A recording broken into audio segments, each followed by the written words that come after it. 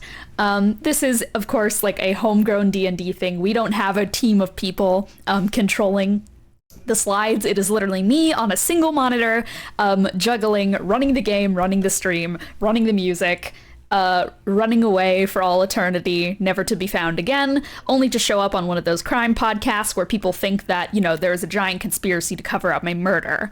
That's what this show is about. Honestly, ideal. Yeah, true. That's my goal. Dude, like when I die, some way that I want to be a ends up with me mystery. on weird podcasts. Yeah, I want to be a mystery. Like, oh, what the strange things she was doing before she died, and then it's just like my average day.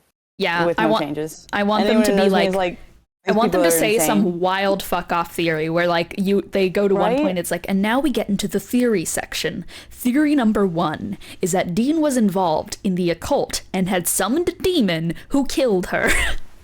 Like, that's what I want. A bunch of insane things. I want to do a bunch of insane things to the point of like skiing off of a mountain that nobody's ever been to, just so nobody can actually figure out how I died. They just wonder, they're like, well, we found the body, just we don't know where it came from or it happened. Also, if I live to 100, I am absolutely going to say the wildest shit of like how I lived so long. I'll just be going like, so every day what I did is I just went outside and I just took a fistful of dirt and I just ate it. It got me closer to the earth, and then the earth provided back. I swallowed a bunch of watermelon seeds and I created a watermelon garden inside my body, and it gave me all the minerals and nutrients I needed. And that's how I lived that long. Illegal I would say to create a philosopher's I stone. slept exclusively in a pile of lace, and because it let lots of air get to my pores, that's what helped me live so long. Every day I whipped and nay-nayed 10 times. I widowy hit the gritty every single day until I was 40. I hit the gritty every Oh my fucking god. All right, well, let's get into the question of the day. So hilariously, so some shits happened yesterday. I don't know if anyone here was over at Pixelated Astronaut James's stream, but you would have heard a little bit of what happened, where my dog was in a little bit of a situation. He's okay now, but he ate something he shouldn't have off the side of the road, like a stinky little boy, and he wasn't doing so good. So I find it funny that the question of the day that I asked the previous group was, what's the verdict on Hammy? And like, that is very funny coming off of me being scared to death over my dog yesterday. He's okay. I can go get him right now and show him off. He's a silly little boy. He's in good health. But I think I'm gonna change the question of the day for the sake of my health and my heart, because I don't need y'all judging my dog after his crimes and actions and what happened yesterday. Didn't know it was a crime. He didn't know. He's just a dog. He's a dog, and he saw something sus. Yeah, he saw something sus on the side of the road and thought, a sausage, a snack even, and dumb fuck. And then it wasn't. Yeah. Hello, everyone. Welcome to the stream. Welcome, Arson Last of the Kaisers. I guess that's how you pronounce it. And Sir Crackwaffle, welcome back. I love you, Sir Crackwaffle. That's such a good name. There's going to be some pounding in the distance. Don't worry about it. People are trying to break into my room as we speak, but they're not going to get me. They're not going to get me. You're certain it'll last for like at least. Yeah, it's going to last for 4 hours. They're not going to get in. I made sure to weld it shut. So I think we can get through this session. Always ready to provide the crack. Thank you, Sir Crackwaffle. Thank you.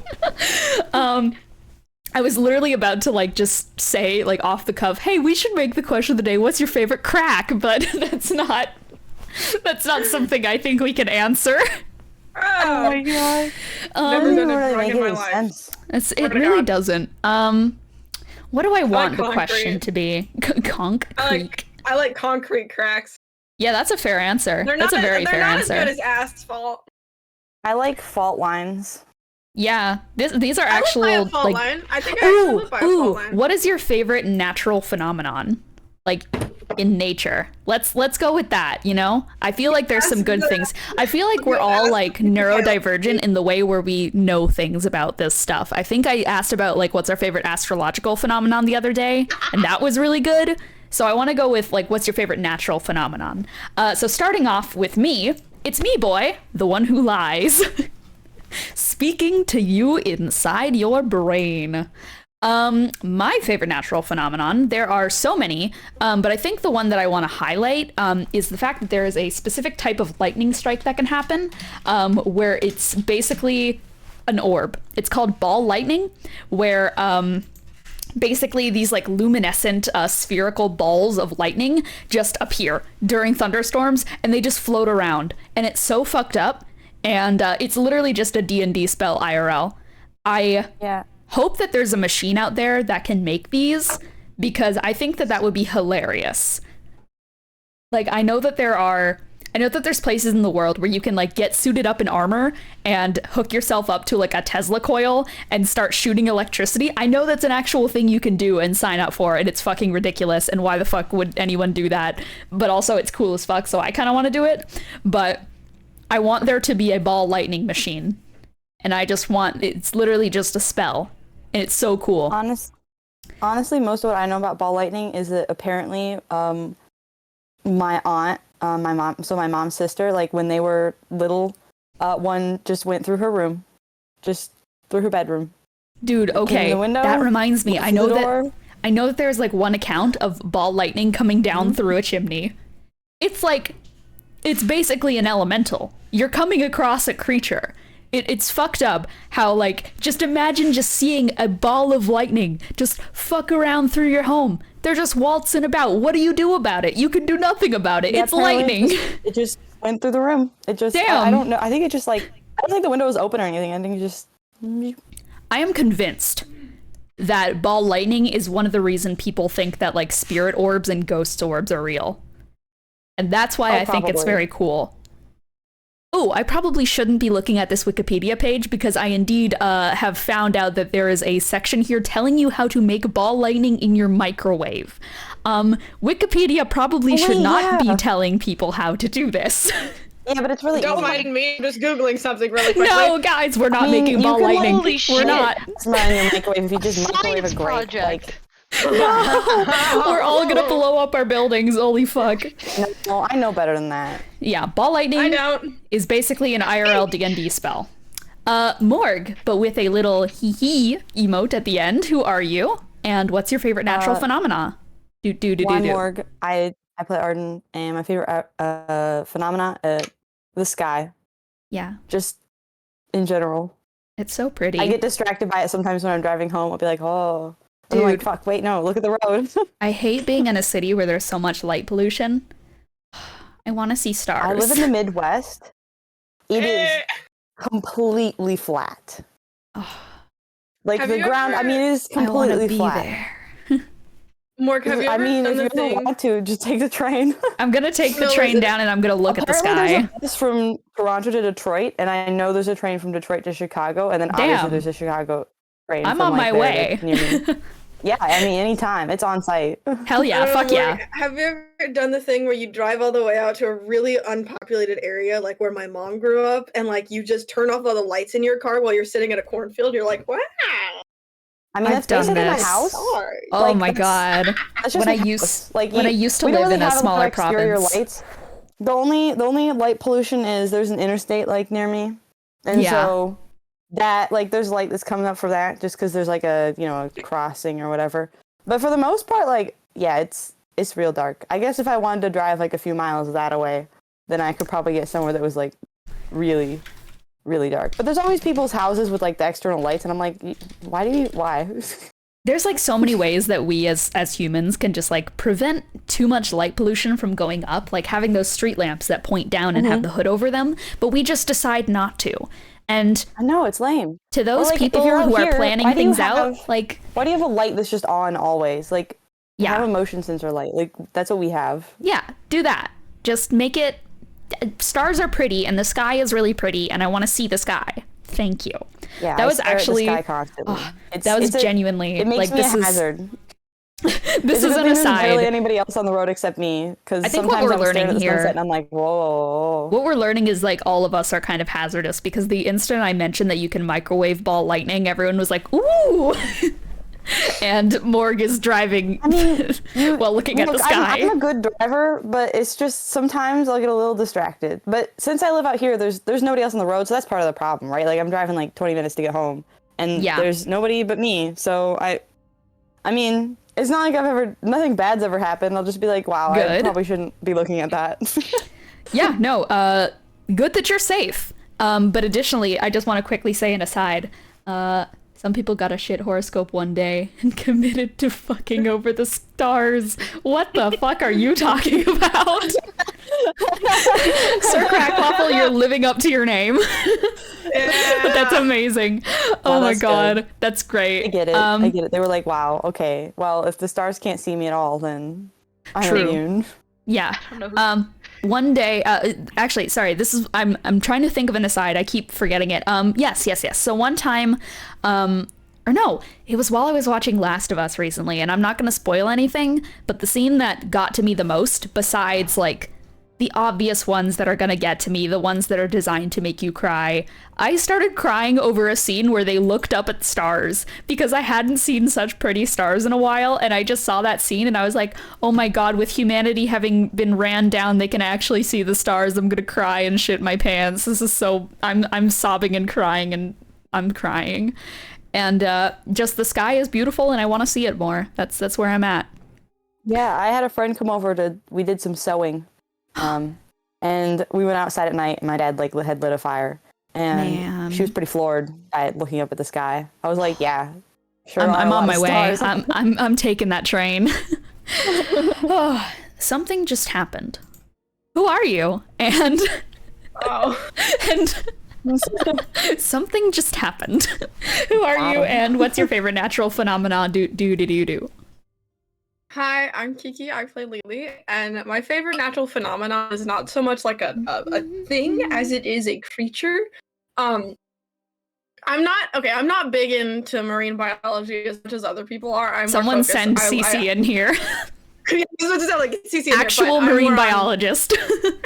I'm more on the side of ornithology and stuff, but still, biologists can appreciate every aspect. And what I like to appreciate is the ocean in general. Because when you think of the concept of an alien, all of that can be found underwater. Like that is like fin squid.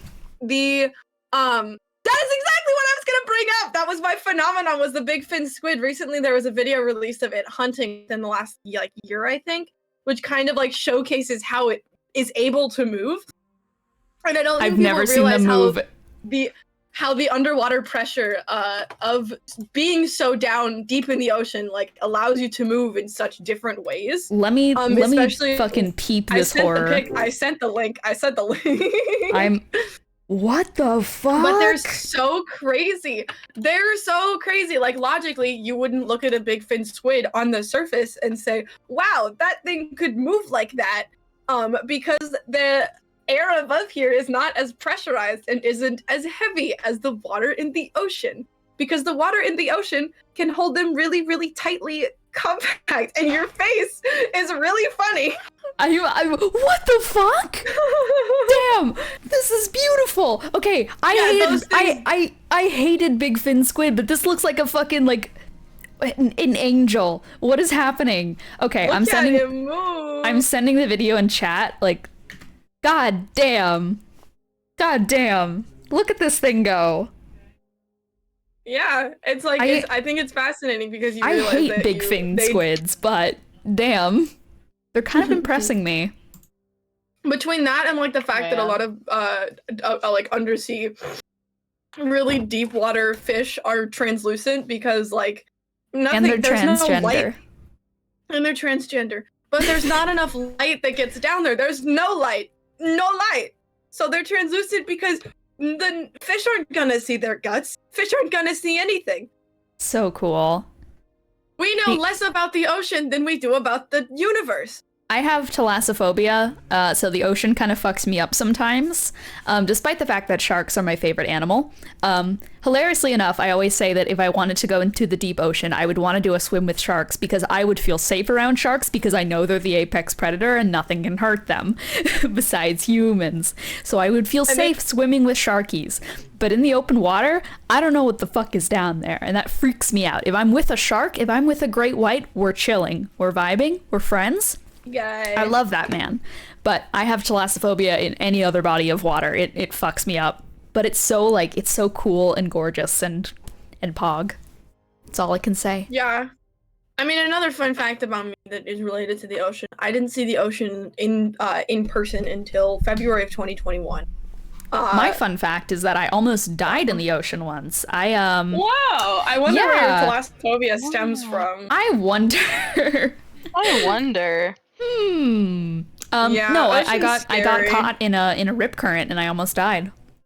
We had to learn how to escape a rip current because of lifeguarding, even though I literally live in the middle of the country. Yeah. Where is the ocean? Nowhere. Rip currents are fucked up. Everyone should learn how to get out of them because they're scary. All right. Transformers. More than Hello. meets the eye. It is I. Who are you? Oh yeah. I'm Crime. I play Bennie, and ironically enough, I don't really have my autism is much more focused on funny niche things like Transformers. My than, autism is more sophisticated. real. But weather phenomenon I do like, personally, is the nor'easter, which is a northeasterly extratropical cyclone, and a good example of it is there was a hurricane in 2004 called Hurricane Juan, but because it brought so much snow, we called it White Juan. And that shit fucked shit up. I'll be like right the back. motherfucker pulled up and fucked shit up. Like I was shorter than the snow, and I was like 3. I wasn't alive during Hurricane Juan, but basically Crime and I, we came from the same area. And so basically we saw like the devastation of Hurricane Juan our whole lives. Do you this is going to be like specific nostalgia for Crime and I. Do you remember going down to like Peggy's Cove and seeing all the knocked over trees? And it was fucked up. Did you have the experience of like your parents like walking you through Peggy's Cove and going like those trees used to be standing upright, but Hurricane Juan knocked them over? Yeah. Yep. It is shared like trauma for our for where we come from, where there was like 2 really devastating things that happened to the place where we both came from. I'll just say it was the province of Nova Scotia. There was Hurricane Juan, and the explosion on the Halifax Harbor. And you still see the impacts from both of those events. It's ridiculous. Also the planes that have gone down at sea because of the weather, all of the Titanic survivors and dead that got brought ashore here. Nova Scotia as a province is like it's like full of ghosts is how I like to best describe it. It's beautiful in its own right, but it feels dead in a way. It does have a distinctly dead feeling. It feels like a beached whale, that like things have harvested upon in the past, but like it is decisively gone. And that is my poetic explanation of Nova Scotia. But that Hurricane Juan and like all of that shit, it's so fascinating to look up for people who didn't initially come from Nova Scotia and for people who don't know about Nova Scotia. But as a former NS resident, it's wild shit. That shit's crazy, bro. Goes hard. But yeah, that's my that was my funny weather full of ghosts, literally called New Scotland or something. Not surprised. New Scotland is not actually Scotland, but we like to pretend. Yeah, we do have like our own tartan flag and all that shit. I actually have a scarf not too far from here that is the Nova Scotia tartan. But yeah, no. Nova Scotia's interesting. I love It weather is. phenomenons. It's not so much as fun when you live through them. There's like Yeah. a mile-wide tornado down the highway, and you're like, ah! Yeah. Why are you here? Whenever my friends are like, Here, but like, I mean, I don't know if it's just a thing, but we just are kind of like, oh, sick. Oh, look, a tornado! Wow, look a tornado. Let's go look at it. One of my Normal friends started behavior. live streaming during said 1 mile wide tornado. One of my friends started What? live streaming in her basement, and I was watching it. She's like, "I'm not afraid no naders," and I'm like, "You are stupid." bruh. I Yeah, could never. mean, we had like a tornado come through here, and I mean, we went to the basement. I was younger, you know. This is a while ago, but Yeah. but my dad was outside and he was filming it, and then like he came into like the our little back porch area, but he was like kind of filming out the window, and the only time he came down to the basement because he saw the utility light blown off the pole. Oh, bro. It was like, Damn. I guess it's time to go to the basement. And Yeah. then we just kind of chilled down there for a while, and then we were like, all right. I mean, if you have a basement, like, it's like, well, we'll probably be fine. Like, there's no, like, it's either gonna kill you or it won't. Like, there's no real point in worrying about it that much, you know? It's a good they're life getting lesson. in. It kills you or it won't. No. Girl, help. Tornado. They're coming for me. It's the tornado. Girl, My help. dad, my dad used to want to go storm chasing, and then I'm like, Father, we do not live in Western Kansas. We I need to don't figure have out that this much space." this noise gate real quick. Real quick. Alright, take your time, bro. I'm trying to like get it to a point where you guys can kind of like not hear all the banging and the drilling and the violence. Okay, I, mean, think for that this what it's is. worth, I think I it's can't at a hear good. it all. Okay, I think it's at a Yeah. good point. The stream can definitely hear it. I saw my mic like I see. basically peaking with violence. The feeling when you build a tornado-proof van and you get to write it off as a business expense. Damn, ideal. All right, Yeah. we have been here for 30 minutes. Are we ready to jump into D&D? I wonder. Phenomena. Do do do do do. I've had to say that whole time. It's just every time I hear the word phenomena, I think of do do Yes, do do. I'm so glad I'm not the only one. Yes. Sitting here All fighting right. for my life. Let me actually find where my session is. I found it. Good news. We can run a session because I found my session. Yay! Okay. Without further ado, I would like to invite everyone to get cozy. I'll be responding to chat a lot less, so feel free to get comfy, get cozy, grab a drink, grab a blanket or something, as we jump into Cursed One's Shellshock Session 3. But not before a recap, because I forgot to give a recap of last session. So, last time on Cursed One Shellshock. Oh fuck, what happened last time? Is always what I ask. I believe I actually put it in... yeah, okay. So, basically last session, to quickly run through, the party were in the subconscious, which is a very different... plane of it is basically a new plane of existence that is unique to my homebrew world. The subconscious is where all your memories are kept. It's a strange plane between the planes, so kind of like ethereal in nature, and it takes place on this vast ocean, and it's led by a man known as the Captain. So, with the captain's help, the party have been trying to uncover the secrets behind Bennie Jet's lost memories, with the help of a potion that they got, like, ages ago from a god, who was casually like, yeah, here, this'll unlock your memories, you're all good to go.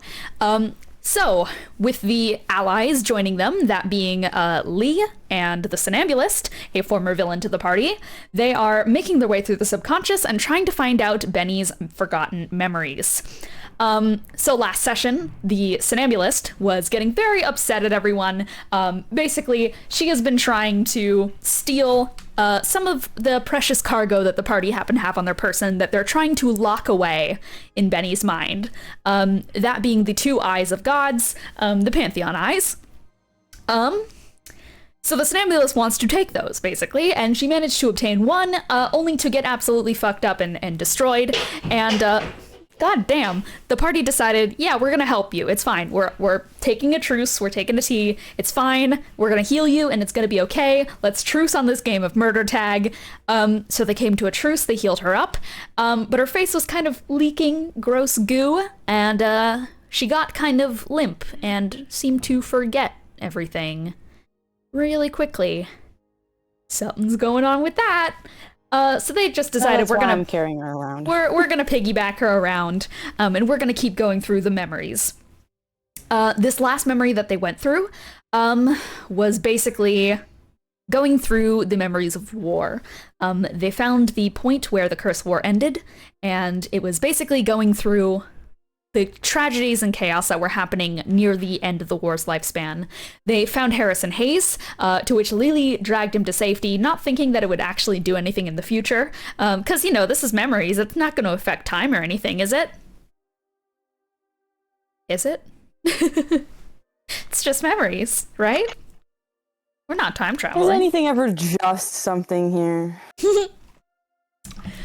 So the party had to make their way through no man's land, as they were being attacked on every single angle by people refusing to give up the fight, even though a surrender and truce had been called. Throughout the process of this, they kept getting randomized curses, and basically had to live through the tragedy that was the end of the war and the start of the era of everyone being cursed on Ethos. I'm eating bubble tea.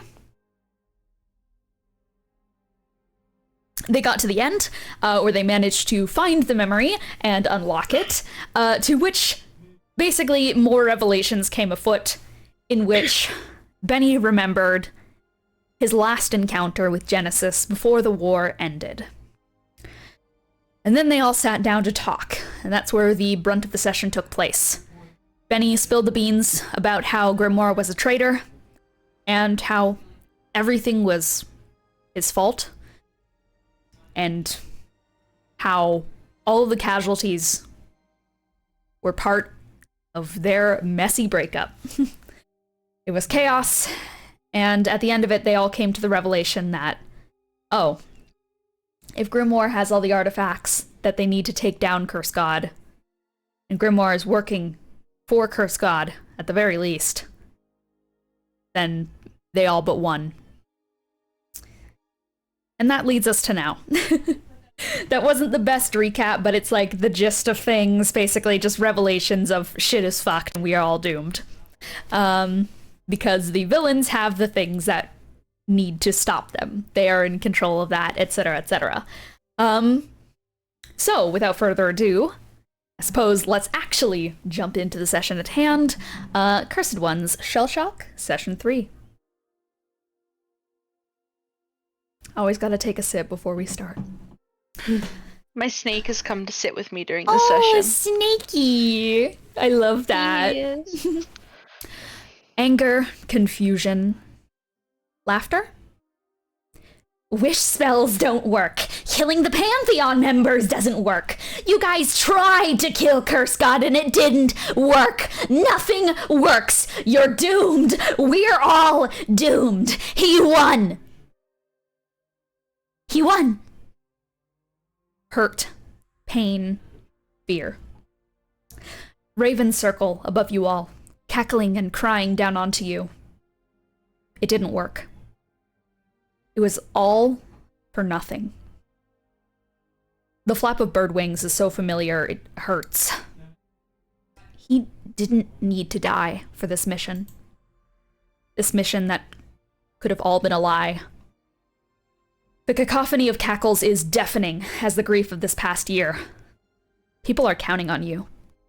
Faith has been put into this mission. As you guys are all hugging each other in the remnants of this memory, Lee shuffles over to you all and is going to lean down to you, Lelee, and speak up. The message is out. He pauses. He takes a thick inhale. They know. I don't know if this is getting through, but okay. That's not good. Love you too. That was from Sharpay. We now at least aren't the only ones who know. He kind of quietly backs up again from your guys' hug pile, but nods at you, Lelee. The message is out.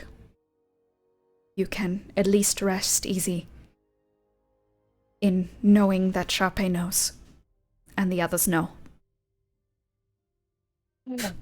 Thank God. Well, no, we wouldn't thank God in this situation. You are the only ones who know the implications of everything.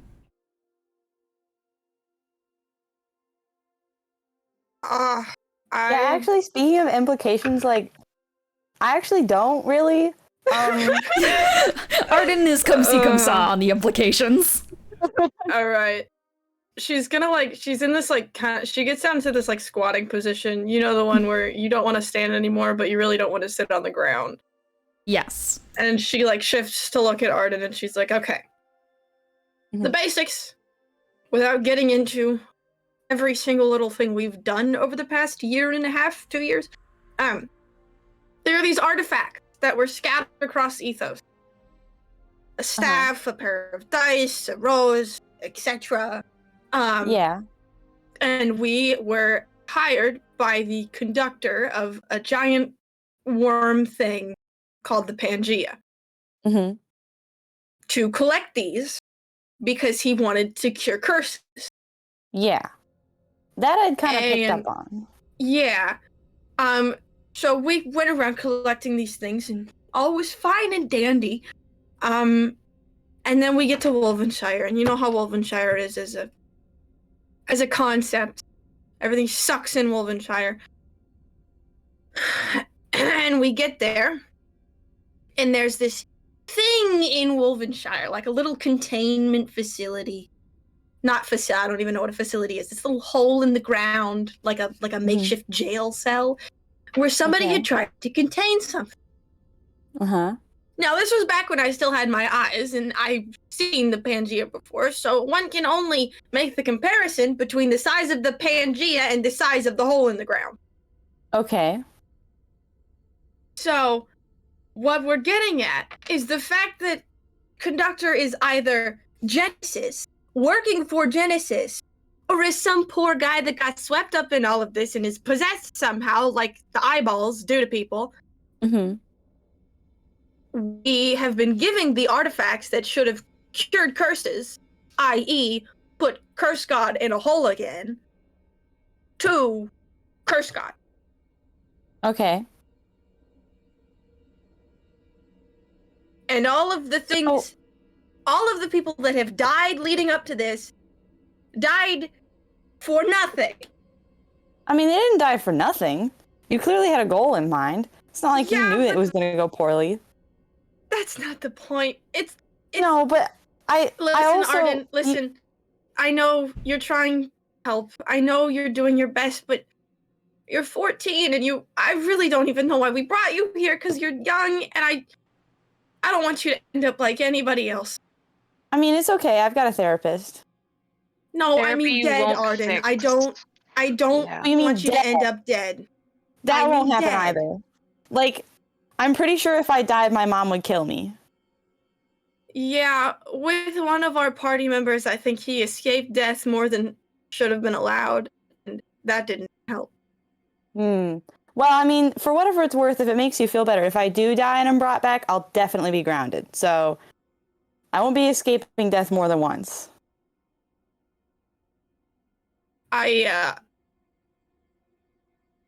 Okay.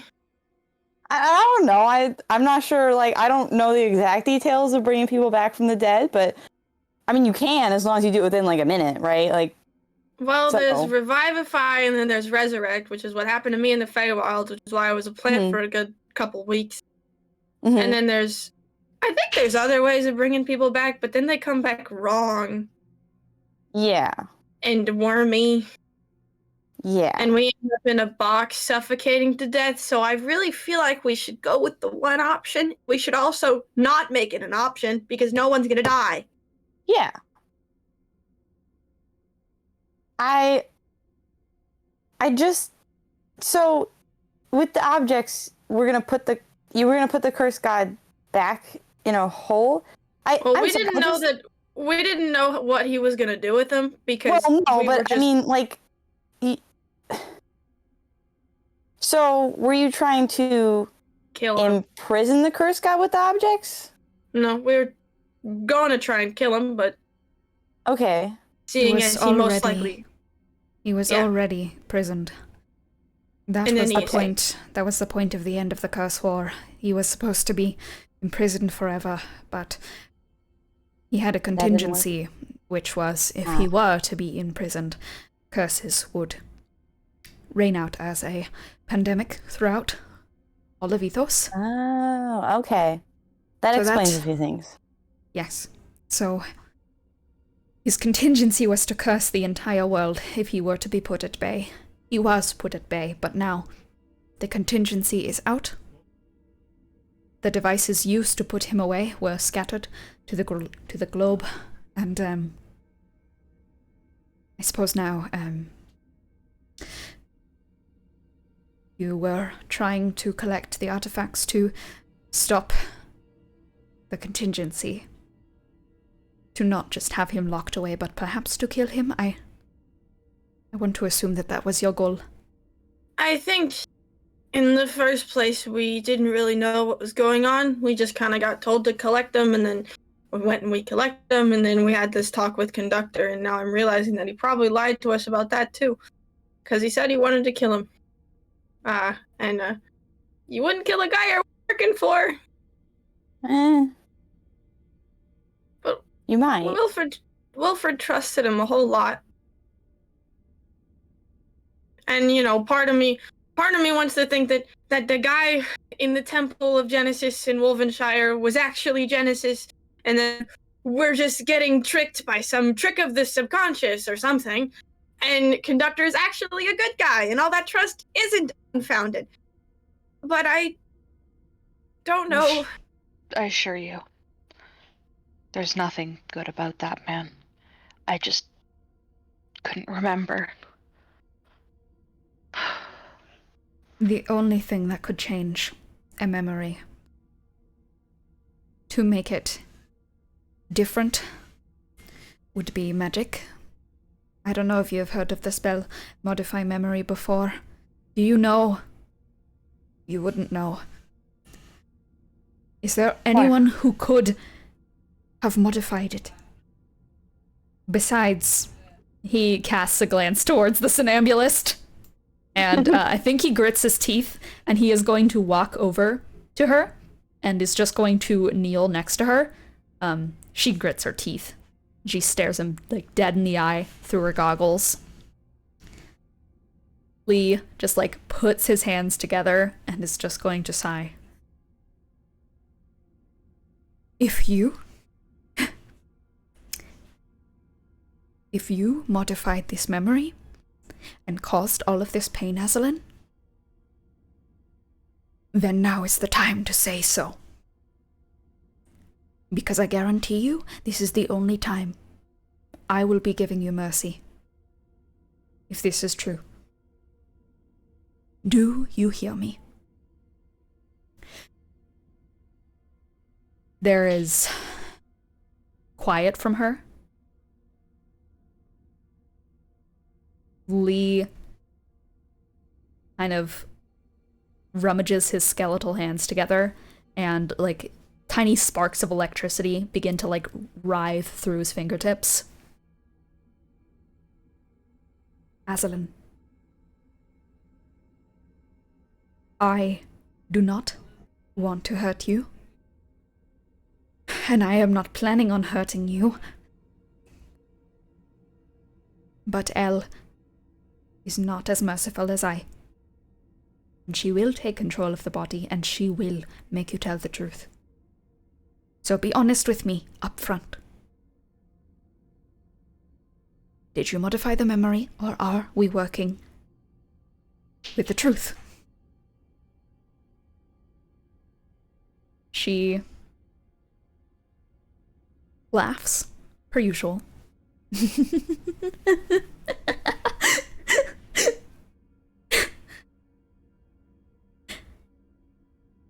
So what? We're just stuck with this, huh?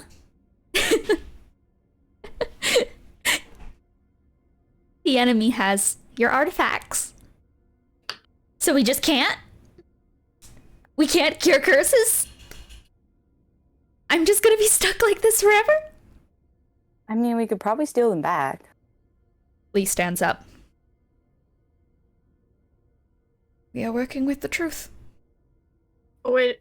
Oh, a question for out of character. Lelee was not there for when Elian was accusing Veldrin of modifying the memories of other people, right? That was You just were. Oh no! Yeah. She kind of like pokes at the ground a bit during this whole conversation because she doesn't want to interrupt them for some, like, she's like, oh, it's very tense, very, very tense moment. But she kind of looks up and she puts her hands on her knees and her elbows on her knees and her hands on her face, and kind of sighs and goes, no, there's one more person that could have done this. And who would you be implying? Oh, well, you're not gonna like the implication. You know, I would Veldrin rather- Bowler. I would rather this be an implanted memory than the truth.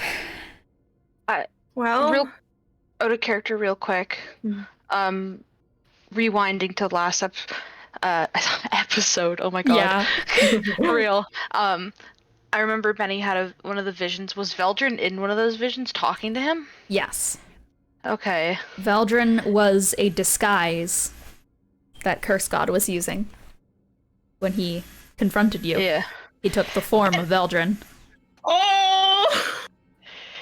Bennie's gonna frown and look at them and just say, I feel like I've kept something else from you guys that I didn't realize until now was an important detail. Huh. One of my memories. Curse God, he took the form of Veldrin to trick me.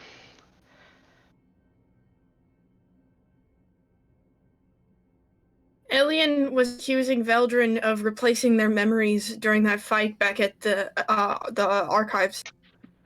It was a really, really big fight. And then Arden's mom appeared, and that's the end of that. But Elian of all people would know if Veldrin was replaced by someone, but... Memory. Okay. Yes, and Veldrin masks his magical signature. That's right. Only strong He does. magic users can do that. Only strong magic users can do that. And if someone were to mask their signature and take his form, then Elian wouldn't be able to know.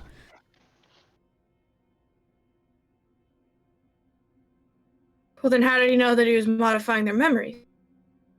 I don't 'cause of know the- your friend Elian well, other than what his curse can do. He was talking about one of his friends that died when they were making the a book. Well, it seems that the plot has, as we say, has thickened. Considerably so.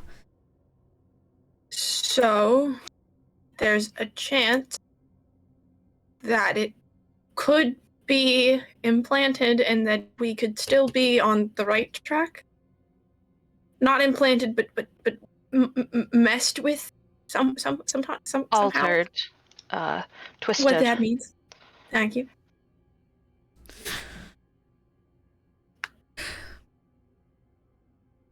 I think for the sake of not getting too deep into a mental rabbit hole, it might be best for now to think of it as that. Yeah. But what if it's real? Can you even steal them back at this point? There's one more that he doesn't have that he needs. Which one is that? Hold on, I forgot. It's been so long since we talked about. Sigil of the above. Yeah. The sigil. And That's do you true, know yeah. where it is? We don't, but neither does he. So How can you be sure? When's the last time you spoke to him? Did he tell you that he didn't know where it was? we were a bit preoccupied with arguing with him about other things. But He could be on his way to it right now. I don't think he knew because he told us, because he let us go and find Cornelius instead of doing anything else. We weren't suspicious of him at this point. If he had the chance, he could have sent us to go get it for him. If he wanted to keep up this ruse of being stuck on the Pangea, he would have sent us after the sigil if he knew where it was. But because we were sent to Cornelius, not to Cornelius, we went on the trip to get Cornelius of our own volition. And what if it was just a distraction? Huh? Why would he distract us? You did all the heavy lifting of all the rest of the artifacts. Maybe he can just get the last one on his own. Well, then where do you think it is? Because the sigil of the above implies that it's in the heavens, maybe. That is true. How would he get there? How would we get there? I don't know. But like you said, he has that big ol', what'd you call it? Beard Pangea? worm. It's stuck on the ground. I don't think it can sprout wings.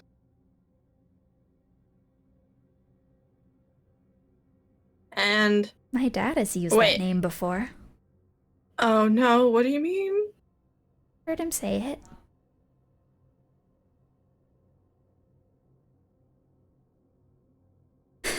About what?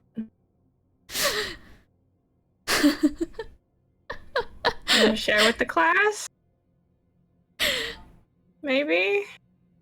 You can keep trying to think that maybe your memories were modified, but if they're not, we're doomed. Okay, do you wanna If tell they're us not, what you just the artifacts are his. And bam, who knows what he'll do with them? Where did you hear of Pangea before? My dad has mentioned that name to me. In passing, always shut up very quickly afterwards. Not supposed to say it. So we probably shouldn't be It's saying like- it right now. Although I guess maybe we're in a memory. Fear somewhere. of the name gives it's the whole thing. No. We're not supposed to say it to you.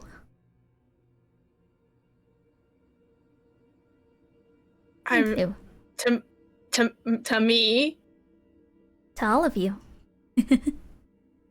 I wasn't born then. There were specific points that we have to abide by. Are you allowed to share those with us?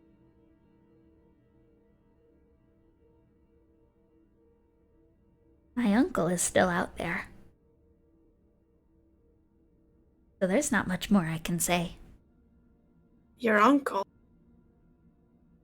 The big one. Wait. Oh.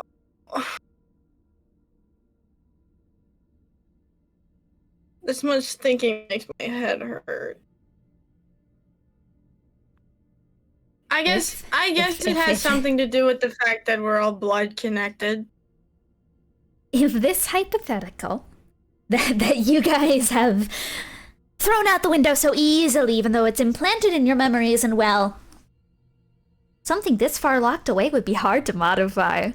Unless you were really strong, which, in your theory's defense, he is. Wait, But what if Arden, it's just real? What if it's just real? just give me a second before I have to face reality. Arden, did I ever try and taste for magical connection threads in your blood? I feel like I didn't do that.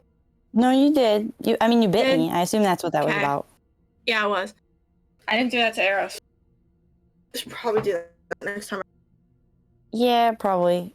I mean, I like him, but he's a little suspicious. Well, anyway, somnambulist. Do you want me to just tell you straight up that I don't know? I don't have all the answers. I'm only 123, and technically speaking, elves live for 700 years. I'm not even, I don't know. No. Okay? Maybe we all die. Maybe everything goes up in flames and everything's reset just like Curse God wanted. Is that what you want to hear? Do you really want to hear me say that? Because you're pushing for it so hard. Do you want to have hope that maybe we can do something, do the right thing, something can stop this? I do have hope. What have I been saying from the beginning of us teaming up together? The thing that you guys keep shooting down. I'm not letting you eat the eyeballs. That's You just not won't in even my- let me try. Do you want to know what Because happened? if you try and it fails, then like. Do you want to know what that'd happened? be Really. When one of those things got shoved in At the another very least, I person. don't think we should do it here in the subconscious. Like that. No, we're not I'd be doing like- it at all. You're going to force me to live my life like my head is being electrocuted every minute. My legs won't stop twitching and shaking, and my brain won't stop twisting and turning and hurting. I have to live with this now because you won't even try an option. Your plan failed. What are you gonna do? person- What is your plan? Make one. Make a plan that's better than mine, and do it before I've regained the strength to bury you all. What's your wanna know what plan? happened to the last person that put that eyeball in his head? He's What's 6 feet under. your plan? Then tell me an alternative. I mean, my plan is that we steal those artifacts back. Like, heist time, right? Well, then what are we gonna? The thing is that we don't know what we're gonna do after that, and we can't just. I mean, so long Do as I you am even alive- know if the artifacts can stop long? curses? So long as I am alive, I'm not letting you near those eyeballs. So you're gonna have to kill me. All right? Because you are such. Just because I don't like you on some fundamental level doesn't mean I'm gonna let you throw your life away to those stupid little things.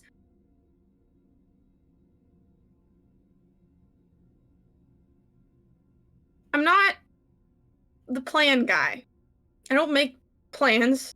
People point at things and tell me to hit them, and I hit them. I do what I'm told.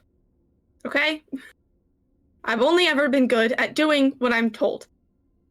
So if you want to ask somebody for a plan, it's not going to be me. Because I have no idea. The long and short of it is that we're all in a hopeless situation. Okay? Every single person on this planet, on this world, wants curses to be cured. People live in the same pain as everyone else. It's not a rat race. It's not a competition. Do you think I want to live the rest of my life with a curse? Because that's exactly how you're acting. All right?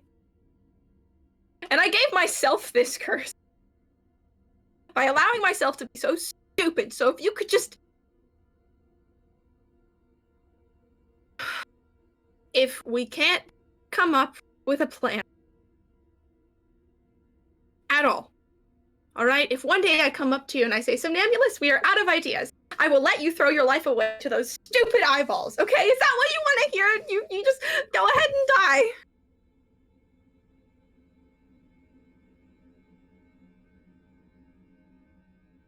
I'm tired of not knowing what's real anymore.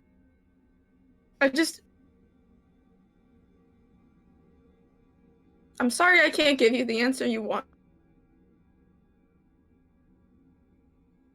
Benny's gonna put a hand on Lelee's shoulder. I passed the wisdom saving throw. It's okay. Good. every time. It's I have to always a lean struggle over. to see if it's gonna be a disaster.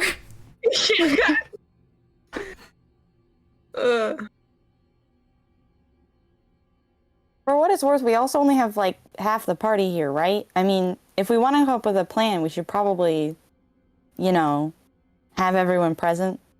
I mean, I know you guys have, well, I mean, I know our party has, like, no idea what we're doing, but I feel like we have a better idea of what we're doing when we're all together. All together.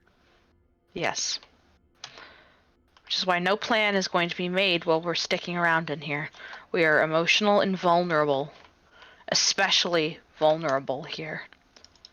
Yeah, we should probably, like, keep going. I mean, the more memories, you might know something. I mean, you know, you haven't recovered all your memories yet, and clearly you know a bunch of stuff.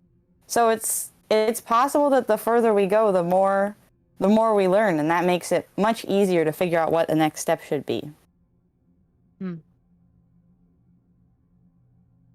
As long as you don't think, like, recovering all your memories will turn you evil or something. I know I've just met you, but I've been with Lelee for a very, very long time, and I don't think I could turn against any of you. Well, there you go. Sorry for yelling at you, somnambulist.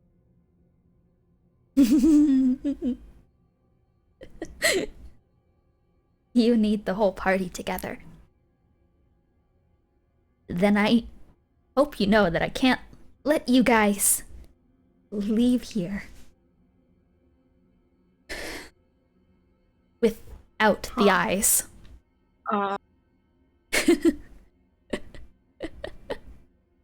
Wait, were we Wow. planning on doing something with the eyes in here? You guys are I gonna don't seal think them so. away. Oh, right. Yeah, I don't know. Yeah. I don't know that Arden actually knew that. Well, Sharpay so- told you to. Sharpay If gave we- you the mission. Okay. Yeah. If we seal them away and we Couldn't get together remember. and we can't figure out a plan, we know the guy that gave us the potion.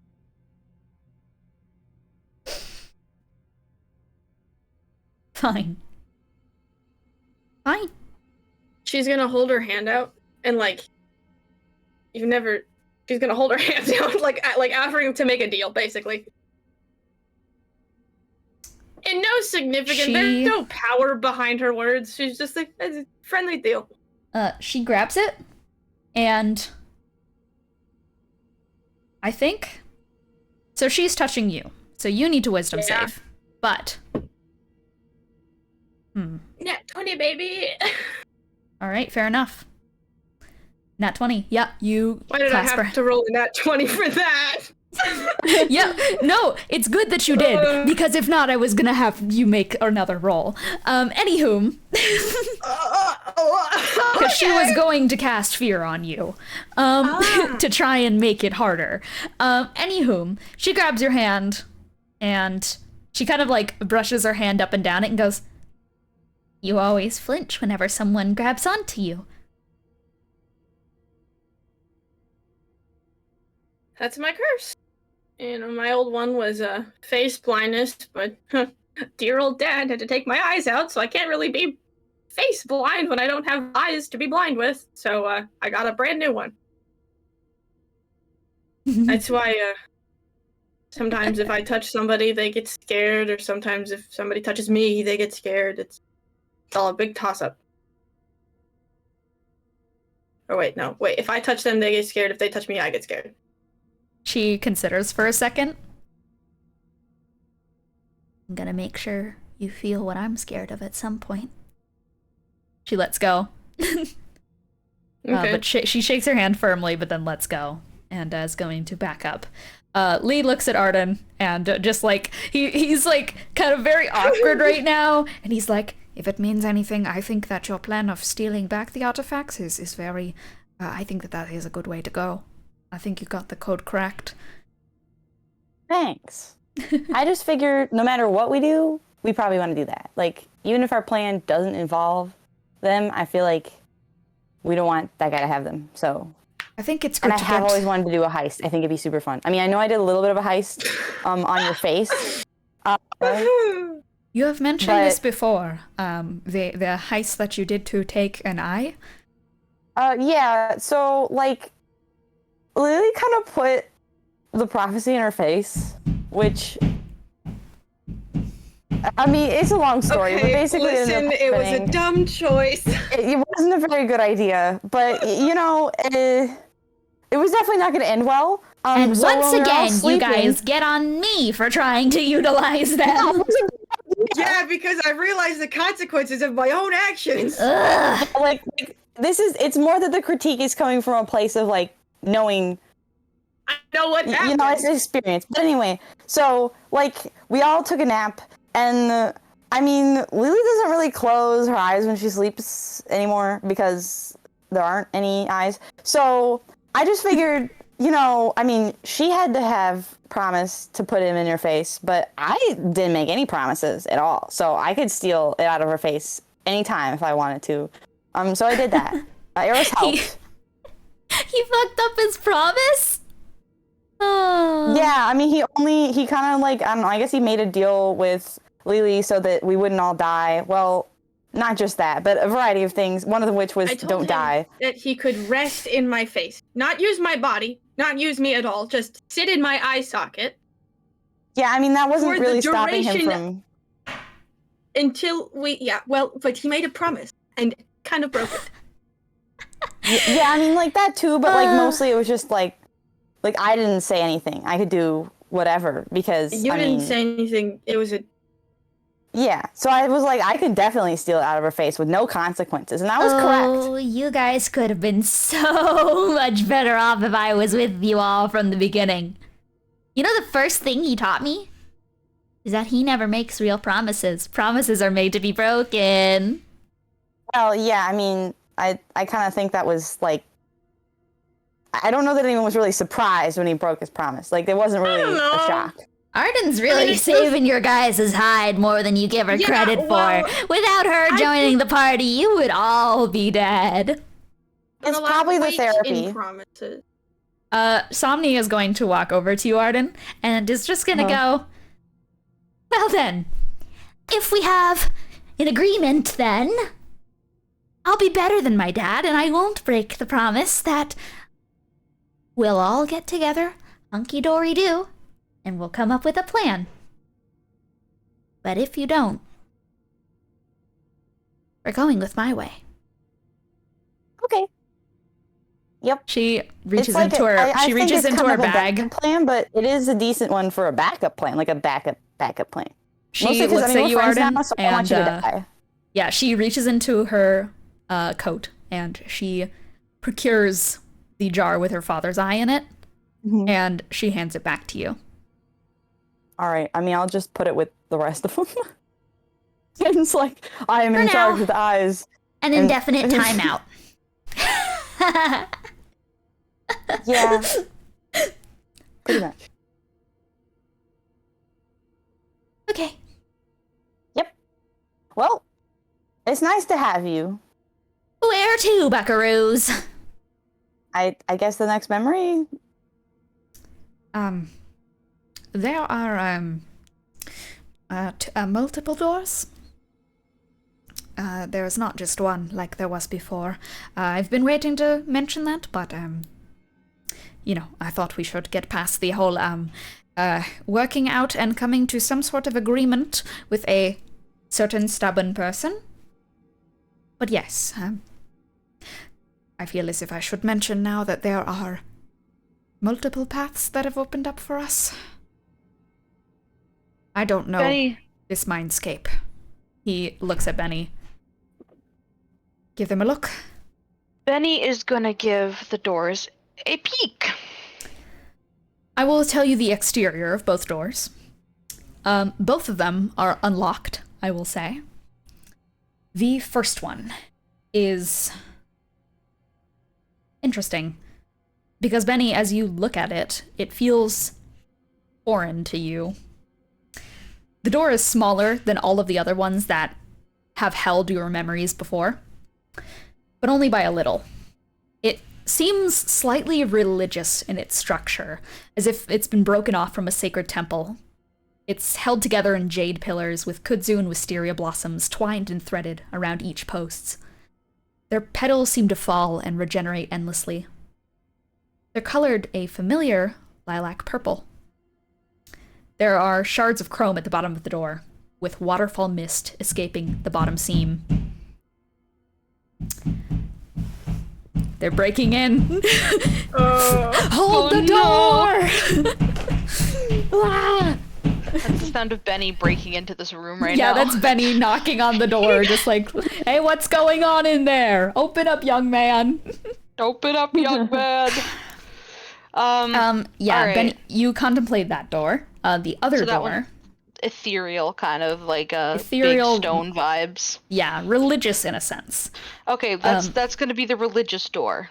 I'm Religion labeling door. them. I'm labeling them so I can remember them easier because I'm silly. All right, religion door is door 1. The second, it creaks. It's made of a twisted tree. It's made from a mourning, weeping willow without its leaves. Instead, hanging from it is a rope. It's taut and thin with frayed edges, and snapped threads that imply strain. It implies that they used to wrap and restrain and embrace.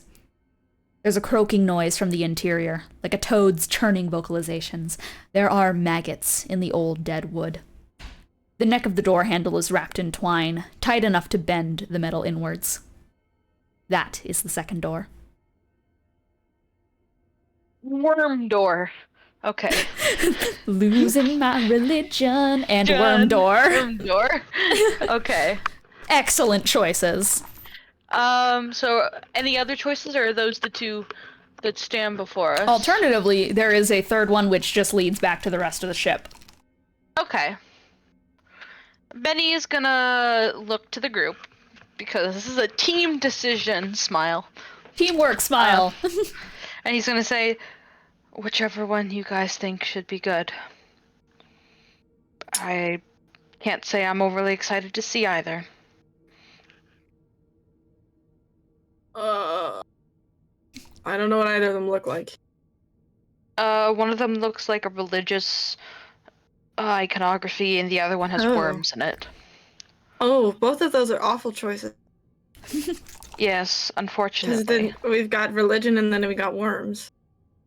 Equally distressing things. Well, I mean, it's suffocating a worm box. And she is religious. Arden, what do you think? Yeah, I don't think I know enough about this to say, really. Okay. What does the religion door look like? We got some kind of Really rock going on. We got purple wisterias. I'm into purple. I am also into purple. I am purple. We are purple. They are purple. Why he you are purple? purple. We are both purple. You remind me of my son a lot, actually. Oh. In a good way, in a good way. He was also purple. He smiled. You remind me of my son, Dan. Yes, little bitch. Like, she was dead to me. I don't know. I can Maybe put the it's something I'm descriptions. I'll put the descriptions in the Discord for you guys, if you want to read through them again. Hell yeah. Oh.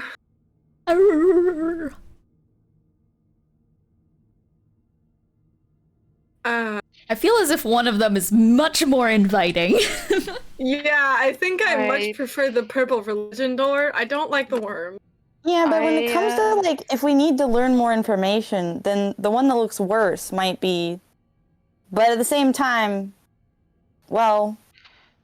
Well, these memories shouldn't You be might going definitely anywhere, need- so we can always do both. Yeah, That's probably true. I believe both doors will hopefully still remain open. He glances over at Aslan. Yes, I know I'm the one who is the most versed in the subconscious once again. What would you do without me? We die, probably. Like, Exactly. yeah, that's kind of the truth. Thank you for your help. Both We of them will appreciate stay open. It's not a one or the other, it's which one you want to tackle first. I appreciate it. Thank you for informing me. Of course. Always happy to be your guide. Well, then perhaps it's up to if we wish to do the more inviting one first.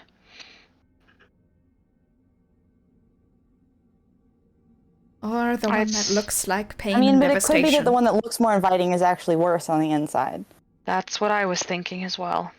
Alright, we're going with the worm door, maybe? Worm door it is. Alright, worm door. Seems that we have voted on the worm door. Lelee like shudders. She's like, oh, worm door. Worm door. Worm door. Worm door. That's the session name. Worm door. Worm door. Worm door. Alright, Benny's gonna go over to worm door. And very As it is caref- colloquially known. Yeah. And not with the most amount of excitement, put his hand on the wrapped up handle and carefully turn it and try to open it. I thought that was fucking your dog. That was not. Nah, it was the sound of a rusted door. Oh, holy shit! Behind the door is Hammy? You open the door, there's a fucked up little dog. That is not what you see. You slowly creak it open, and it churns and kind of aches as it slowly swings open. It's old and rusted and full of maggots. Worms, as they are colloquially known. That's the sound of Benny trying to bust the fucking door down, I swear to God. Yeah. Even though it's unlocked. It's unlocked, but it's like know. the classic D&D conundrum where you think every single door is arcane locked, so you're just like, fuck, throw everything at it! Fireball! 9th level! That's what's happening. No. Yeah. You crane it open, and there's drilling. There's every noise in the world now. It's not what's happening in the fucking door. I'm just getting distracted. Too much noise, auditory stimulation. So basically, as I've stated before, once you open these doors, it's like you are teleported into the scene. When you make a decision and open a door, it is final until you get out. It looks like time has been frozen here. I'm sorry, there's just knocking and banging every time I try and speak. Bennie! Let me in! They all walk through the door, but the door closes on Benny, and he's just like, wait, guys, wait! Do you guys know that one video of like the pangolin where it's just like a cute video of the pangolin, but then some motherfucker added a door knocking sound in the distance and it's used as like a jump scare video? That's what this is right now for me. That is my experience. It's okay, as I said at the start of the session, the door's gonna hold for at least 4 hours. It looks like time has been frozen here. Everything is in the exact right spot. It's a campsite. The purple-tinted tents are still perfectly perched. Wagons are filled with barrels of ale, arrows, and potions, and trees have been transmutated into tables through druidcraft. Tankards sit upon them, and unpacked rations are half-eaten. There's patches of snow here and there. This was during the winter months. But everything else has been paved in desire paths of mud. The fire is still burning in the middle of the campsite. It's now just starting to lower in its intensity. The wood is old and worn. There's a stew boiling in a pot beside it. The meat is nothing more than paste now. It's been overworked and simmered into nothing but slimy chunks. It at least helps mask the smell, the smoke does. There's a man with his head down on the table. He's dressed in druidry garb. He's a firbolg. His shoulders are stiff. His neck is limp against the table. Another man lays back on his chair, slumped to the side as if passed out drunk. His face is obscured by long black hair. But his hands are tight, scrunched into cracking claws. The tips of them are a cold, cold blue. In the medical bay that's open, you guys can see it. It's kind of perched under a tent with open air filtering in. Every single bed is stuffed, side to side. Sheets cover them. You can tell there are multiple to a single cot.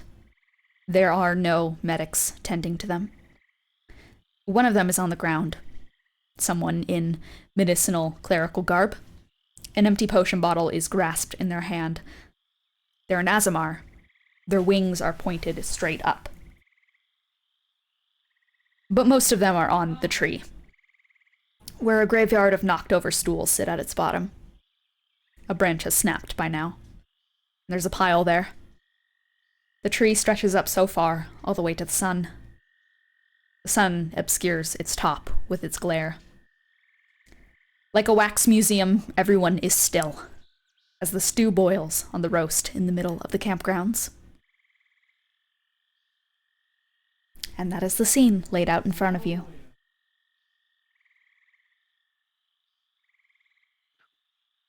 Benny, is he able to see that there's like no treatment happening right now for those Yes. in need? Yes. Okay. He's gonna start carefully heading towards the medical tent All right. to just peer in and see what was going on. You peek inside, and there is a wretched smell. Second you step in. It's worse than actually, no, it is about the same that you would feel on a regular visit to the medical tent. Medical tents are, in war, more akin to premature morgues. Not to be confused with our morgue, who is here with us today. Shout out to Mark! They're in the scene! You turn around. I'm there. This and is Morgue me. is there. Holy shit! I'm canning They're the first here. ones. Morgue is there, I'm canning. just standing there, ready to tell us about cool facts about ghosts. No. Oh, yeah, I'm full of them. Arden turns around and it's the Spider-Man pointing beam. Wow! But no. It reeks of death. But yeah, you step into the tent. What are the rest of you doing? Well, tree. Tree? She's gonna go tip-tap her feet around that big old tree with the stools around it. Yeah, you walk over to the tree and you tap the ground. Gonna give a quick trigger warning here, because this is dark as fuck. Basically, you guys can deafen, mute the stream, and when the scary, gory, creepy stuff is over, I will be giving a thumbs up.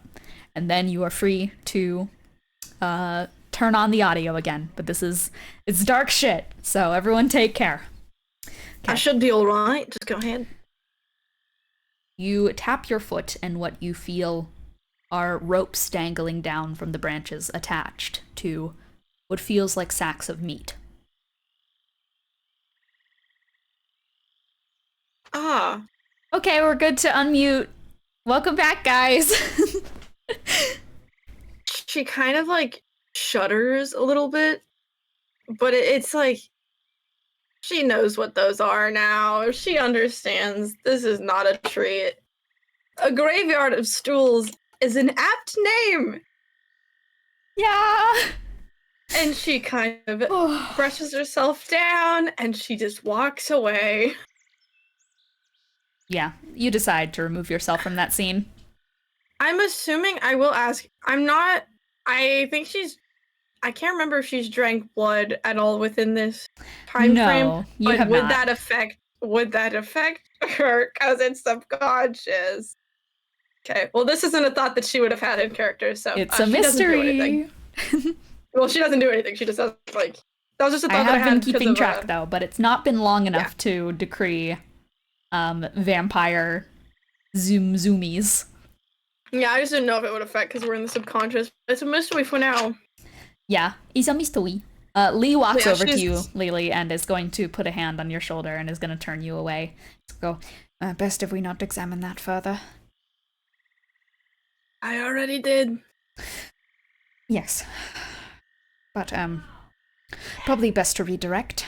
But, there's not many places here to redirect. Maybe the, whole, exterior being gross kind of indicated that the interior was also going to be quite frightening and gross, but, Maybe the other one will be actually really happy and nice, and this is just the sludge before the good part. let's go with that. Let's go with that. Here's hoping. Yeah. Here's hoping. Yeah, he kind of like sits down on the ground and just like puts his head in his hands. He's not really processing this well. But yeah. Well, Lelee doesn't process anything. That's for losers. Who needs to process? Who needs to process? Real. She will probably go and stand by Arden, just kind of like mother henning her, basically. Like wherever she's gonna go, Lelee's just gonna follow. Cool. I mean, Arden will probably end up going into the tent as well, just like might as well. You follow Yee. Bennie into the medical bay, and you guys all just feel the stillness in the air and the disgusting putrid smell. Every bed is covered in sheets, white sheets, up over the heads. Nothing is visible through them.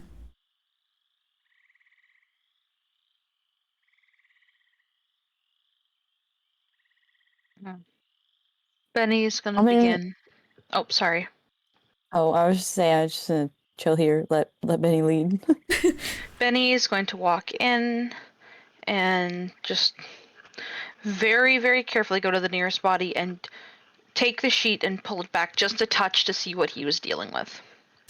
The eyes are not alive. The eyes are gone. Glazed over. Oh. Hmm. But they are looking at you as you pull the cover up. He leans down and, using his hand, carefully tries to close the eyes. They slide close. I'm assuming that you dress bed once again in its sheet. Yes.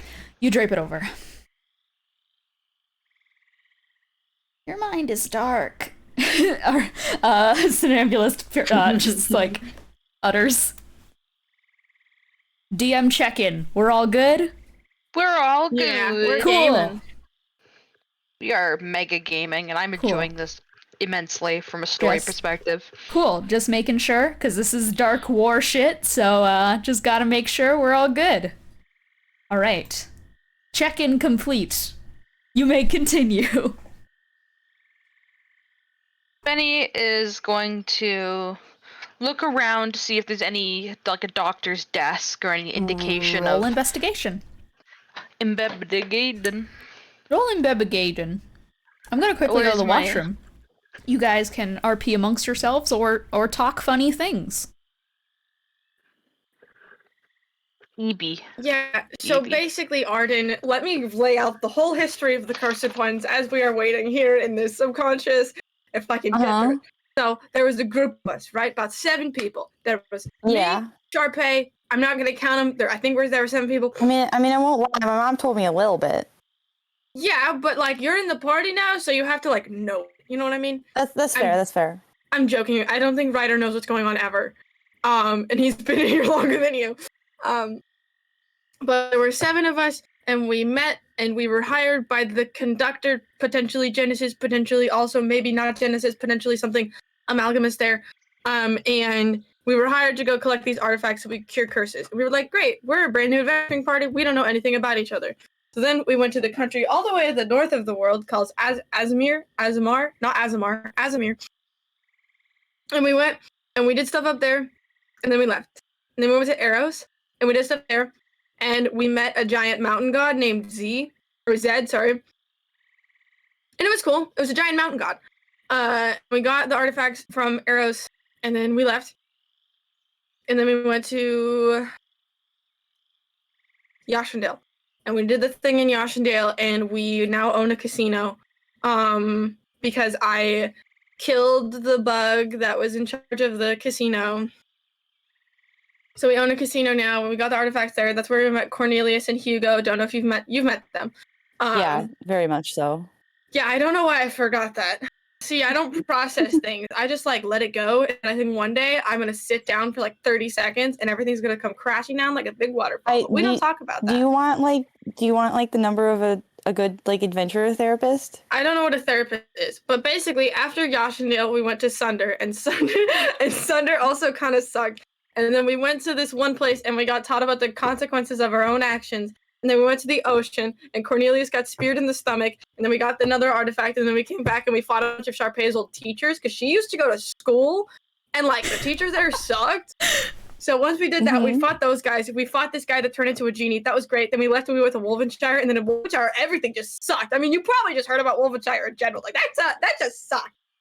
Yeah, and then we were done with that, and we went back to Yashanil, and we fought a bunch of worm monster things that were from our dead friend's dad trying to resurrect him because of his grief. And then we suffocated in a giant box, and we all thought we died, but then we didn't. We came back to life. And then we fought reality itself. But then we were back to life in Yashadale. And then now we're in Yashanil, and we get back on the Pangea, and we're like, okay, we have to go find the rest of the artifacts. We also have to find Cornelius, because that's kind of concerning. And we also have to make sure that Bennie, the eyes and the Bennie head and the potion thing, we get on the Pangea, and then that's where you come in. Okay. I'm sorry, you don't know what a therapist is? I mean, I saw an ad for like a therapist in Yashandale and Threadwire, but like it just didn't seem important enough. You forgot you the know how part you where I said you told haven't God really to fuck off. with anything at all? Oh yeah! No, I don't care about therapy. Bennie, one time we were in the ocean and he told the precipice to F off, and it was amazing. That's the only time I've been proud of myself on this entire journey. Benny's just sitting in the corner. The more time passes, the more I think you really should know what a therapist is. Like, you know how you said you hadn't coped with anything at all? We also went to the Feywild, and I died and turned into a plant. Look, if you ever feel the need that you want to go sit down and have your moment, do it with a therapist. Their job is to help you cope. My moment. Do you know how many times that this party has collectively died? I think it's a lot. Well, Yeah. great news. I've collectively died 0 times. Technically, So I'm bringing I the don't have average one of my down. internal organs, which is why I'm a vampire. Yeah, I'm here to bring the average number of deaths per party member down. We were in a time loop. It was crazy. I remember I ended up in I guess that wasn't a time loop. That was more like a weird time travel thing. We did get a lot of spears. Oh, that when I was passed out. Or in my brain blast. We were in it wasn't really a time loop, but it was kind of like a time thing where we went back and forth in time. And that's where I got all these spears from. Like I just realized I don't actually know if that was ever explained or if we just rolled up with a bunch of gold spears. And they're immune to Sharpay's curse, so theoretically they're just immune to curses in general. This might become relevant later, or it might not. I don't know.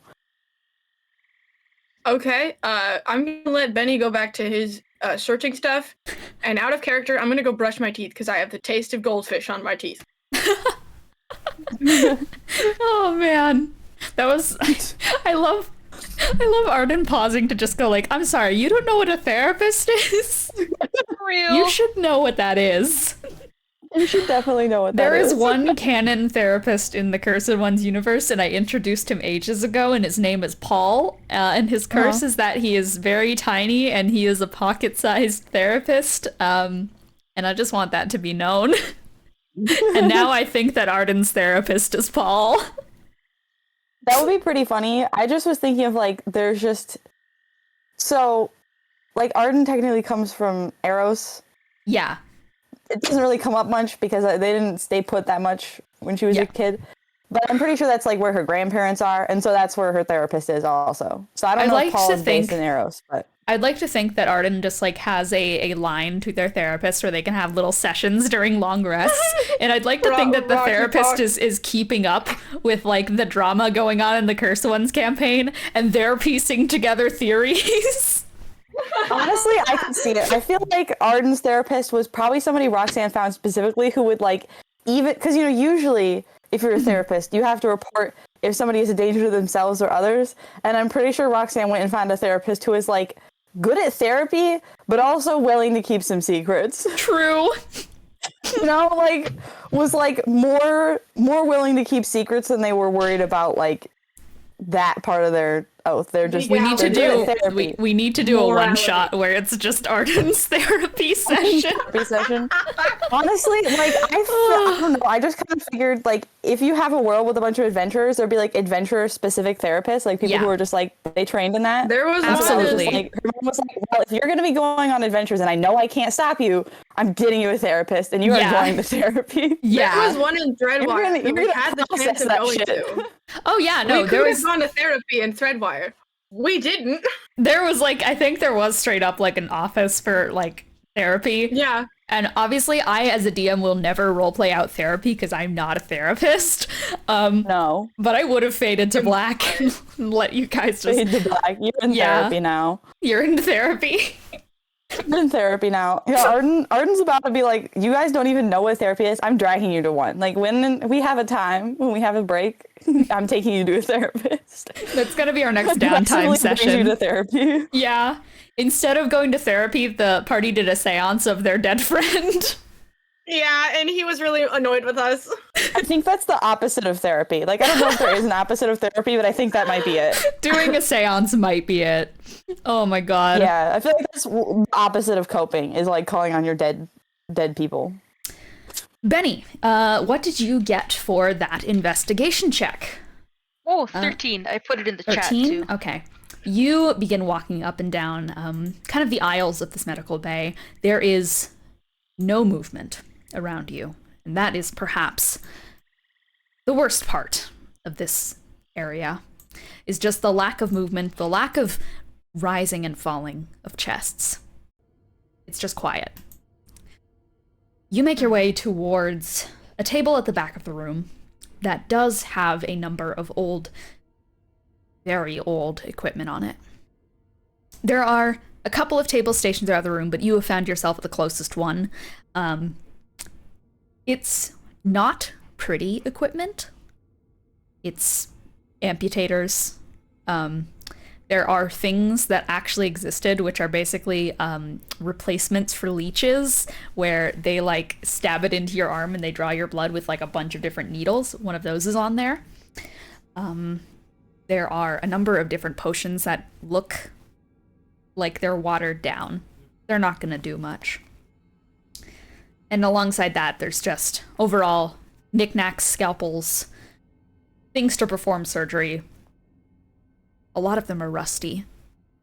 And a lot of them are not clean. But you indeed find that table. There are a couple of documents scattered throughout it. Most of He's them are probably just gonna- medical charts. Yeah. He's gonna pick them up and look for dates. Yes. Okay. I believe the date that you are going to find is going to be... Well, they all have different dates, but generally they center around a specific time frame. I say dates in this series in Roman numerals, so you're going to have to deal with that. But the dates are all between, and I'm going to put it in the Discord for you guys, it is all between XXV CMIV and 11VI CMIV. All of the papers are between those dates. They're medical charts depicting many different things. There are only a couple of charts that have notes that have been dated earlier on, but they still happen within the year CMIV. That is where a majority of the notes take place.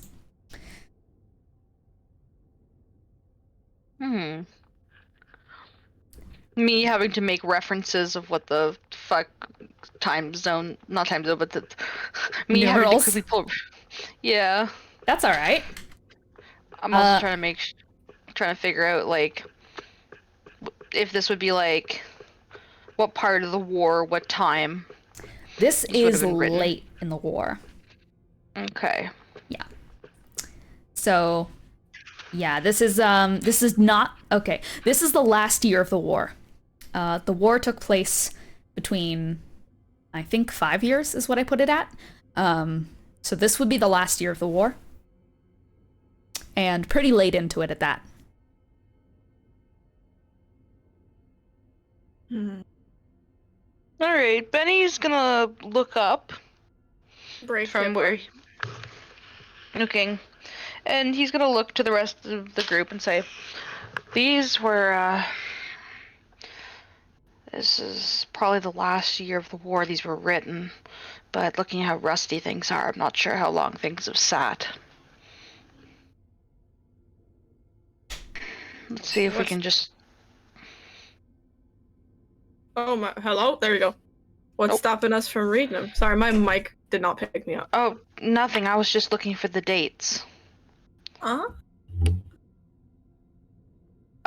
Let me see what's on them, actually. Betty's gonna give a quick scan over them to see if there's any... It's really shitty handwriting.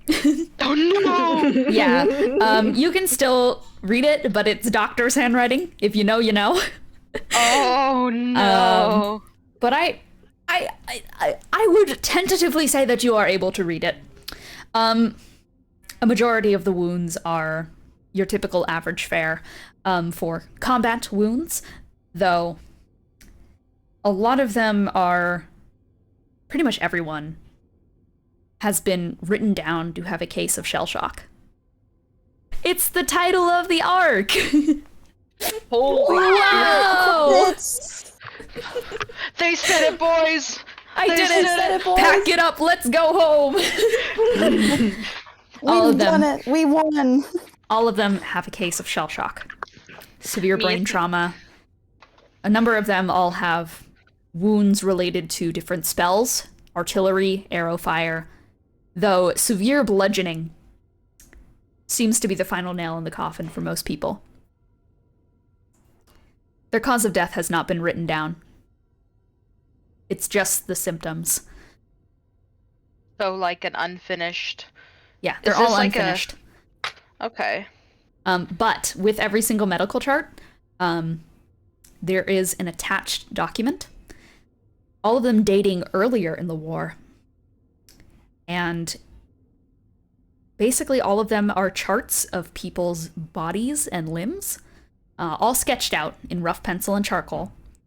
And they've all been drawn with these magical kind of runes up and down the arms, limbs, chest, torso, head. And you see basically none of the spells in particular have been written up as to which each one is. It's just the symbols that make them up. So everyone has different charts of sigils. There's a single one that everyone has in common, but the rest of them are all different.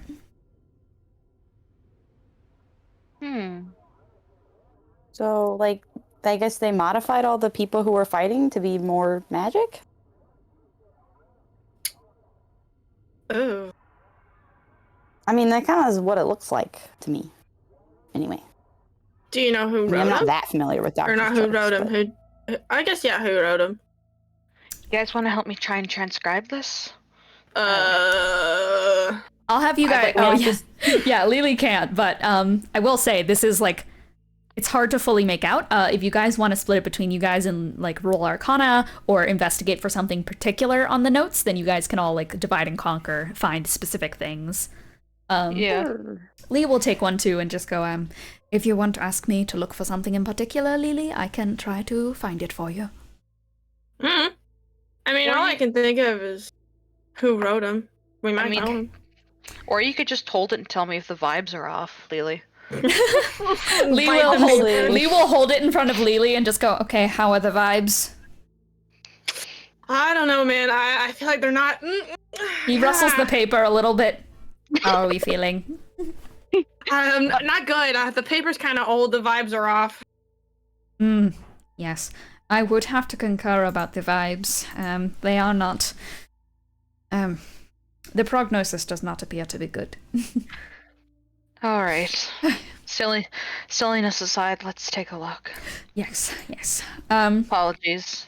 I couldn't help myself. It is not a problem to try and bring some level of lightness to the situation. What are you all looking for in particular? I know Lelee said you want to find the name of the person who wrote this. Bennie is looking for essentially words that would pop to him. Things related to people, places, maybe things. Okay. recognizable features. Got it. Lelee, And I think I will quickly say, Lee finds the name for you. Dr. Danny Othello. Oh, Othello. right. Danny And what's Othello. the role for that? Did he suffocate his Uh, wife? For looking for stuff in particular, I'm going to have you guys just roll investigation. Okay, actually, yeah, no, I want to do an investigating. Investigating? And then I'd like to do an Arcana check on these runes. Yes, you can also do that. What's Arden looking Okay. for? I'm. What was I just thinking of? Oh, I'm gonna see if I can figure out maybe what some of the like symbols and stuff mean. Like Okay, just then in I'll a have more you- general sense. I'll have you roll Arcana.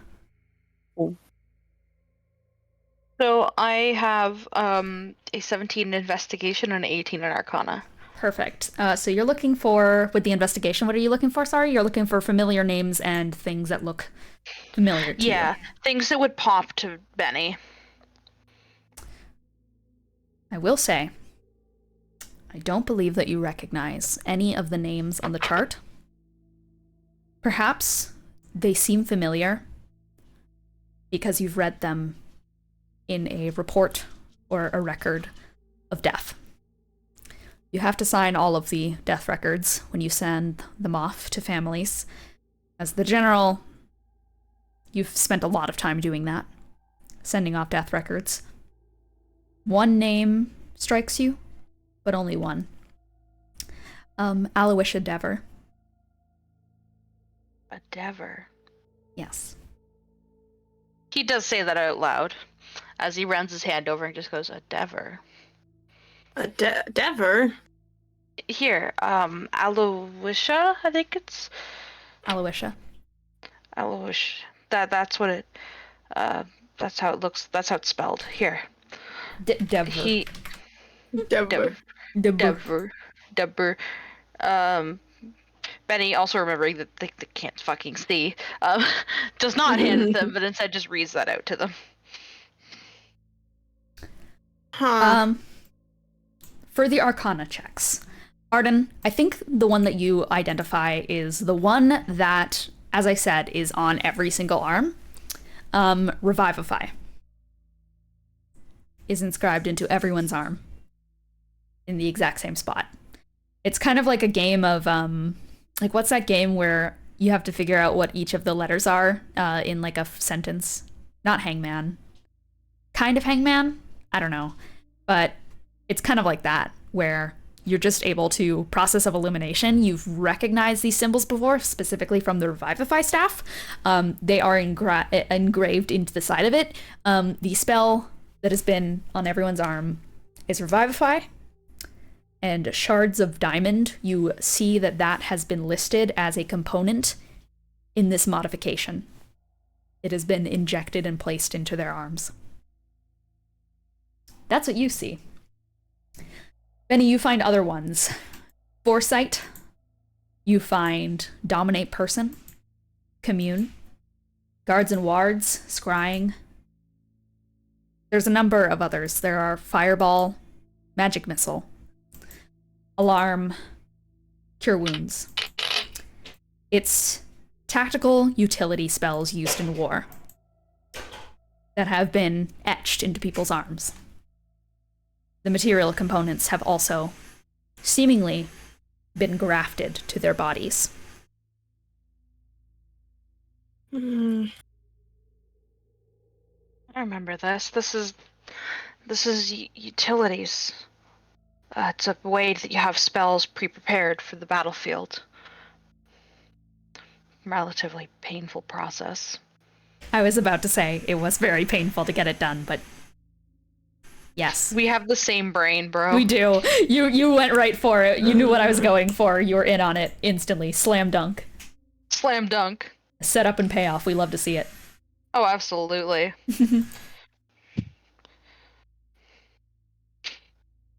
That's, oh, I don't like that. Unfortunately, it was a common practice for war. I mean, No need to draw spells every time. Lee rolls up. Well, Lee basically shows the fact that his arms are spectral and skeletal in nature. He holds them up and he kind of like waves them around. After a while of using magic in this way, it does lead to permanent side effects.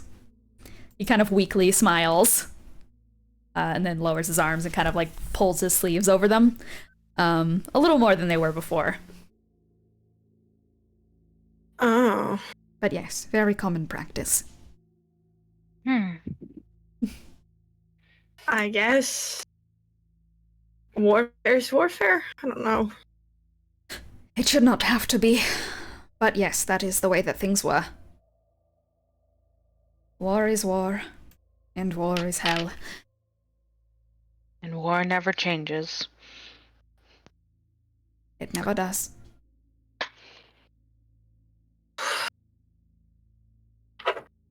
I will say, with every name she's told, she basically, like, gives a little prayer, little vigil. Aww. It doesn't matter, because they're already dead, but, like... You can pop a prayer as a treat. There's potential time traveling, like... Potential time traveling is a powerful thing. So yes, you look over the notes and do indeed pass a small prayer along for their souls, wherever they are now. All right. Do you guys want to keep the records for yourselves? Or put them back? Benny's going to look them over, but put his back, because he doesn't want to leave things out of place. Yeah, fair enough. You set it on the table. If we're actually time traveling, it seems like it'd be a bad idea to just take these. Yeah.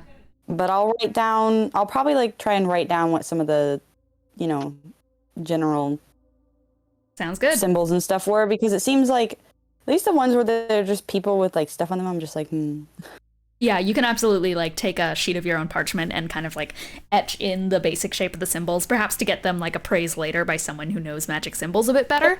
But yes, you graph that down and you guys leave all of the charts where they were. Perfect. Where are you guys going? There's the tree, and then there's what else? Because I'm not going back to the tree. There's a table with 2 figures on it. Wait, what was at the tree? Benny, who was not at the tree. Well...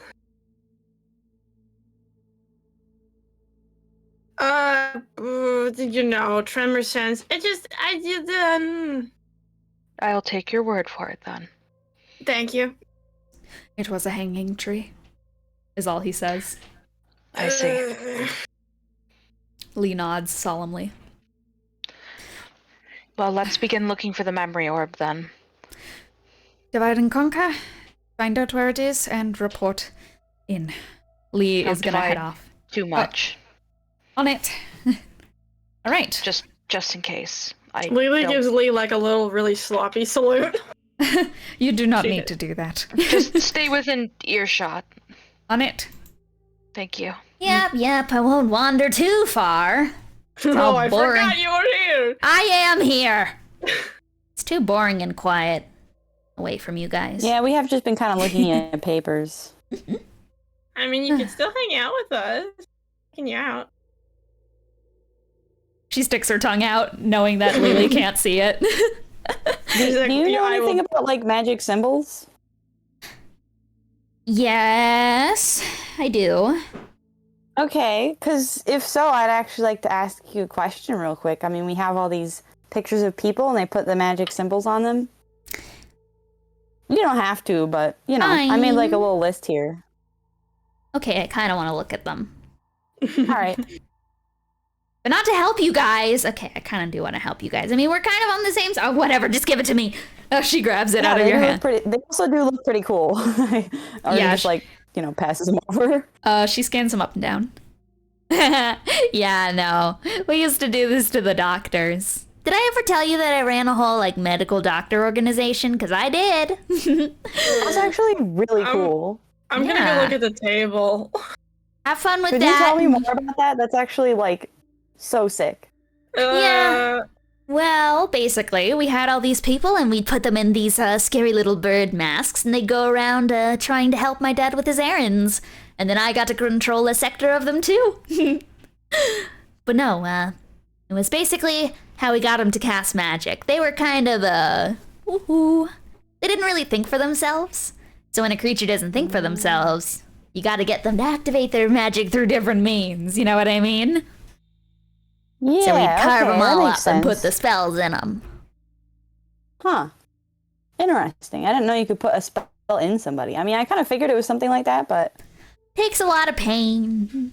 You know, a little bit of torture I here and kind of there. figured. It does seem like the MO. They made me sit around and watch the procedure happen. That's mean. Yeah. You kind of get used to watching it after a while, though, you know? You can get used to anything after a while. It's not necessarily mean it's good, you know? Yeah, I guess that's probably true. But, you know, it wasn't that bad. Kind of like getting a tattoo. I can give you the number for a therapist also. She squints.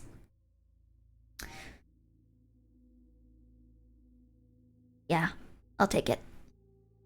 Okay. Arden will give her the number for probably just the therapist that Arden uses, like, because Yeah. she is also, like, meant for Arden will... probably somewhat psychology even, like... Yeah, Arden will, not Arden, Aslan will take it and will stuff it in her pocket and will give you a kind of a shy thumbs up, and then she will kind of cackle to herself as she kind of uses her giant, like, syringe kind of tendrils to make her way throughout the morgue. Benny's also going to be taking a look around. As you guys begin to walk away from this medical bay, Conversation.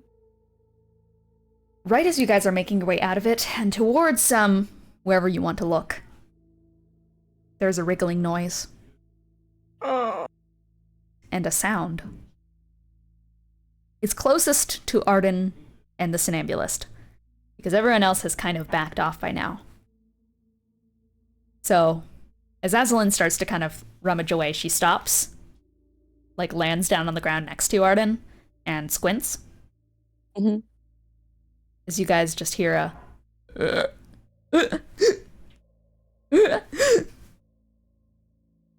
this noise from behind you. I mean, I'll look at the noise, I guess. Yeah. Yeah. You turn around, and on one of the beds, the sheets are wriggling, like worms underneath skin. It's uncoordinated and slow at first, but you see as a hand presses against the ghost white sheet, and cracks become horrifically audible as the ligaments stretch back to life. He's grumbling to himself, Good for him. quietly at first. I don't know what's going on. It's too bright. I think that what's going on? What's going on? Hey, you're in a medical tent.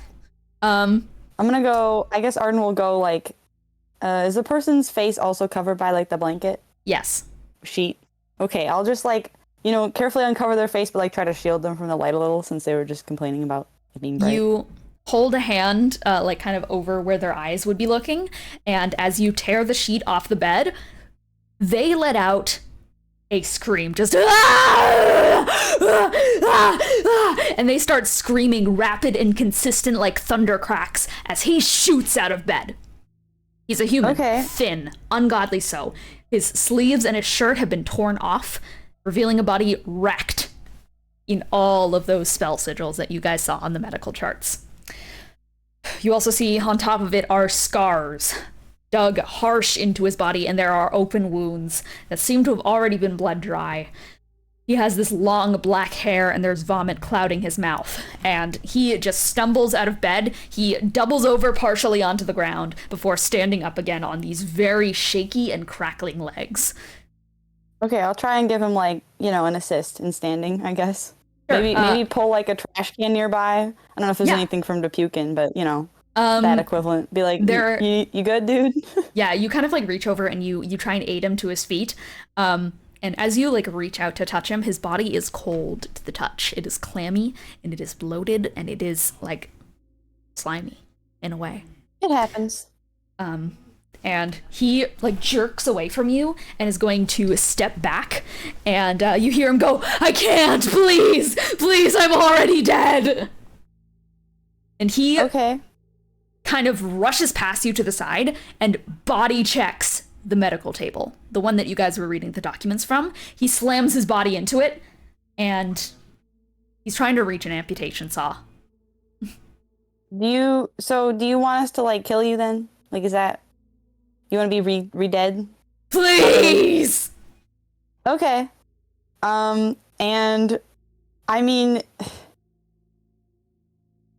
I don't actually know if Arden has any good way of like just instantly bodying someone. I guess she'll, like, there are people here who have bladed weapons, right? Yes, many. Okay, so I'll just turn and be like, you want to like cut his head off or something? I don't know. To everyone. Although if he's, The commotion has if you're attracted. already dead, like, can you even be re-killed? Like, what if that just makes it worse? Yes. What's going on, you guys? Benny is reapproached. I don't know. This guy's like dead, but now he's not dead anymore. He's letting I out guess he's these still dead, but frantic he's like and- not dead enough. He's letting out these frantic and rapid screams. Oh, this is my area of expertise. I'm literally undead. She'll put her katars on just for like, you know, future measure. But she'll approach where the guy is. You approach him. He, at this point, if no one has stopped him, he has grabbed a amputation saw off the table. All right. Hey. But if you want me to kill you, I can do that. But we're gonna take. Hey, I just gotta ask you a few questions. Okay, and then if we can't do anything, we'll just lob your head off. Sound good? He lets out a guttural scream, and he Right? is going to chuck the table at you. He ropes himself underneath it and is going to body check it towards you and try to slam the wooden table right at you. So I'm actually going to have you roll a dexterity saving throw as he's flipping it towards you. You're probably going to succeed this because it's dex. 21. Has everyone kind of, like, everyone's around this area, right?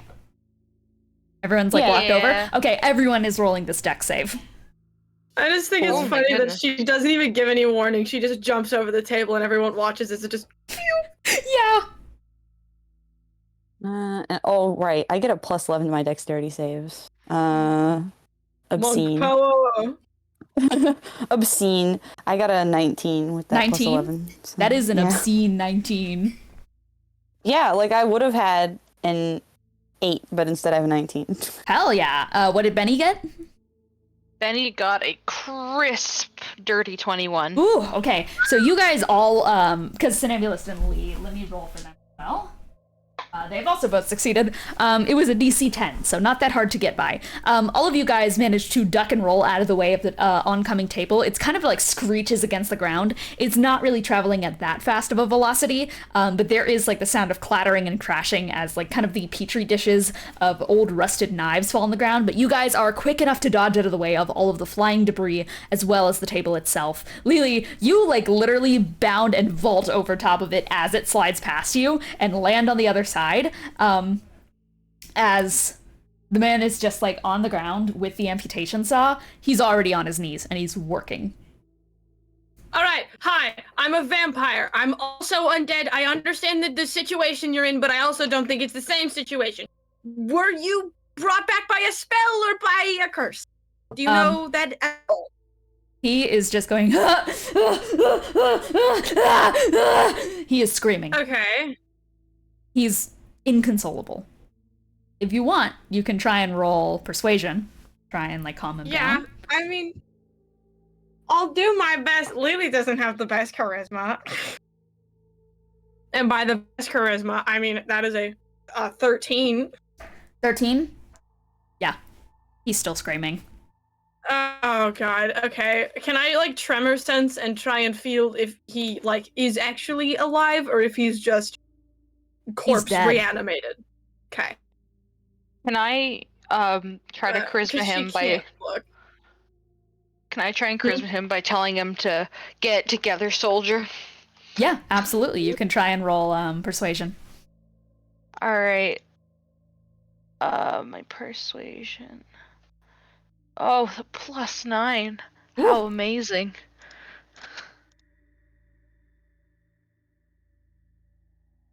That's a dirty 20. Dirty 20? Got Damn. 11 + 9. Yeah, fuck yeah. He stops. Just All right. instantly, he's quiet. Let's start off easy. What's your name?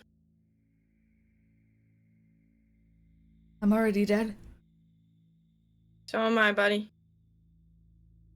I'm supposed to be dead. I feel it. Nothing is working in my body. Okay. Okay. Listen, I get where you're coming from. All right. What's your name? I'm already dead. That is your name? I'm dead. There's no need to ask these questions. Well, it's important to me as I am holding vigil over all of you know.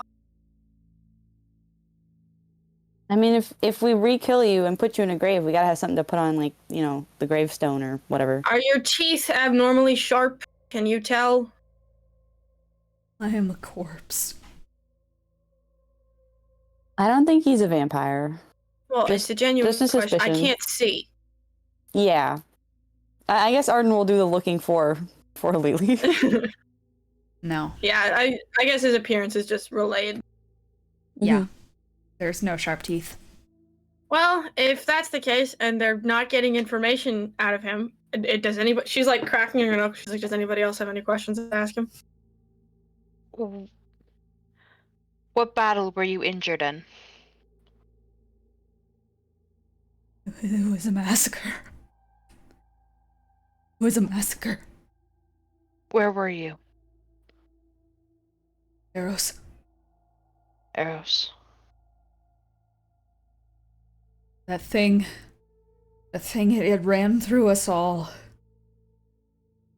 What thing? Can you remember? It was so big. It was staring at us. When I looked into it, I just saw the sun, The sun. like it swallowed it whole. Something that swallowed the sun. That's not possible. It's not possible. I shouldn't be alive. Would you like me to return you to the state you found you in? Yeah, Lily's right next to him, just like getting ready. Please. Please. All right, yeah, she'll Yeah, Benny's gonna look to Lelee and nod. she understands the implication. She'll like dart forward and. Do you want me It's to roll quick. for this or? No. Yeah. She tries to make it as smooth as possible, It's but quick and katars are pleasant. 3-bladed, so. It's fine. Benny just It's over. nods and says, "Thank you for your service."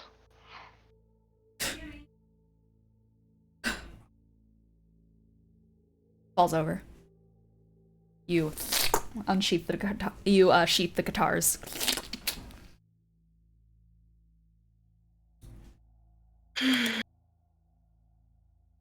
Is there dirt in this area? It's a tent, right? Lee inhales sharply. I don't know if it would be wise to mess more with what could possibly be the fabric of time. Great point, actually. I'm just gonna leave this room. Please, And it's just one word. Please. What? Another Who's voice this time.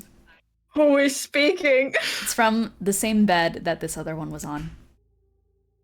Two blue eyes are lulled over. They make cracking noises as they're looking up at you, Arden. Uh-huh. Just use the spell. It's one word. All I ask. Wait, what? I don't actually know what spell you're talking about. Please, for a friend, please just use the spell. It's just one word. Uh-oh, I think I know what spell they're talking about. Out of character, Lelee doesn't know what this spell is in character. Man next to me is dead, and I am too. Gone already, just use the spell.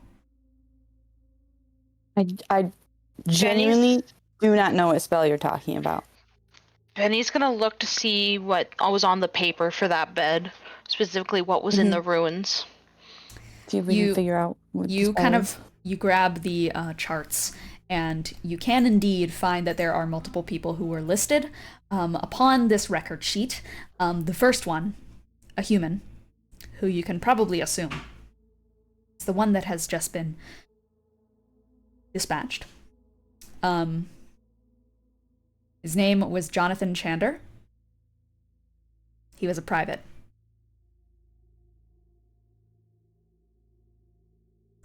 And alongside him in this bed is Paula Bina and Eric Cochra.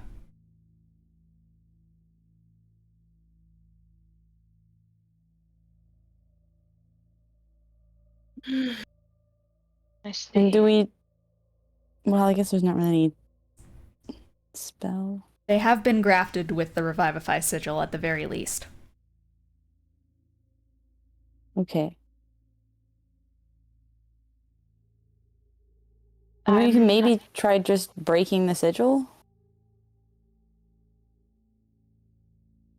Just say the word.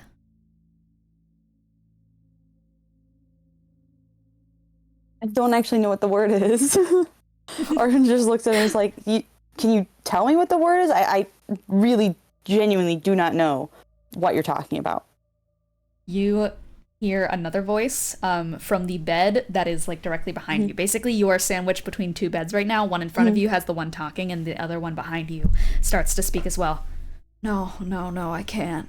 I know it hurts, but I don't want to kill you, please, no. No, it hurts me too, but I can't use the spell. I'm sick of using spells. Please, it's just one word. It's just one word. For a friend, please.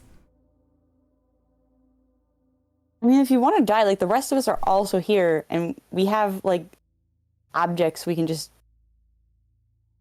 re-kill you with, I guess? Unless it has to be a spell. Sorry, I don't really know the rules of this. Well, if it has to be a spell, then the guy that I just sliced up is in for a rude awakening. Yeah. These two seem to be, I don't know, reliving a moment at talking. What? Well, One word spell. Lee is like contemplating to himself as he's walking back and forth. One word spell. I don't know anything about magic. Power word. Maybe? Or Which one? kill. They're I mean, asking probably to the one that... die. Probably the one that kills you, right? Yeah. I was more physical with my work. I don't really know spells. They continue arguing with one another with Arden in between them. It's just Arden's use just it, like- please. I don't You're like, want "You know, to. I'm gonna get out from I between can't. And yeah, Arden, you start shuffling out just- right as you hear the one behind you going, "Fine, cease!" Arden, you feel like a shockwave like pass right by you as you step out of the way. As the Arakocra's eyes begin to drip with this pink liquid. Thank you. Arakocra drops. What the hell? Lee, like, looks at Arden and goes, "You're okay?" Yeah, I'm fine. Pretty sure. That's not a spell. That is not a spell, I don't think. It is. I don't know of any spells like that. I guess... Power word kill. All you need to do is say one word. Oh. It was right. Benny looks surprised that he actually was right about magic something.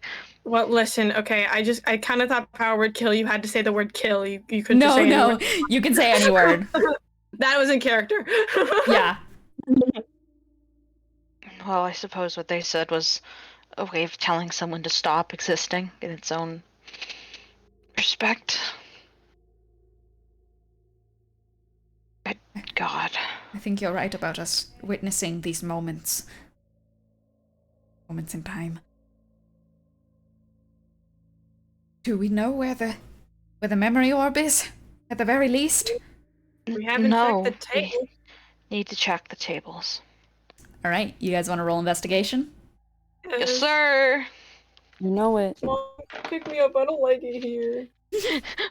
Mom, pick me up. I don't like it here. Oh, a 9 for investigation. This is an Lelee L. wanting to leave really did show in her investigation, because normally I get really bad investigation rolls because her intelligence is so low. Lelee said, "Get me out of here. Get me out of Get me here." outta here. Get me out of here. Arden literally just Oh, no. sidestepped a power word kill. Yeah, I mean, sometimes you hear people talking about using a word to Murdering. potentially end someone, and you're like, maybe I should move. Maybe I should be out of the crossfire. Arden's about to let that party death count drop. Nah, I should be fine.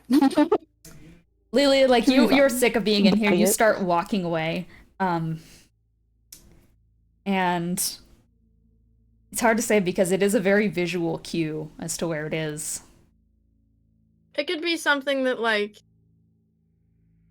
You hear humming oh.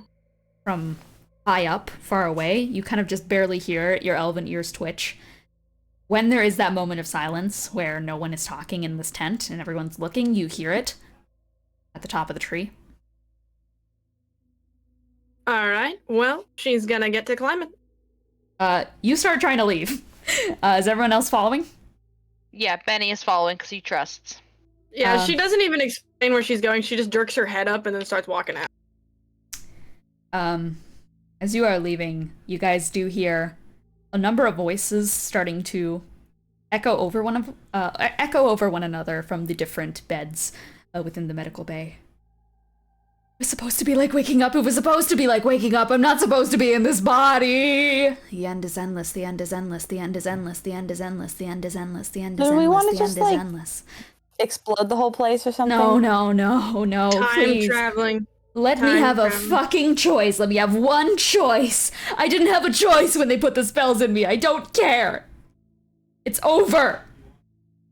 Skin is burning off. My skin is burning off my body. Just take it all off and leave me as eyes. I just want to be eyes. I just want to be eyes. These voices are like kind of repeating over one another. They're getting louder and louder. Get to the So tree. is the collective decision of the group here, and Arden just kind of addresses this to the room as a whole, do y'all want to just die, like, for real? At the same Everybody- time, they all yell, "Please!" All right, well, everybody, let's get out of the tent. I'm gonna use one of my explosive arrows. That'll probably do it. Everyone backs But we can't out. be in here, or we'll... Actually, this means if we're gonna explode it, we can take all the papers. That is true.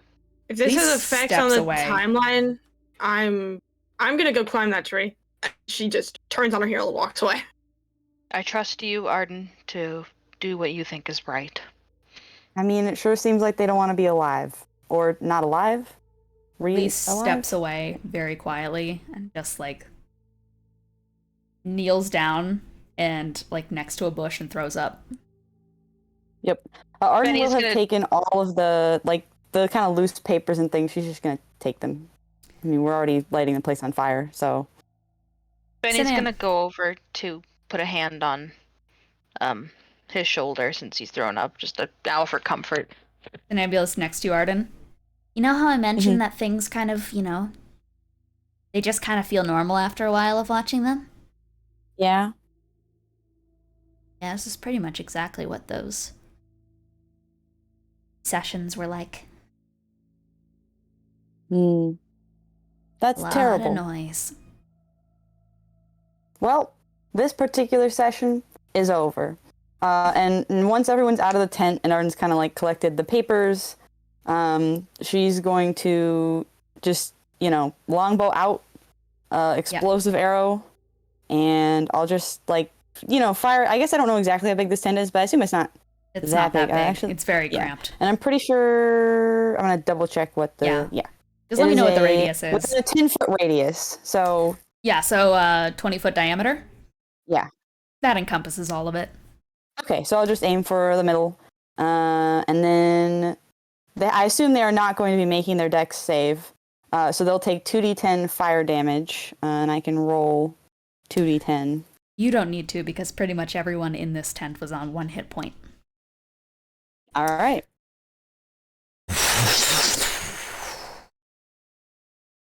The place goes up in flame, and it becomes quiet. Lee stands up. Somnambulist reaches over to you, Arden, and pats you on the shoulder, and kind of just grabs your shoulder and kind of shakes you around a bit. As she kind of she giggles, just yeah, that happens sometimes too. Yeah. Arden will kind of pat her on the shoulder back. He hi Hammy, he's here. The shit. He's here. The shit. Here he is in all his glory. He's made his entrance to the stadium. The shithead. Woo! Hammy! We're all so excited to see you. Yeah? Hammy! It's the bone! It's the bone. There he is. The nasty. The nasty. You want to be on my lap? No. You just want to lay there? All right. He's joined the adventure. All right. You guys slowly kind of make your way to wherever you next want to investigate. Lelee, you've identified where the memory orb is. You haven't really said it yet, but you are walking towards the tree. Is everyone following? What's everyone else doing? I am following. I'll follow. So, you find a way out of this, pleasant scene? Are you asking me? She's she's almost at the tree about to start climbing. You seem to be leading the way. Yeah, it's on the tree. So I'm gonna go up and get it from the tree. All right. It was singing or something. All right. Do you guys all want to climb it? Or do you want to just send Lelee up? I mean, I think I'll... Monk power! Lelee. Sure. Arden's I do have I could spider climb climb. it, but... Yeah, all right. Just walks up the side. Lelee, you begin to rise up the side of this tree. With every step, your tremor sense feels it all. And as Lelee begins to ascend up the tree, that druid-like table from behind you all, where those two figures were sat quietly, there is the sound of the cracking of their bones. But unlike in the medical tent, what follows is not the sounds of wretched agony. It is instead an old war song. Pour the wine and raise a cup. Drink up, brothers, you know how. And spill a drop for Exodus, wherever he is now. Some birds sing when the sun shines bright.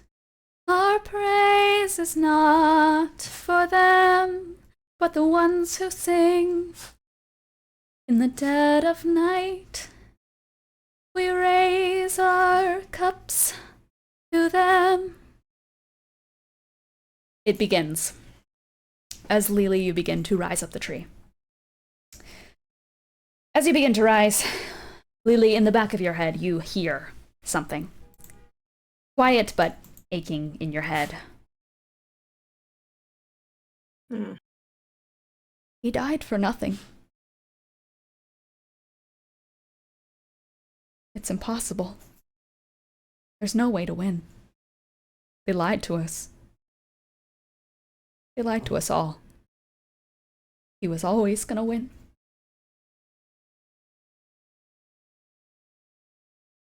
Are you just watching Hammy be silly? Is he ruining this moment? Sir. Sir, must you be silly when I'm being dramatic? I'm trying so hard to keep. Must you be silly? Must you be silly? Sir? I'm trying so hard to keep a straight face. We need to make an arrangement here. I'm DMing. You cannot be a silly little shit. I lost my mind when Kiki, when you did your eyebrow raise when the word Exodus was mentioned. The fucking the fucking got me, bro. I was trying not to fucking cackle in this session. I'm trying so hard. I'm like, this is a serious moment. It's a serious moment. We're having a serious moment. And Hammy was in the background, and I was like, oh. He does this to me every time. Are you done being silly? Are you making your leave? Oh, okay. Oh. Nasty.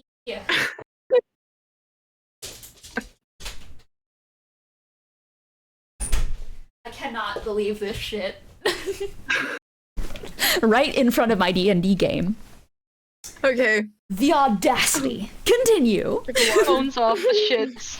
He is. I didn't even notice he was being that silly. I don't know. I heard him make the snuffle sounds, and I was like, you know.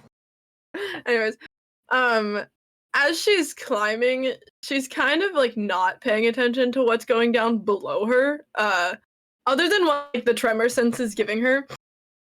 Because it's hard to like, you know, when you're down there, you hear all these things. But you know, when you are without your sight, you kind of forget how easy it is to notice that you are kind of isolated from areas. So like if you're ever up in like in a helicopter or up on a really high cliff, you close your eyes, and even if you can feel the ground beneath you, it's a moment of like of Orpheus and Eurydice at the like, you know, the gates of hell, where you don't know if you should look back or if you should keep looking forward. Like she just kind of is a little worried, and the voices in her head are not exactly helping. And she like she's just her movements start to get hesitant, but she keeps going. You guys can see the slight hesitation as Lelee steps. There is a look that crosses Lelee's face, one that is unmistakably understanding language. Whenever we understand language, there is signs that we recognize it. So there is this look that crosses over Lelee's face that you guys can all identify as Lelee begins to rise up the side of the tree, getting further and further. You don't look back, but the rest of you guys can see it. It's like gravity reverses on the scene at the bottom of the tree. And the ropes, like, swing around and begin rising up around Lelee, getting closer to her. Lelee, watch out the ropes! Does Arden cry that? Yeah, absolutely. All right. Well, I guess roll for initiative, guys. We're fighting the ropes. All right. Lelee, watch out the ropes. Lelee, the ropes. I think Lelee, as these voices throughout your head are starting to they get louder, you hear it very faintly in the distance, Arden crying out for you to listen. And I want you to roll a wisdom saving throw to see if this breaks you through surprise. Because if not, you're getting surprised. Surprise! Yeah, I think I'm getting surprised. That's a 10. Or no. You did not hear it in time. You are surprised. Oh, do you want me to? Do I go at the end of initiative if that's the case? You just skip your turn. Your first turn in initiative. That Investigation. was my own initiative. Wait. Well, because I originally wrote instigation. Instigation. Because I was in the middle of writing initiative, and then I stopped at the I, and then I was like, what was I trying to write? I got that one in it for Somni. All right, Bennie, you can roll into to initiative. Yep, 1 sec. All right. But I believe who is going to start us off is going to be Lelee, but Lelee, you're going to pass a turn. 30-20. Dirty 20. No, Bennie. that's Bennie's fine. up. Yeah, Never boy. mind. Woo, All right. Bennie. So order is Bennie, Lelee, Ropes, Arden, Lee, and then Somni. Perfect. All right, Bennie, you are first up in initiative. You begin to see the ropes of this tree rising up to try and grasp at Lelee. The tree is 15 feet away from you. What do you do? Okay. We're gonna fuck this shit up. Let's see. In this memory, do I have my wings? You do. I'm gonna stretch those bad boys out and see if they still work. They crack a little bit, but they spread to life behind your back, and you can fly. I am going to fly up, and I'm going to attack using my big boy scythe. Yeah. Are you attacking the ropes, or are you attacking the tree? The ropes. Got it.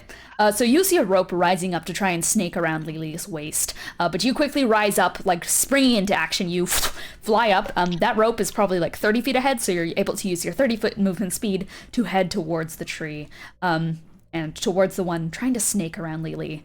You rise up, twist the scythe around in your hand. What did you get to hit? Let me roll for hit. Oh, I got a fucking 2, bro!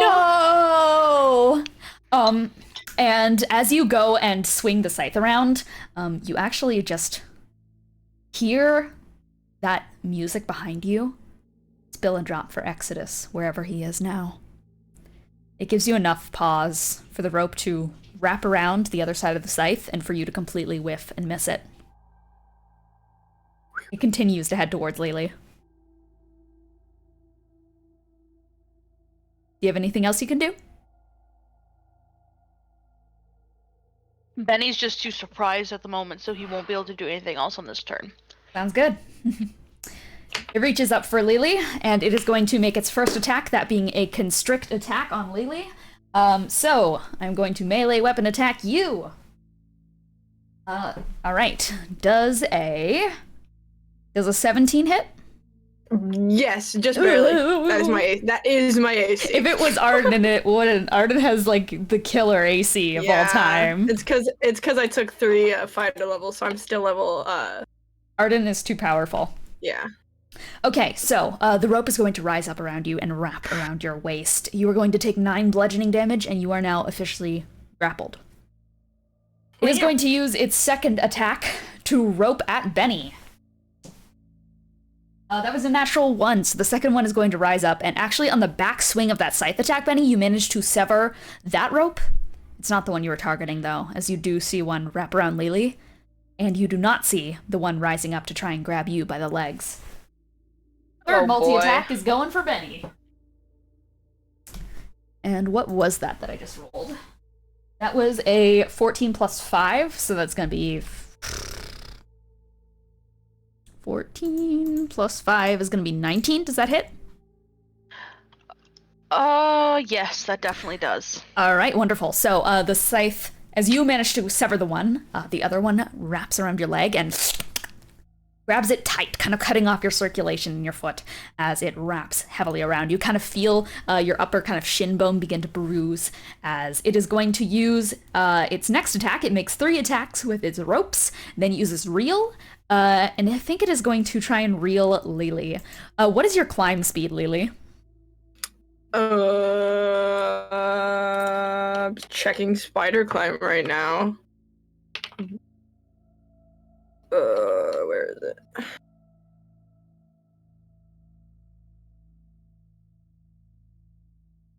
Because I got the vampire stuff, and I also got the boots that I don't need. Oh yeah, I forgot that you had boots of spider climb, even though you can already spider climb. Yeah, well, I got them before I could spider climb. You can do spider climb too.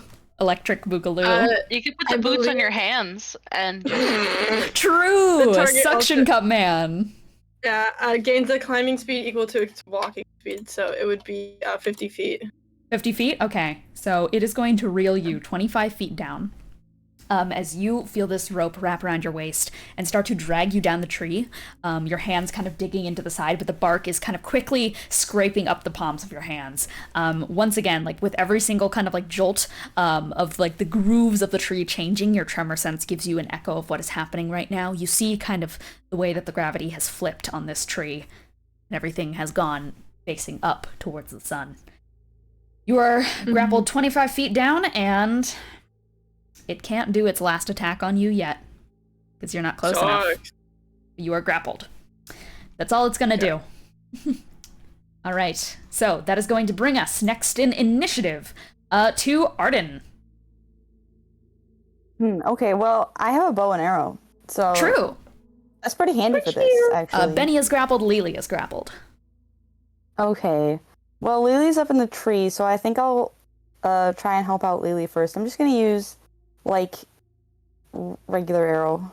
Sounds good. And try and hit the rope. Let's see. So, roll the dice.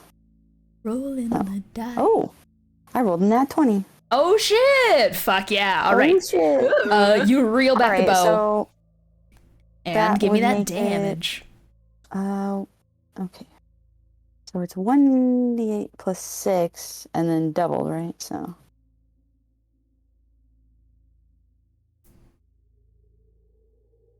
Roll. Oh. Okay.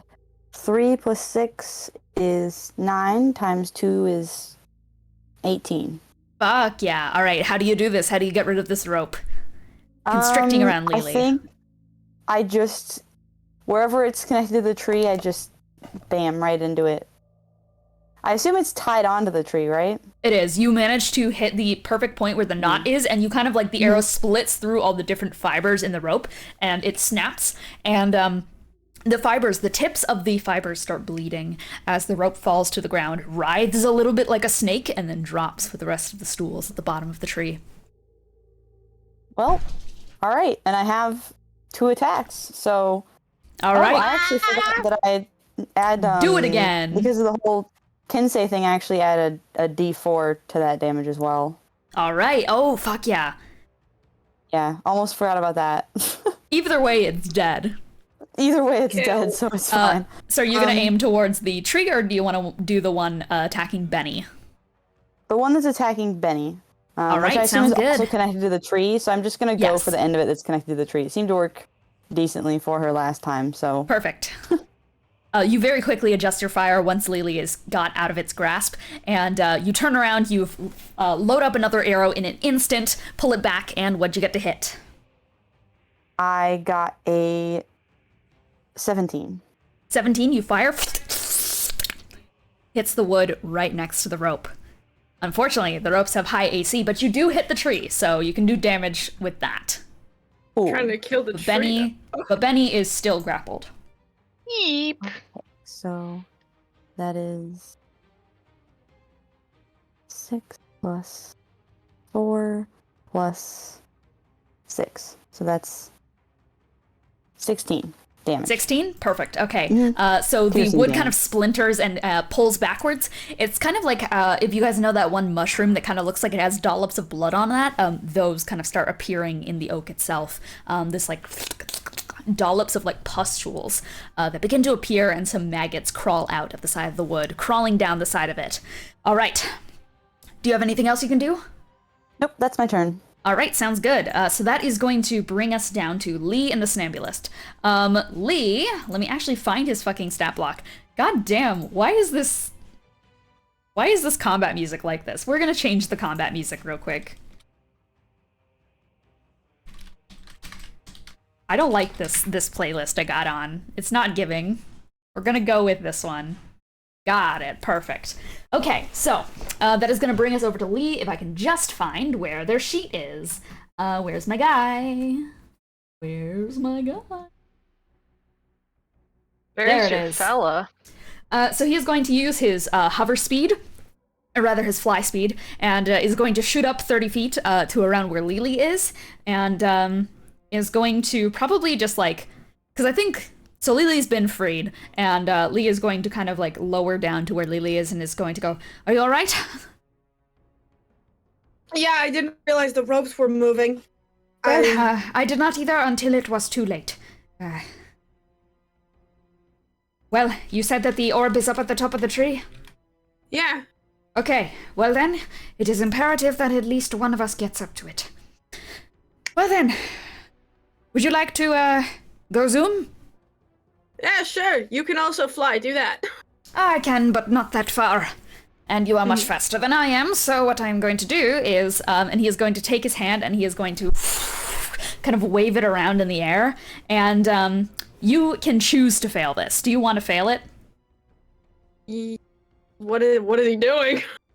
I You're guess gonna you have to wouldn't trust know. him. You're gonna have to trust him. Yeah. Well, I mean, if it's a all trusty thing, then yeah, she'll choose to fail it. Okay. He casts Vortex Warp on you and is going to warp you 90 feet up the tree.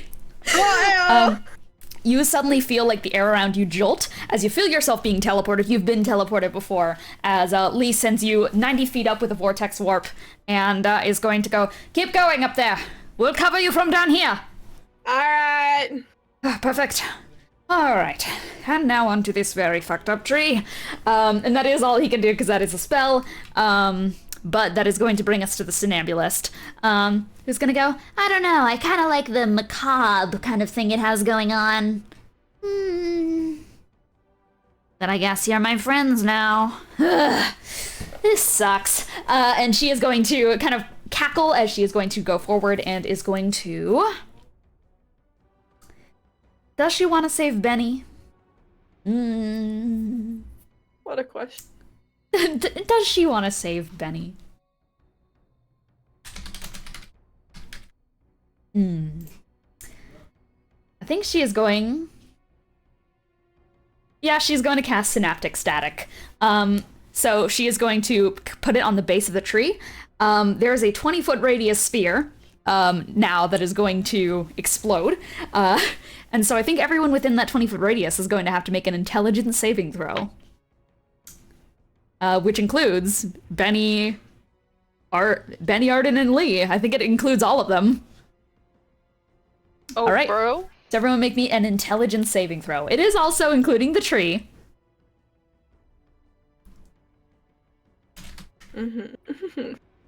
Tree intelligence test. All right. Let me know what you guys get for your intelligence saving throws. Ooh, 12.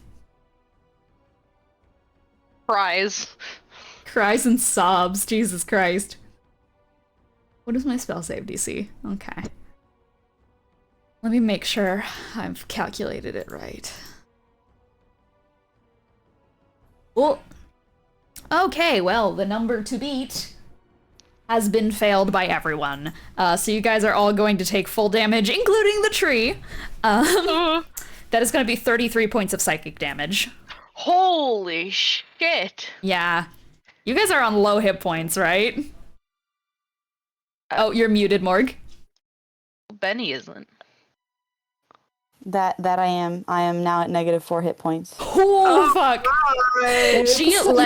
She lets out a cackle and is going to just like take her hands and burst out this splendor of static.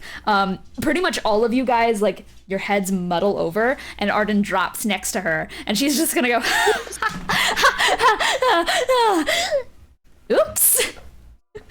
No worries, no hard feelings. No hard feelings. No hard feelings. Basically, during that time, you guys have to subtract a d6 from all of your rolls for a minute. Okay. Yeah, this is a very evil spell. But the tree does, like, flinch and such, and Lelee, you kind of have to hold your balance on the top of the tree as Lee has sent you up. Lee, who is, like, now kind of stuttering from the kind of brain fog that passes over him, he's gonna grab onto his forehead and just go, "You didn't need to cast that spell! You have so many other spells that could have worked here! Why did you choose the one that was going to hurt us all?"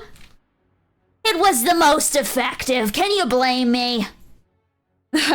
And Lee is going to shoot her, like, a murderous glare, like, "Oh, come on!" And that is gonna bring us to the top of initiative, which is going to be Bennie. Ooh. Arden is down. Shit happens. Shit happens. It happen. It'd be like that. It occurs at times. Well, if she doesn't die for real, her mom won't show up, so True. don't worry about it. Benny is still prone, yes? Yeah. Or No. grappled. Benny. Oh yeah, Benny is still grappled. Holy shit. Wait. I have to see if it dropped grapple because of her attack. Oh my god, so smart. It did drop grapple. So Oh my you are God, free to nice. move. Thank you, Somnambulist. You may have downed Arden, but you did something. Benny's gonna actually zip over to Arden because this motherfucker's gotta hit him with the spare the dying. Yeah, you quickly land down and you instantly head towards Arden and you're going to tap her with Spare the Dying. Somnambulist is kind of over your shoulder and she just is cackling. See? I got Benny out, so now Benny can help Arden. No harm, no foul. And she crosses her arms and Lee's just like, come on, Asselin. Benny's gonna use the classic dad technique, and he's gonna give the somnambulist a big old dad smile and say, "Keep up the good work, kiddo." See? Oh. And Lee's going to go, do not encourage her, she is going to kill us all. Oh, God. I can't remember. Under your Spare the Dying, You're up. was the... You're up. Okay. You're up. Yeah, And you're on I one. was just like, yeah, no hard feelings. I was a little low on hit points. Probably should have fixed that before this, honestly. and See? now You should have that healed I him, am- Lee. Where is it? Eh, 'Cause no worries. Oh no, because I haven't properly sorted out my spells since my sheet got deleted. Oh, no. I think that is that's all you okay. can do, though, because Spare the Yeah, Dying spell. it is. All right. Which is going to bring us to Lelee. Poggers, how far away am I from the top of the tree? You are now 120 feet from the top. This is a big fuck off tree. Perfect. I'm gonna dash and get 100 feet closer. Oh, fuck, yeah. Hell yeah, let's go. Give me the orb. Speed. You begin, footsteps, instantly, tapping up the tree as quickly as possible. I suppose I can do an opportunity attack on you as the ropes. Yes, you could. Yeah. You could. So, as you guys are as the bickering is happening on the ground throughout all of the parties, Lee, Somnambulist, Arden, and Benny, one of the ropes kind of writhes a little bit from Somnambulist's attack and is going to shoot upwards towards Lelee and attempt to grab her.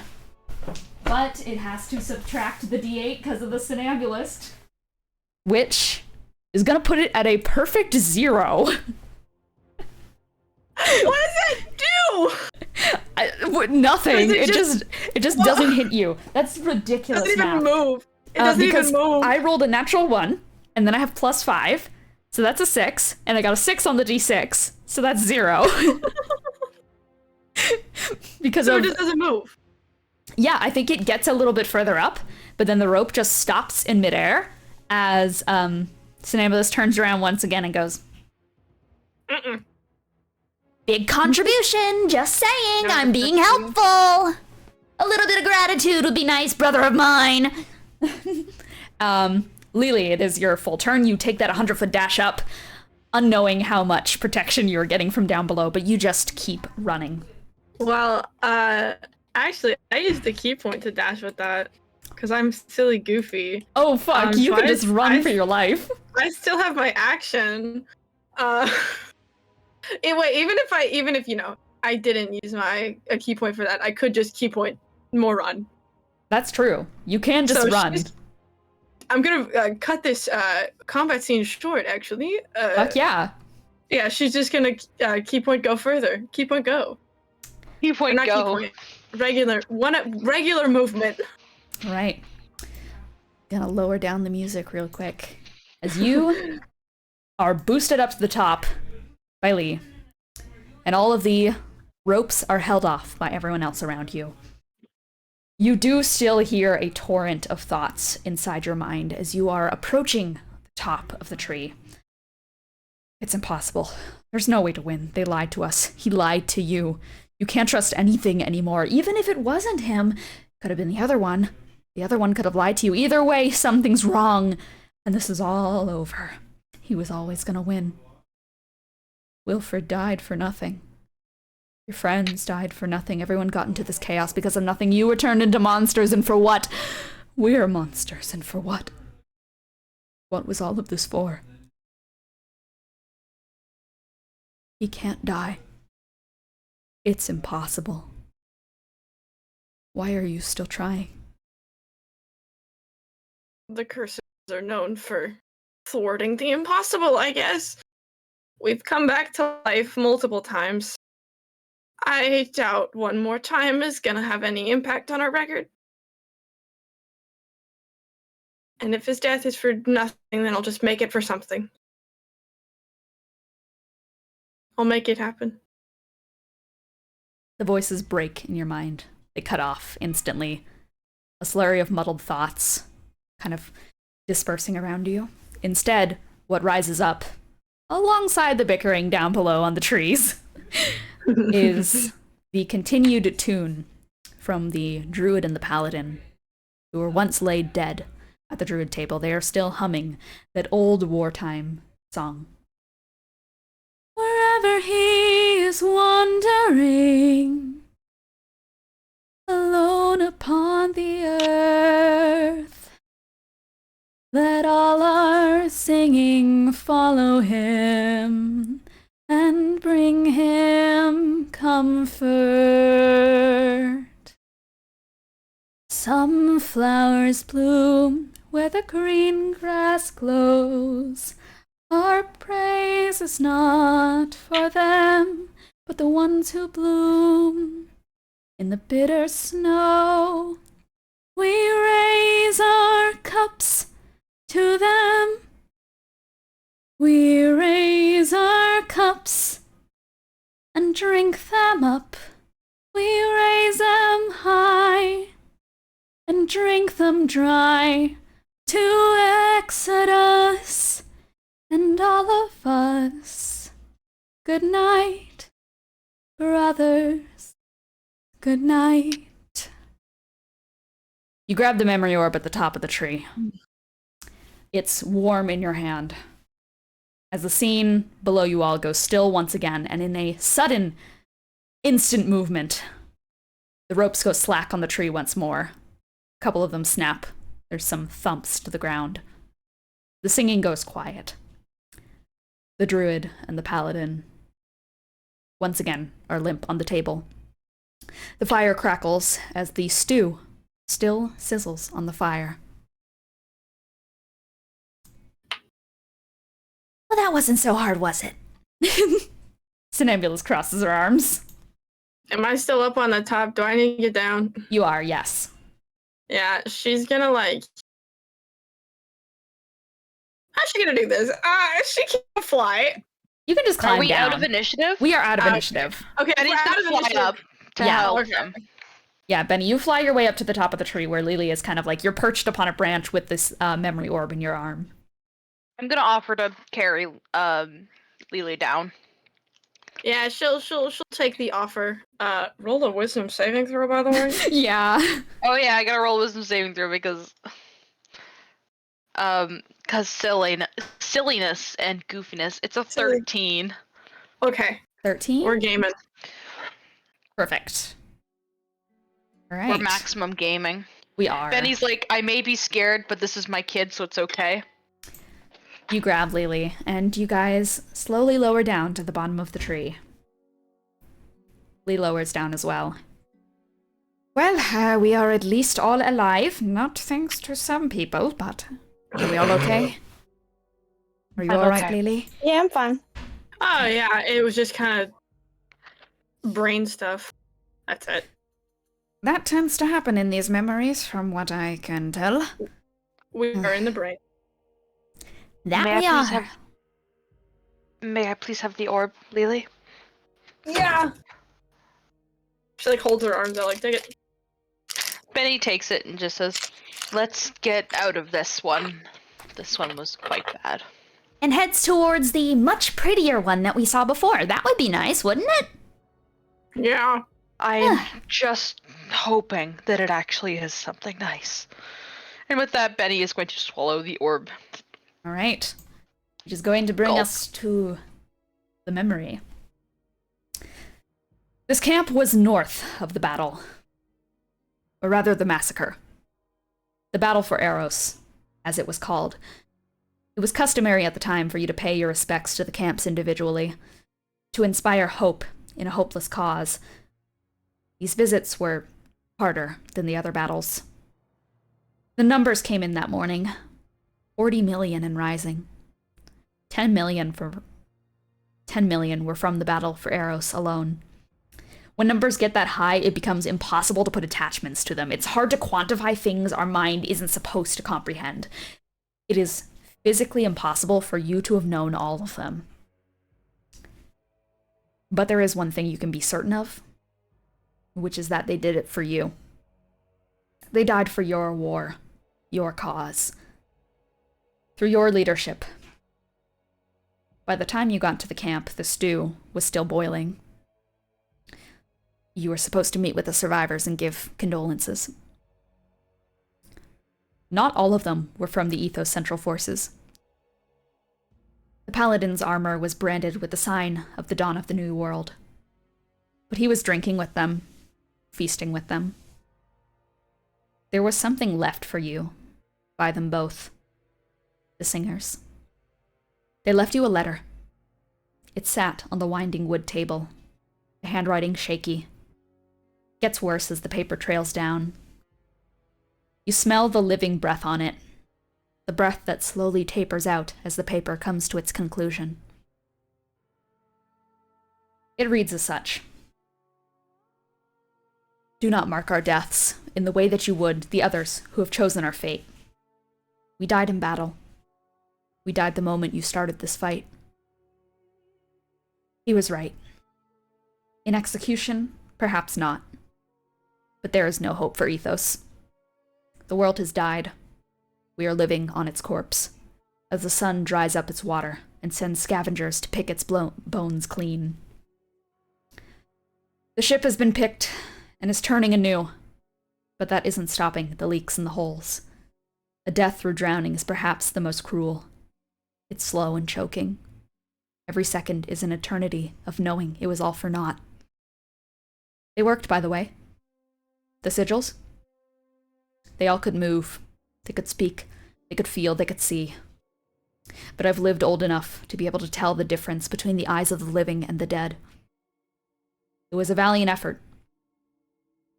Magic itself may come naturally to you, but for the rest of us, it came from above.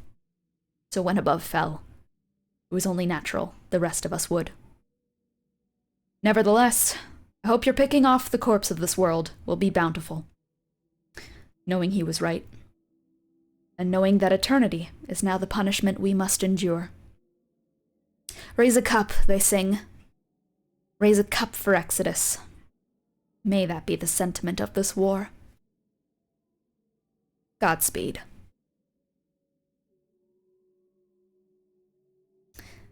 It's signed off in messy doctor handwriting from Dr. Danny Othello.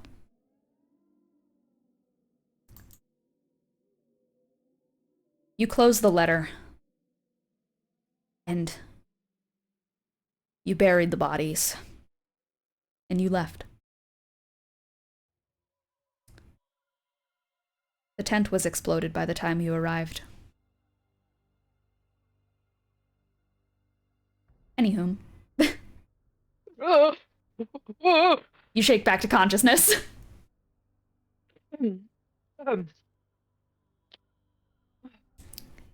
Doors open up around you guys. There is a door that leads back to the previous room. There's a door out into the main hallway. And there is indeed, I believe, another door that opens up. Hold on a moment. No.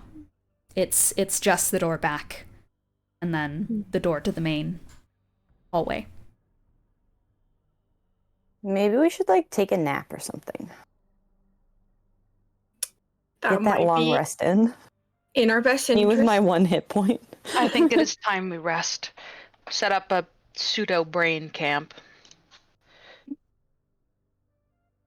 It probably make would coffee. be best to not do it inside this particular room. Fair enough. Let's go find somewhere and I'll make coffee.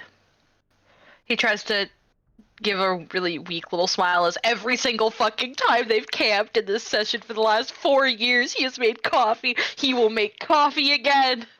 What did you see? You saw something, a memory. I Did it know, give us a I know. solution to our great Oh, conundrum?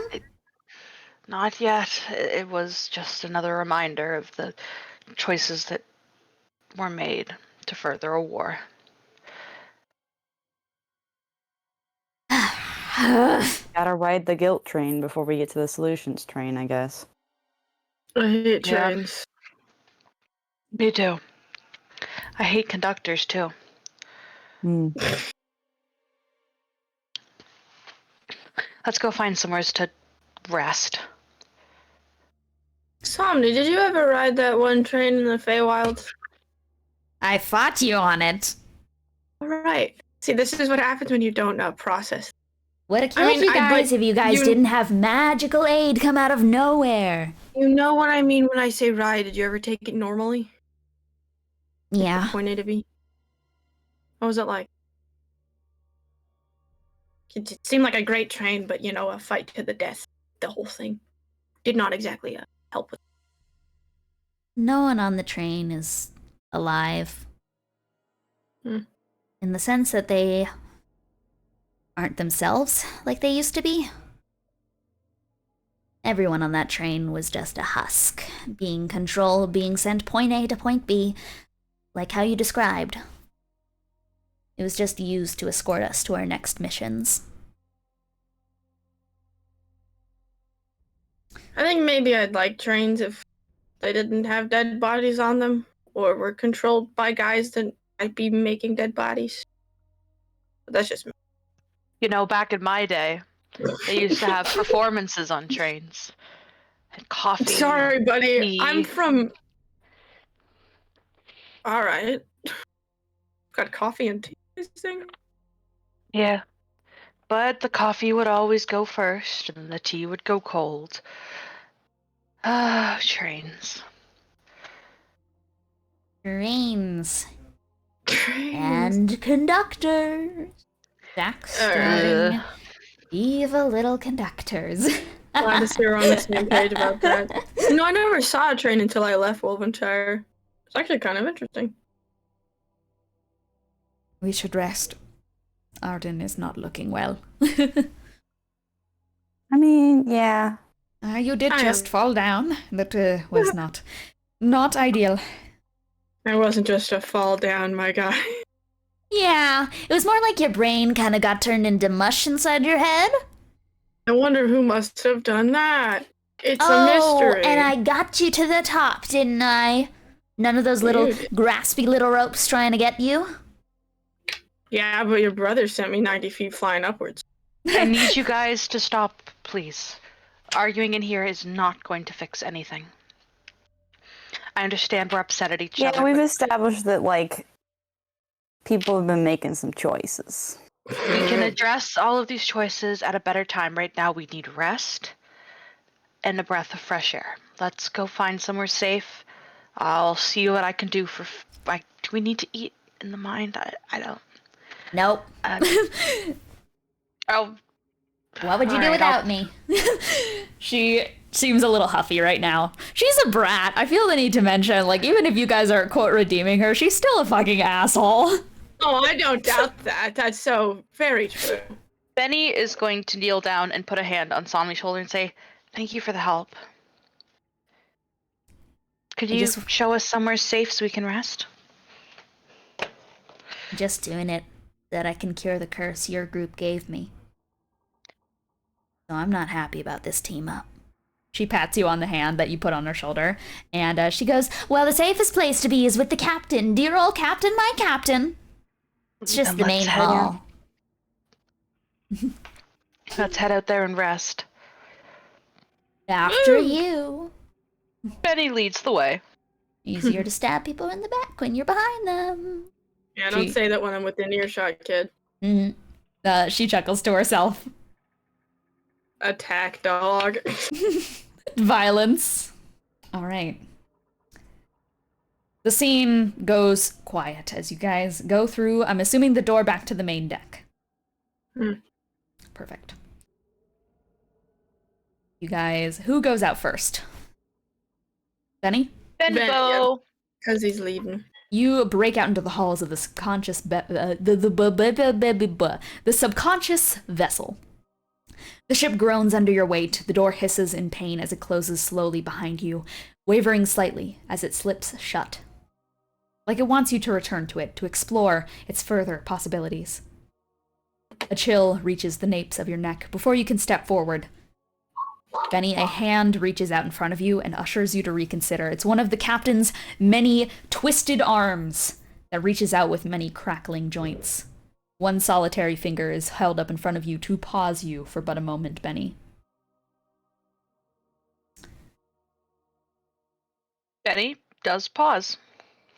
Another hand reaches out and is going to procure a note for you. The upper thumb joint cracks as it opens the waterlogged paper for you all. And in sweaty, dripping ink, the conductor shows you a note that says, "There is an entity."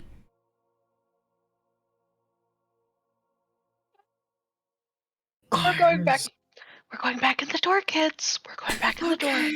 Okay. Are you... What did And you? Benny What is did you going see? to. What? The paper says there is something here that we're going back in the door, everyone. Okay. We'll find okay. somewhere safe in my memories to sleep. Let's go quickly now. Benny's gonna go over and open the door again. Did anyone want to look out? Or I want to leave it a Lelee's mystery as to probably what it could be. Lelee's like tremor sensing, but you can't see anything with tremor sensing because it's a. Yep. Yeah, Benny is morbidly curious. He's gonna take a tiny peek. Yeah, the captain will lower their many arms and allow you to look through. Footsteps ring down the hallway. They're a considerable distance away. You have to peek a little bit to see them down the twisted hallway. A tiefling stands at the end of the hall, clad in a white coat, with button straps on the upper collar and clasps upon the sleeves. Waist-high black pants are detailed in gold buttons. His neck is dotted in a choker covered in roses. He's wearing long heels. He wears a black beard with crimson skin that tapers off at the hands into charcoal. His eyes are gold, as are his 2 sets of horns. His tail, long and thick, curls into a single point on its left side. He has a small pocket watch in his hand, which he thumbs considerably. With his gold-painted claws, it's a portable sundial attached to a chain on his pant hem. Just a moment. I need to stand and procure a special something that I have. What? My retro conductor's hat. You. Which I will just hold right here. As Benny's the going. The Sorry, conductor, go ahead. Grimoire Valentine, snaps the sundial close, sighs, turns on his heel, and walks down the hallway. It's in here somewhere. Benny is going to try to drag everyone back through the door, incredibly You really quick. hear that voice? Yep. Arden's gonna help. Time to go through the door. Yeah, Arden, you back Okay. up. Lee and Somnambulist back up. Somnambulist is trying to get a peek, like, what is it? Is it something tragic and rolled traumatic from your past? I rolled my own little wisdom saving throw for myself to decide what Lelee would do. She's not gonna lunge at him. She's gonna go with Benny. Yeah, Oh, Lelee, thank God. Yeah, no. you are torn between decisions right now. As Benny, you back up and you slam the door shut. Is there any way I can lock it? Is there any locking mechanism on this side? The only way Is to there lock it dirt? is to forget it. Is there any dirt anywhere? Is there dirt? There's in your dirt on the memories? ground. There's dirt on the ground. Oh! All right, she's gonna start mold earthing a bunch of locks on the door, just okay, and this here, and up and over, and do the little thingy, and then You're really panicked. because the guy that we found out that was lying the whole time. He's here. Oh, if he Valentine. finds us, we're dead. We're dead. No, we I just can't lie for anything. No, I can't lie for anything.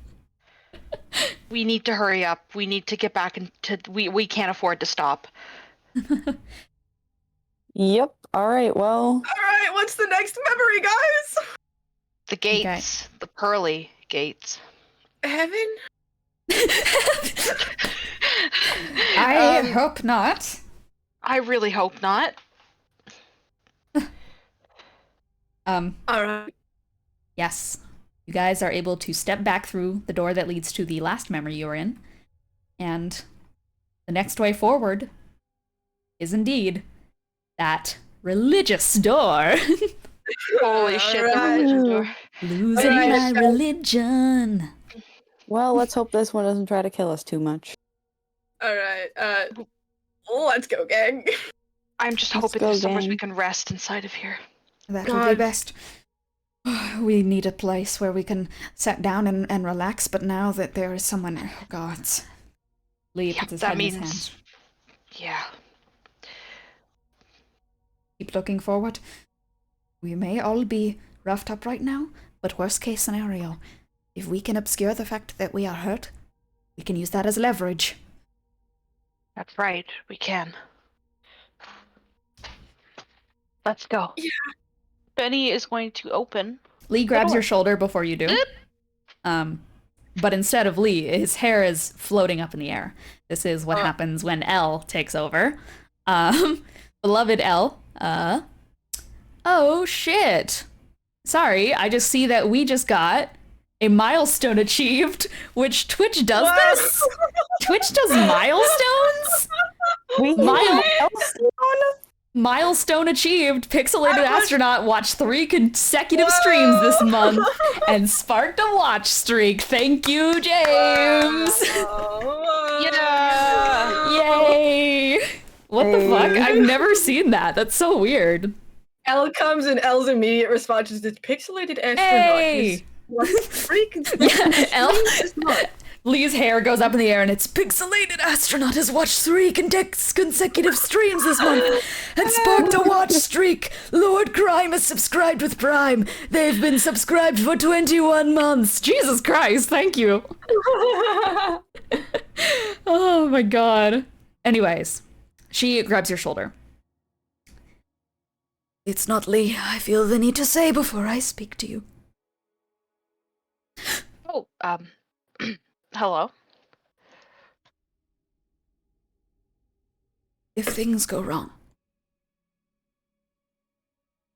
only certain people can administer the command. You are one of them. The Leviticus Protocol. If we need to get out of a jam, you are to order me to perform it. I give you permission, Commander. Of course. Let's work our hardest to make sure it doesn't get to that point. The hair falls back down, Lee. Sorry. It's okay.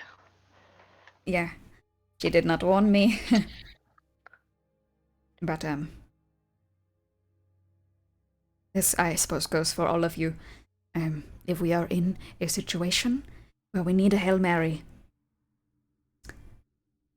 Bennie, you are to say, activate the Leviticus Protocol, and the rest of you are to run. I understand. Sleeper agents are a weird type. He brushes his hair back a little bit and laughs kind of like sheepishly. But it happens. Considering that circumstances have just gotten a lot more dire, I thought, I guess she wanted to give you that option.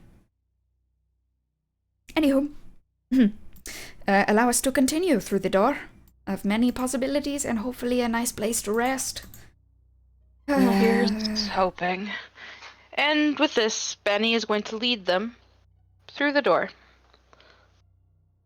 The door is...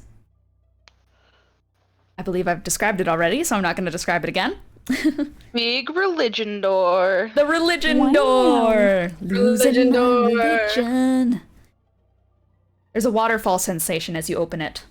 A wetness around all of your ankles. That is the first thing you feel. The sudden biting chill of lake water as rapids spit their mist around you. The sound of rushing waterfalls and cackling birds are only overshadowed by the whirling pitter-patter of quick, calculated footsteps. Your equilibrium is tested as the surface you're on jolts. Nauseating buck sends the log into motion.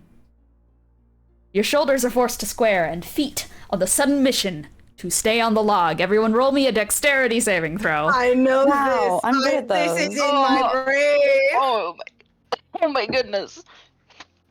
Lelee like squares her shoulders as she's on log. Her knowledge is overriding any fear of water, and that is reflected in my dexterity saving throw being 25.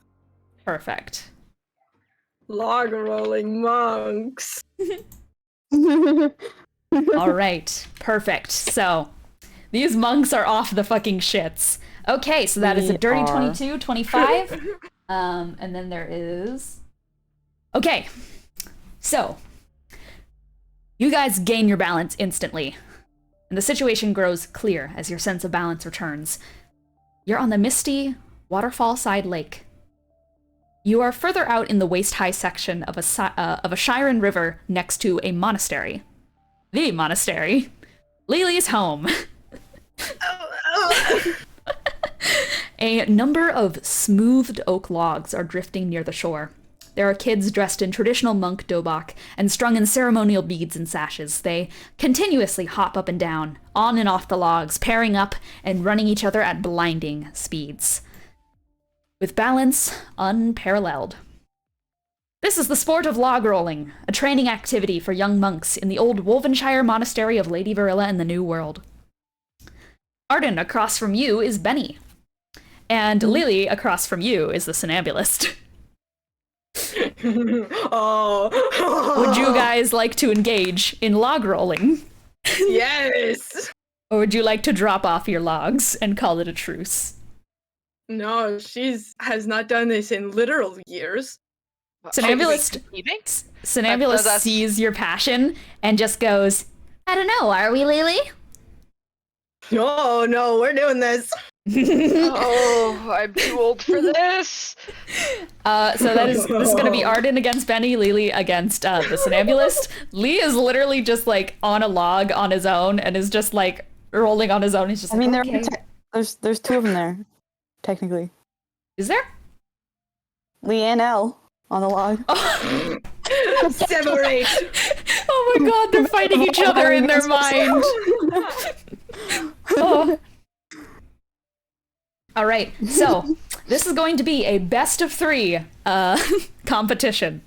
So I suppose the question now remains, who is the heavier out of Lelee and the Somnambulist?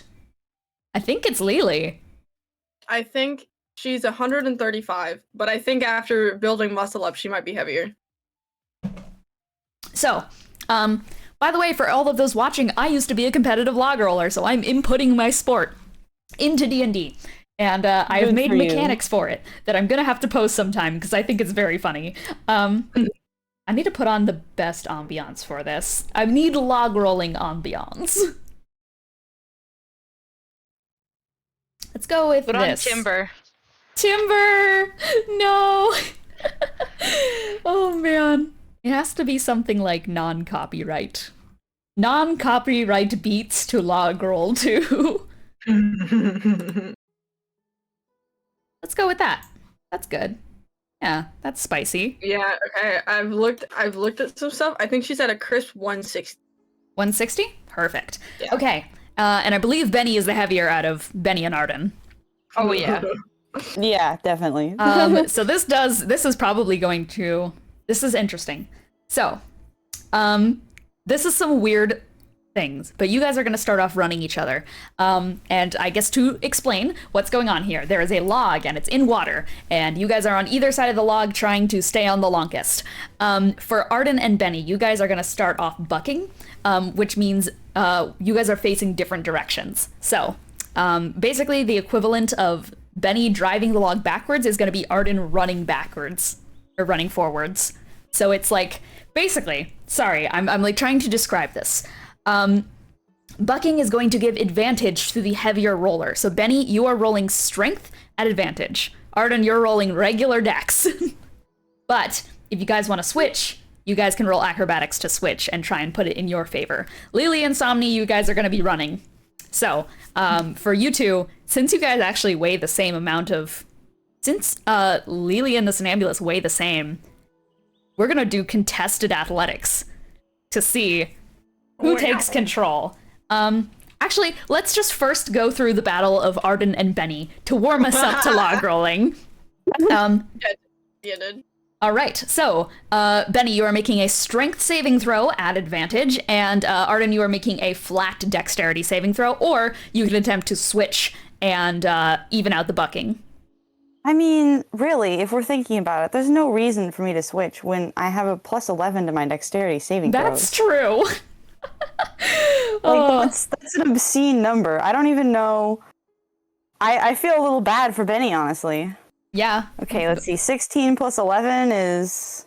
It's gonna be an uphill battle for Bennie, but I 27. believe. Oh boy. Good luck, Bennie. All right, Bennie.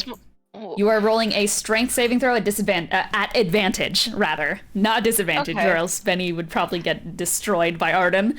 Arden, you are coming in strong with a 27 dexterity saving throw. Yeah. Oh boy. Alexa, turn the d20 on. Dirty 20 strength. All right, dirty 20 strength against a 27. Arden is going to take the first leg of it. Bennie, you are indeed too old for this, as Arden, you've never done this before. Actually, you might have. I feel like at some point in your life you've done this for monk training. So you instantly fall into the rhythm. Or something similar, you know? Yeah.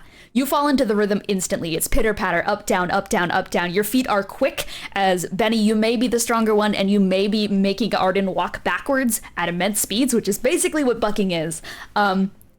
Arden, you are quick enough to stay on top, and you are driving back and back and back. Like, basically, your feet are going at a million miles a second. Bennie, you are putting your whole strength into it. But you guys both end up unshaken as the first check comes and the log returns to a standstill at the middle. This is going to bring us to our second roll. So, Bennie, you get strength at advantage, and Arden, flat dex. All right. I do It's think an uphill Arden's battle maybe, for Bennie. like, little confused as to like why we're here. Yeah, I mean, you do not need to be on the log, but right now it's just like a moment where you guys can just have a little funny competition before you figure out what's going on I around got you. an Lee's 18. excitement. I got a 22. 18 versus 22? Okay. Arden, you are going to secure victory.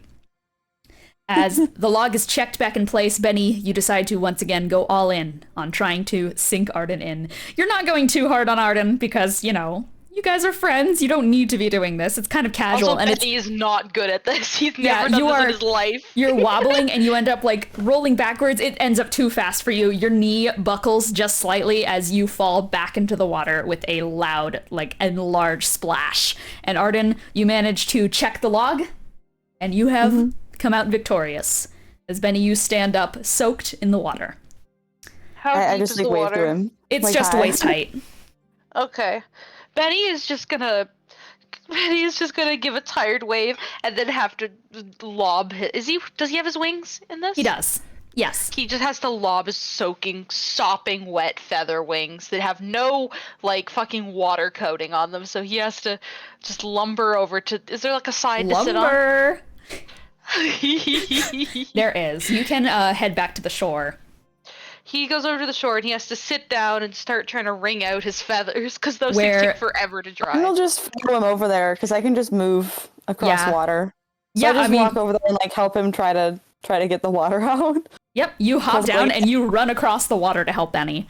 Lee pull lands the next to you tail, you know? guys, and now you guys get to watch the battle between Lelee and the Somnambulist. Should I put on the fight music for this? Dude, Lelee doesn't even care if she loses. She's just like, her hype has like worn off on other people. She's just like, oh my god. You haven't done this in ages. No. So you are ready to jump back into it. The Somnambulist, My like her stim- My stim eyes, is like- rolling. her eyes like narrow at you and goes, This is weird. Doesn't exactly seem like a Benny memory, does it? That look in your eyes. You've done this before. I Give me a fight. Give me a fight. Give me a I don't even fight. have eyes. I don't even have eyes. That look in your eye sockets. all I don't right. even care if this is a Benny memory. I'm log rolling. All right, so roll contested athletics with me to see who controls the log. I got an 11. Well, I got a 13. 13, you control the log. So It's a struggle. you get to decide if you want to buck, aka do a strength saving throw, or if you want to run and do both of us like contested decks. Well, man, I'm gonna run. Yep. All right. You grab the log and you guys start running. All right. That is going to be dexterity saving throw for us both. Dexterity. Dexy save. Oh, whoa, we both got 22 dex, Morgue. I got a 19 plus numbers. Plus numbers. Plus numbers. I need to find the Somnambulist. Where is she? Monks and getting 22. hiding. Yeah, she is. She's straight up hiding from me right now, which is rude as fuck. Where is her sheet? That's not her sheet. Actually, while you're doing this, I'm gonna go get dinner real quick. I'll be Got right it. back. Perfect. Yeah. Sounds good. Okay, that was a 19 plus 3. So, 19. So that's equal. That's 22. That is exactly 22s. equal. We're gonna roll Ooh, again. it's a tie. We roll again. Okay, I'm gonna use the purple dice this time. Oh, Purple that dice was- gave me an even dirty 20. I got a 17 plus 3, which is an Oh my equal God. dirty 20. Oh my god! Oh, it's the fight One of the more ages. time. It's the fight of the ages. I used my other purple. That's another 22! Okay, you take this one. You take it. So you guys are running in perfect sync. The Somnambulist is like giggling and laughing as she's going as quick as possible, but her leg spasms pretty violently as her laughing kind of like she seems to be in pain as she kind of buckles forward but manages to regain her control a little bit. Her hands are shaking and her laughter becomes that forced one that you were hearing before. Oh, okay. Let's. She's gonna like skid to a stop. You can't really do that on a log, but You she's can. gonna stop as well as she can. You Okay. can. You can check it. And she's like, okay, let's just take a pause. We are very equally matched, and I feel like if we don't stop, then we're probably gonna be here for like a year. She looks at you again and is gonna go, "No, I'm gonna beat you."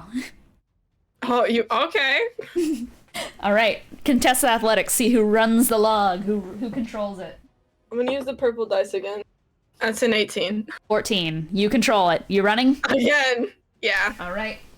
Contested dex. Dirty 20. 17. Ooh. Yeah, So you this did. this Woo. roll she manages to keep on. She is actively like still flinching and kind of laughing, but it seems that she's just like purely angry in a way, angry at her inability to keep doing this as normally as she would before. There is a little bit of ooze you see as you kind of look over. This throws you off your game. You see more of that ooze running down her face. And it's enough that when the log checks, you're slightly off balance. But it's best 2 out of 3. So whoever gets the next one wins. Another dex or another athletic. Another dex. 16. I got a 6. Can You I go again? you rolled a, oh, you want to go again? No, I said we have to go again because it's best 2 out of 3. Oh shit, you're right. And So I so she think- didn't end up. That's a 22. She didn't That's a end up 20. going through the one where she stopped. Right. You take it.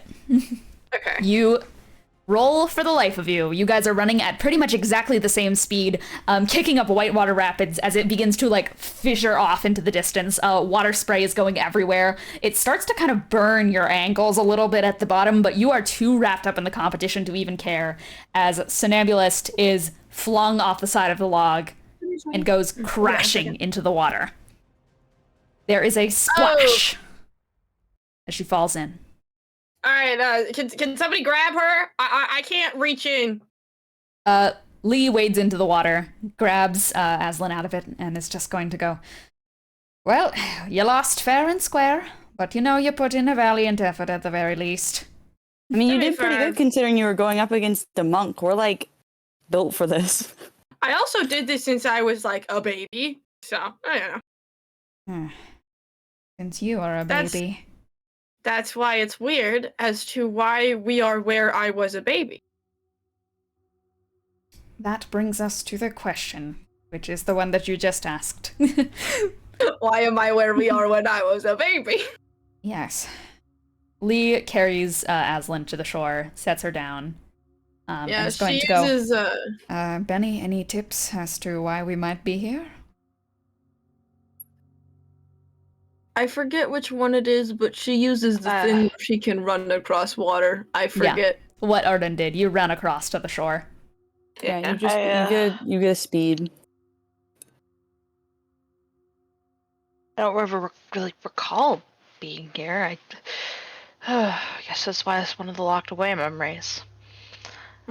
Yes. Weird question, but do you remember this, Lelee? Like, this place? No, but this, moment. Was there anything specific that Lelee would be able to pick up on? Or? Roll investigation. Okay. I was waiting for it. Okay. That is a 13. The sun passes through the clouds, screeching its cicada symphony, as the blinding lights cast down in spotlights overtop you all. It's impossible. The sun's light doesn't work like that. Lelee, you remember the exact sounds in the air of when this happened. You remember what the sky looked like. You had just won a set. You'd ran back to shore, ready for another.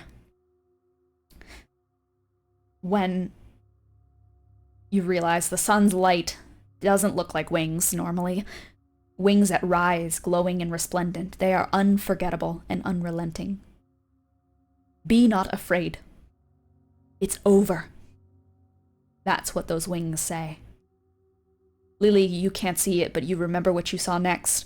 Rising behind the wings, even higher than the Icarus, the sun. The eye in the sky, and the red, the blood-colored and putrid, encasing the blue, swallowing the clouds, and the hopeful glow of the victor away in a sudden, impossible moment. This was when the Curse War ended. This was your perspective of it. Sound of logs quiet. Oh, sorry. Oh no, you're fine. You continue. There's no creaking or rushing noises to be found. The ocean stills. The world pauses. You guys were all to look up. Arden, Bennie, Lee, Somnambulist. It's the same sky you saw from the end of the war memory and the rise of the new Cursed One. I said it! Roll credits! Woo! Woo! And she kind of like, there's like a shudder that goes down her spine because she was basically like a kid when it happened. She was 22, I think. Yeah. And she kind of tilts her head over to the other people and is like, question. Is the sun the right sun? Or what colors? Okay, first, what color is the sky? Is there a new sun?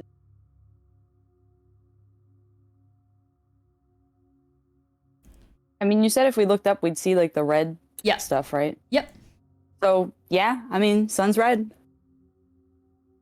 Oh.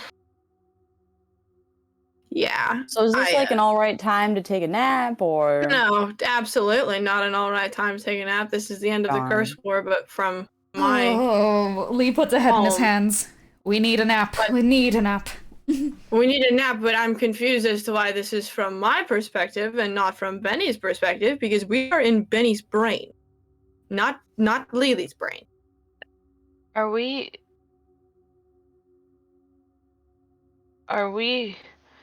like crossing the streams? Is that what's Oh, happening? that's not good. That is not good. If that is what's happening, that is not good. Yeah, 'Cause, it's we could end up in some of my memories. That'd be fun. the Probably only not very problem relevant, though. about crossing over into other people's memories. You guys, well, all of you besides Arden, you've done it before. You know, as a group collaborative effort, but Yeah, I mean, but this time I have my mom stuck in my head. I wasn't there before. things can get a little bit complicated. Memories are an ever-encompassing endless web. Now, being in someone else's memory, I mean, obviously, if it was a problem, I would not be going into these willingly, but Duh. you can get lost. But as long as we stick together, I mean, we'll be fine. Oh, and not to mention, depends on the memory, per se, but getting seriously hurt in other people's memories is not a good option. Okay, well, the sky is turning red, which is obviously not a good sign. I'm assuming that, like, carnage followed the fact that the sky was red. So Lelee is going to quickly try and figure out where to go. Well, there is a very helpful thing that calls out as an elder monk's voice rattles, "Get to the temple! Go! Now, run!" Oh, okay. We're doing this. Okay, yeah, she's gonna like kind of get behind everyone and start ushering them in a direction that is very familiar to her. It's like she knows the layout like the back of her hand, so she doesn't even really have to tremor sense because she got out of the water and all of the time it was to the right or whatever direction it was. I can't remember. But she starts like ushering everyone towards the temple, just like, all right, let's go, move it, move it. All right, you guys are now breaking into a run, and I need everyone to roll me a d20. No modifiers, no. just roll me a d20. Why am I getting a nat 20 for something I don't know what it's for?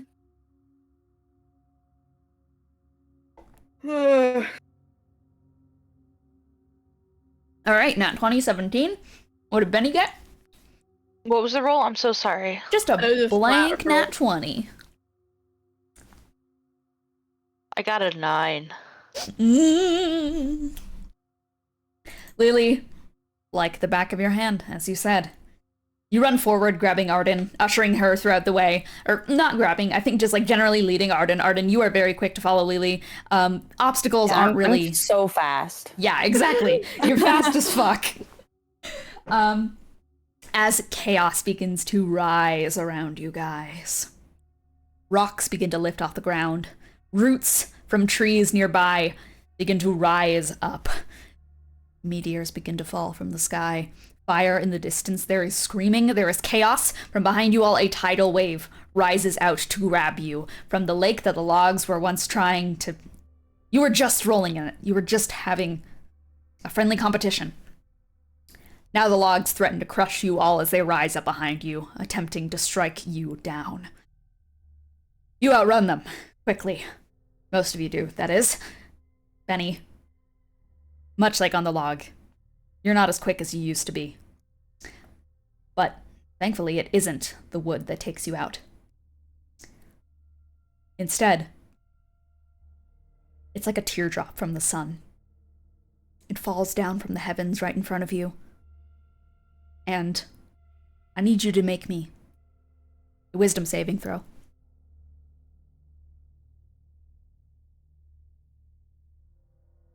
Would this be a bad time to get a natural 1? Perhaps not. Oh, is there any possibility of a help action? I think with a nat. Let me give him the assist. It's up to you. I'm not gonna. It's up to you, Crime. Do you want to see what happens with the nat 1? Or do you want a help action? I'm gonna accept Sounds help good. action, 'cause We'll, I'm a we'll scared say Lelee creature. can. Lelee, you quickly turn on your heel when you hear the sound of something you saw an elder monk get vaporized by. You hear it behind you. Bennie is standing where that monk stood. You turn around, you grab Bennie's arm, and you yank him forwards. It falls to the ground and sizzles like acid falling from the sky. Okay, this is why I needed everyone to move into the temple. Come on, come on, come on. Oh my god. And as you guys are running forward, this rubble and wreckage is flying towards you all. The Somnambulist uses some of her like long needles to bat some of it away. Lee holding up his hands, kind of redirecting things with small bursts of telekinesis spells. You guys surge forward together in a group. Lelee kind of helping Bennie along the way. Bennie, I do need you to make another wisdom saving throw for Lelee's curse, but Oh. I yeah. got you, boss. Hopefully it's 4. not a nat 1. 4? Well, say, hey, look, if it's flight, he goes away from Lelee towards the temple. Bennie, you see a man that you have seen before. Lelee's old father, Kasim. You fought him once, way back in Wolvenshire. A wretched man, like no father ever should be. He hurt Lelee, tore her eyes out. When you touch Lelee, you see that figure in the back of your mind. You feel his hands on your shoulder. That is what you are scared of right now. And that's what you're scared of as you guys rush forward.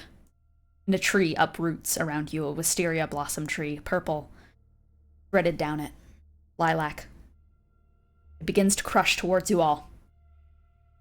But with a nat 20 from Lelee. In a sudden surge, the tree is frozen in midair as winds wrap around it, carry it out of danger, and shunt it to the side. You feel the wind behind you all, pushing you forwards. You guys run. You're carried to safety by the currents. You make it into the temple. As the door slams, you find yourself in an old confessional. A small, tucked-away safe room with a single booth waiting for you inside. It has an old, ornate mesh parchment to block each side from one another. Chairs sit on both sides. Behind them, jade vulpine masks rest. Weeds threaten to expand into the room in the future, but for now, they wait within the cracks of the floor. There's a voice behind you, Bennie. With the failed wisdom saving throw, you are horrified of it. Get inside, now! Hey, Lelee. It's Kasim. It's only the nat 20 that keeps her from stilling. And but she still like taps her foot in a way like she had her eyes when she saw him last, so she doesn't know his like tremor sense bit. But it's unmistakably like him. And with the way that like it's when he speaks that she doesn't still, but it's the footsteps after that get her to falter. And she lets go of Bennie and kind of folds her hands together. Like, kind of like, you know, when you're wringing your hands together in your lap or something. She doesn't say anything. Get in the booth. It'll be safest for you. In here, please. I'd do anything to protect you. Just don't listen to the sounds outside. Just listen to me. Just listen to me. Get in the booth. And she realizes very slowly that he's actually talking to her, and this isn't just like a thing that she's watching. But because she knows how this ends, and she knows what happens outside, she starts to like push everybody towards the confession booth. It's a very tight squeeze. Oh, Lelee, like, We're gonna get real friendly. yeah, you guys like all squeeze like into a telephone booth. Like you're in a tiny confession booth together. I'm assuming none of you guys are fighting this. No, seems like a good idea, honestly. But I will have Lily's still Arden alive, so. roll a wisdom saving throw for like being in contact with Lelee. Yeah. Because Lelee's cursed. Lelee uses Arden to push everybody else in. Well, you're gonna be in the squished little confession booth. Alright. Wisdom is +8, and 13 + 8 is 20 something, and I know it's like a 10, so. That succeeds. The only thing that you feel, though, is a shiver of hurt up your spine that emanates from Lelee. A just full body feeling. For just a second, you're not actually afraid, but you feel Lelee's fear of this man, who is in the confession booth right next to you all. What are you doing? I'll put myself between him and Lelee. Perfect. Explosions sound outside. It's ruin. They're screaming from the monks. Kasim's breathing is heard from the other side of the booth. It's low and slow. Don't listen to the sounds. Just listen to me, okay? Just listen to me. The world is changing. We lost, but it's not over. I can still save us. This may be a rapture, but I won't let them take you. You're still too important. You hear me, Lelee?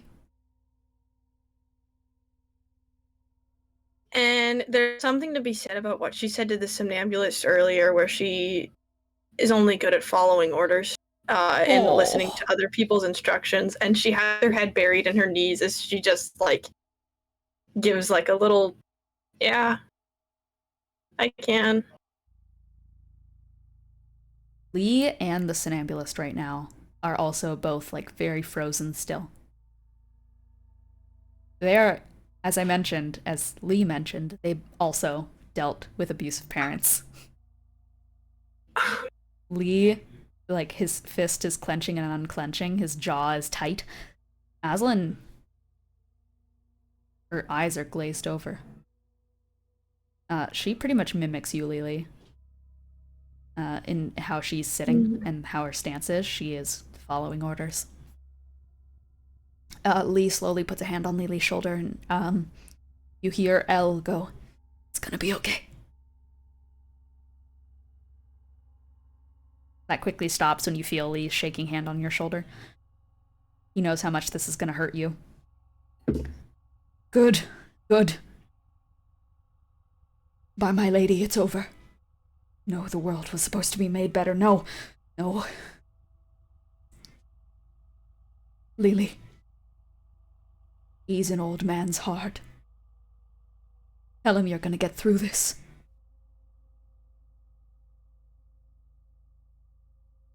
I'm gonna get through this. And it doesn't sound like she's just talking about this situation. As a teacher, as a parent, I'm not supposed to tell you when I'm scared, but I am. I worry I have put my faith in the wrong hands. But you listen to me. This won't stop me from doing what's right. This can still be so.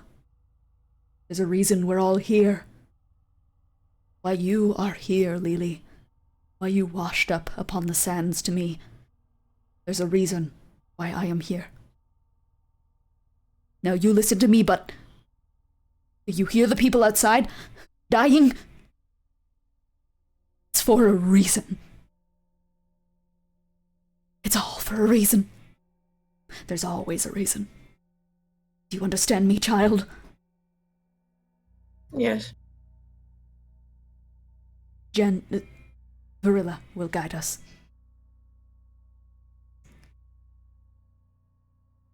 can't stand it. My heart is pounding in my chest. Come, child, give me a hug. Come to the other side of the booth. It'll be all right. Oh. I promise. And she moves very, like, robotic in motions. To Bennie, it's reminiscent of how Owen would move when they were still traveling with them.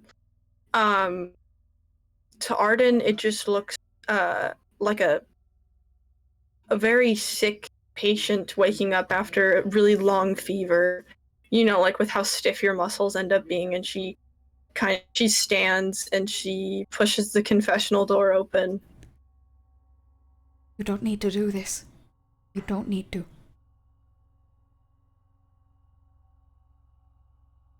That's Arden's gonna grab the back of Lelee's like shirt and just be like, "Don't." You pull Lelee back in. Do not. No. that's how it went last time, right? I have to do the same thing that happened Nah. last time. Nah. Just stay put. It's fine. Lelee, It's where just are you? it's a memory. You don't have to do anything. Lelee, please. Please, I'm old. My heart can't take this. I'm fine. I don't want to go out there. I'll protect you. It's fine.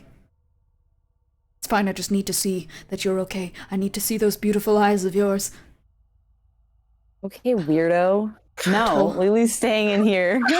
Like, I told don't you, know if I'm Lily scared. opened the door yet, but if she had, Arden's like, nope, and kicks it shut.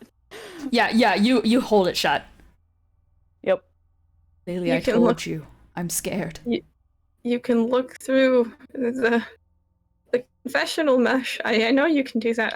I've done it when we were playing hide and seek. This isn't a game. This is your safety. I am your caretaker. I need to make sure that you're okay. I don't want to go out there. It's fine. No one's gonna hurt you. All the people out there. I No don't. one's gonna hurt you as long as I'm around. I want your face. No. Just This is look the face through. that Arden is making. Just look through the middle of the booth.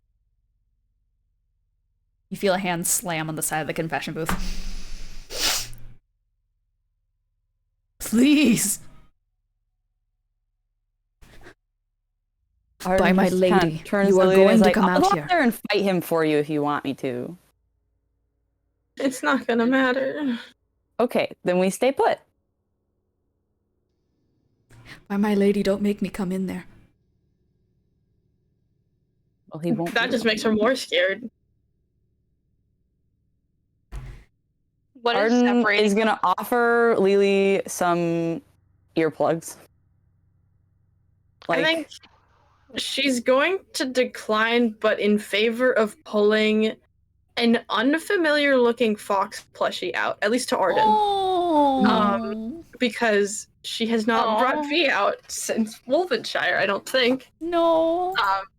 But she like pulls this little fox plushie and like tucks it between her knees and her chest and just kind of sets her head on the head of the plush, and it's just like, it's fine.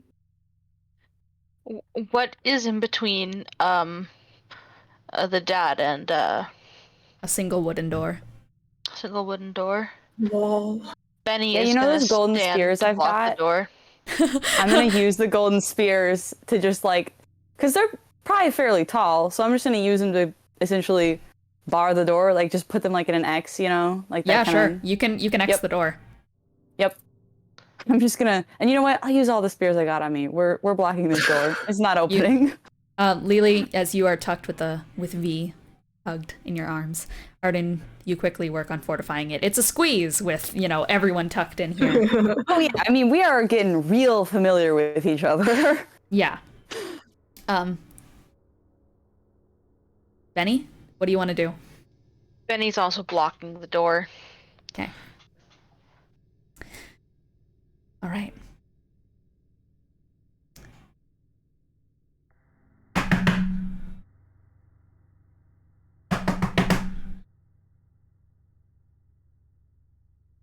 Please. Lelee. I just need to make sure that you're safe. I am safe. You told me to come in here, and I did. I And I'm did telling what you you now told me to. that it's fine. You can come out. No, but I can hear everything outside. Just listen I to don't me. wanna That's come what I've out. told you. Just listen to my voice. No, Lelee should listen to me instead. Hey, Lelee, have I ever told you the story about any of my previous adventures? I mean, you must know that I'm fairly good at things despite having only just joined your party, right? Besides, Lelee has a Well- new family now. You're not coming in. Ever. Oh. We're not letting him in here. The door. But yeah, so... Oh. But you can go on, Arden.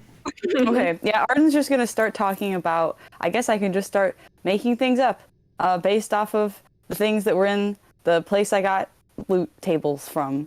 So Arden is gonna tell you the story of Dvorkin Critterbone and the mystical mystery hut. So let's see. So one of my earlier adventures, there were some people, I was kind of wandering around trying to figure out what it was I wanted to do exactly. And you don't always know exactly what it is that you want to do when you start adventuring. I guess you guys had kind of a task, but I was just like, adventuring sure sounds fun. And my mom couldn't stop me. So she kind of just let me once I'd, gotten decent at fighting and things. So there was this town that I stopped in, and they were having some trouble. They were people were kind of disappearing in their woods, and it was a very spooky woods too. A full forest, a little bit swampy even. Not don't be wrong, it was very pretty, but in a dark, spooky way. Lelee. So I was kind of excited. I was like, all right, if I'm gonna go on an adventure, I'm gonna absolutely 100% go into this spooky forest. That just Lelee, felt like please. the perfect early time adventure, because obviously, that way there's something for me to do, and it felt, appropriately thematic, felt dramatic, and that was kind of the whole point of adventuring, at least right away, So I go into this forest. I'm kind of wandering around. Honestly, maybe I shouldn't have been quite as aimless as I was, but I was new to it. And again, people were just, going missing from the forest, especially people who didn't have any real ties to folks in town. My Folks signal eventually ate realized. itself. No. I'm back, but my signal ate itself. So I'm No. assuming Arden has just been telling a story. Arden's this been whole telling time. a story with intermittent yeah, knocks I'm- and Lelee's. I'm going through this spooky forest. It's got the best ambience you've ever seen for an adventure. I mean, the tall, dark trees. I mean, this is old growth forest, I find this wonderful stream, and I'm kind of messing around, and so people have been going missing from the town, and I mean, mostly it was people who were travelers, not too much of a connection. Whoever it was that was doing this breaking was my clearly heart. trying to be a little subtle, but also didn't really have a very good idea of who would be noticed going missing in the town, which is if they're a traveler, sure, but surely nobody will notice, even though sometimes that's not the case. It's your uncle or something, and you're like, wait, shit, where did uncle go? And it turns out, he went into the forest, never My came back. heart can't Not take great. this. But anyway, so I go into the forest, to see if I can find this, and it does work, actually. This lady does kidnap me. Now, admittedly, I'd kind of planned for this, so I wasn't, shocked. But it was a little bit of a surprise since I didn't know exactly what it was. It was, kidnapping people. But it turned out that, so I wake up in this kind of a little hut, but I can feel that it's Fine. moving. My eyes are fine. You don't need to I can look at- feel that the I don't want to interrupt people too much. No. I No, think the it's whole really point funny. the whole point Alright. is the interrupting, so go on. Okay. So I wake up in this little hut, but I can feel that it's moving. It's got kind of that gait to it. I don't know if you've ever really encountered moving houses or moving buildings, but like you can tell when they move. Like, this is not a completely smooth ride unless it's like really well engineered. And I don't think this lady knew any engineering. I mean, you know, more of a forest witch type vibe than a, you know, magical engineer type vibe. So You're hurting me.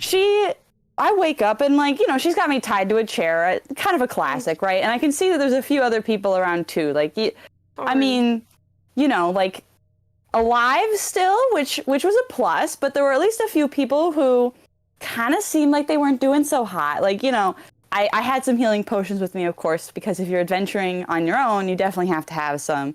But, you know, so I'm tied here to this chair, and I'm thinking to myself, okay, how am I going to get out of this? Now, of course, you're also a monk, so you know you learn quite a bit of dexterity. And I don't think this lady was necessarily prepared to tie up somebody who, like, had the dexterity to actually bend their arms around and, like, get it out of the ropes. So I just, you know, kind of went for it. I was like, okay, if you know, I was a kid, obviously. I was even shorter at the time than I am now. And so my limbs were shorter as well. And she tied me to a chair that was definitely meant for adults. You know, you ever sit in a chair and you're a kid and your legs kind of dangle and you can swing them back and forth? So it's that type of deal. So honestly, her tying job, kind of shitty. Like, she was clearly relying on whatever she used to knock me out to keep me out for longer. But it failed completely, quite frankly.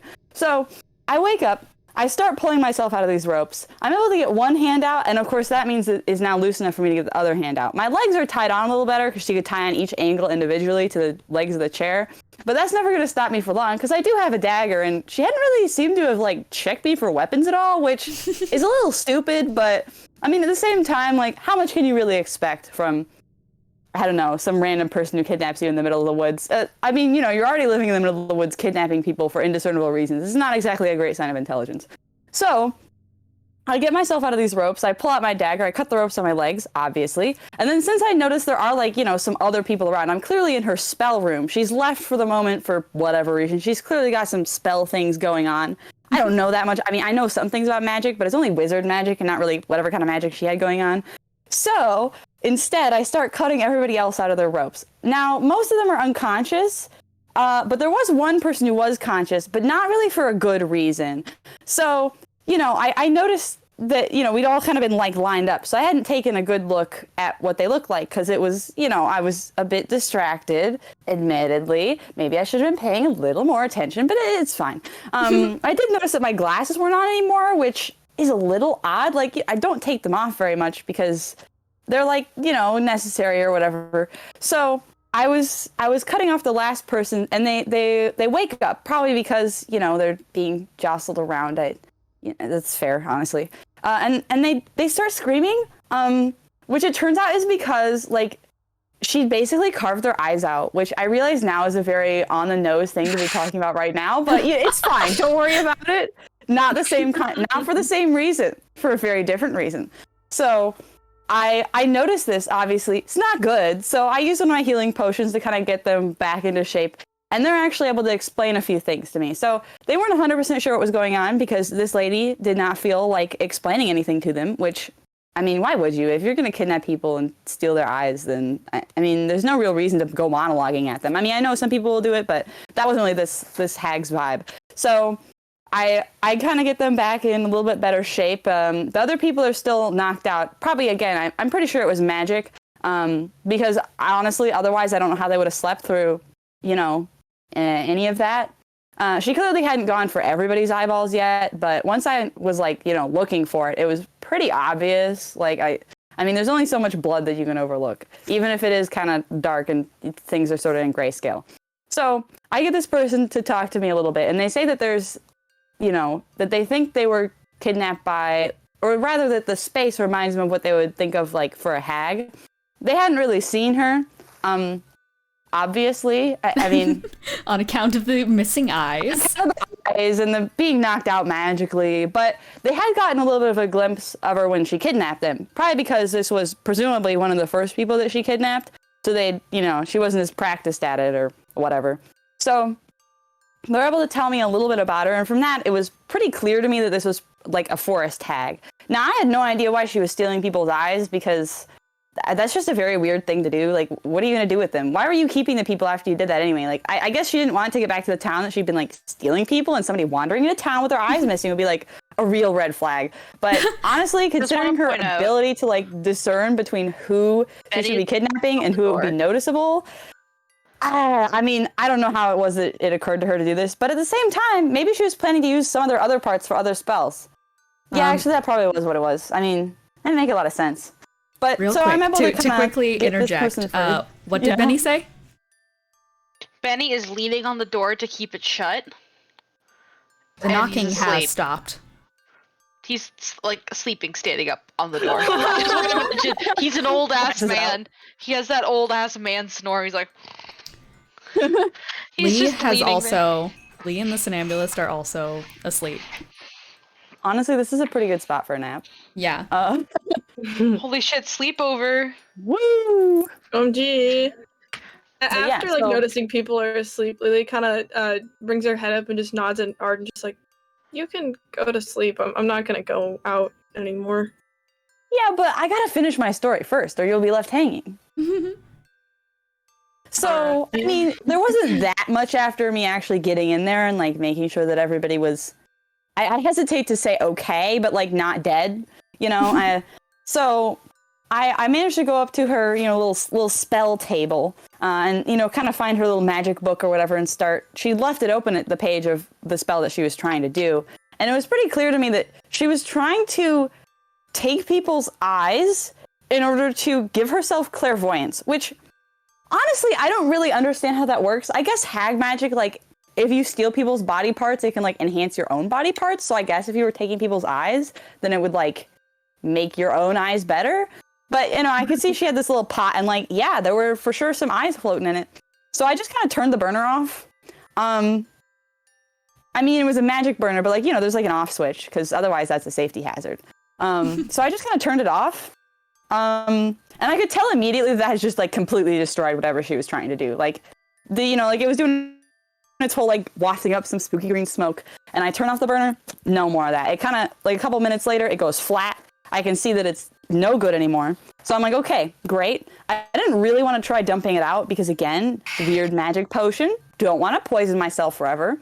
But, you know, because it wasn't actually especially difficult to destroy her main plan, I figured now is a good idea for me to get everybody else out of here. So I go like up her little ladder into the main part of her house.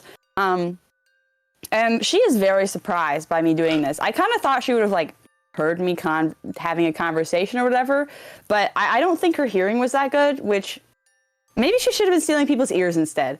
But I was able to kind of get a drop on her, you know, bonk her on the head with my quarterstaff at the time. Hadn't gotten my warhammer yet. And so she whips around and we you know, kind of duke it out. Like she tries and throws a few spells at me, but I mean, you're a monk, you know, we can kind of, you got to be able to dodge out of the way a little bit. And so eventually, one of the other people that had been in the basement, the person who I'd talked to, like, I guess, you know, they heard the commotion. Their eyes were gone, but their ears are still fine. And so they managed to sneak up the stairs, like the ladder behind her. And they actually had just... They grabbed like the pot off of her stove and just dumped it on her head, which was boiling. So that's actually what ended up killing her, which was sort of interesting. I mean, I'd been fighting her for a while, so I assumed that her health, her percentage of health, the number of health that she had went down. But it was actually one of her victims that finally did her in, which I thought was pretty satisfying, narratively speaking. But the minute that this happened, you know, that she was kind of taken care of, I could feel the whole house, like, it does this creak and groan, and I can feel, like, it stopped moving, and it starts to fall. So I have to run into the basement. She had like, you know, kidnapping accoutrement, so, like, you know, some sacks and whatever. So I just kind of grabbed everybody as quickly as I could. With the help of the person who didn't have any eyes, I just kind of passed people up the ladder to them. And then we all just sort of jumped out the front door. I mean, as I said, there was like a nice little stream. So we were actually able to just kind of toss everybody out the front door, you know, in the interest of speed, which did wake them up pretty quickly because suddenly they were wet, like really wet and kind of cold. I'm sure it wasn't especially pleasant, but they weren't dead. So I figured it was, you know, there's worse things. So I was able to get everybody into town and kind of return them to their families. Or not their families in the instances because it was travelers, but some of them were people coming to visit, you know. So everybody managed to make it back to town. Mostly fine. I mean, again, like a number of them didn't have eyes anymore, but in the grand scheme of things, you know, it better than it could be. And then I had to go back to the hut and like kind of clean the place up, make sure that there weren't going to be any more hags moving in. And I kind of gave the people in town, like, you know, make sure you keep an eye out on that forest, because if you got something that's that old, it's going to attract some creatures, and you got to make sure that the creatures there don't want to like kill you for your eyeballs or whatever. So that was one of my first adventures. And now I guess we can all take a nap.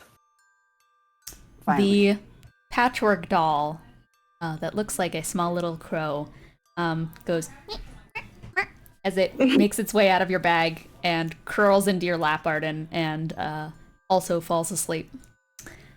That doll, to interject, I don't...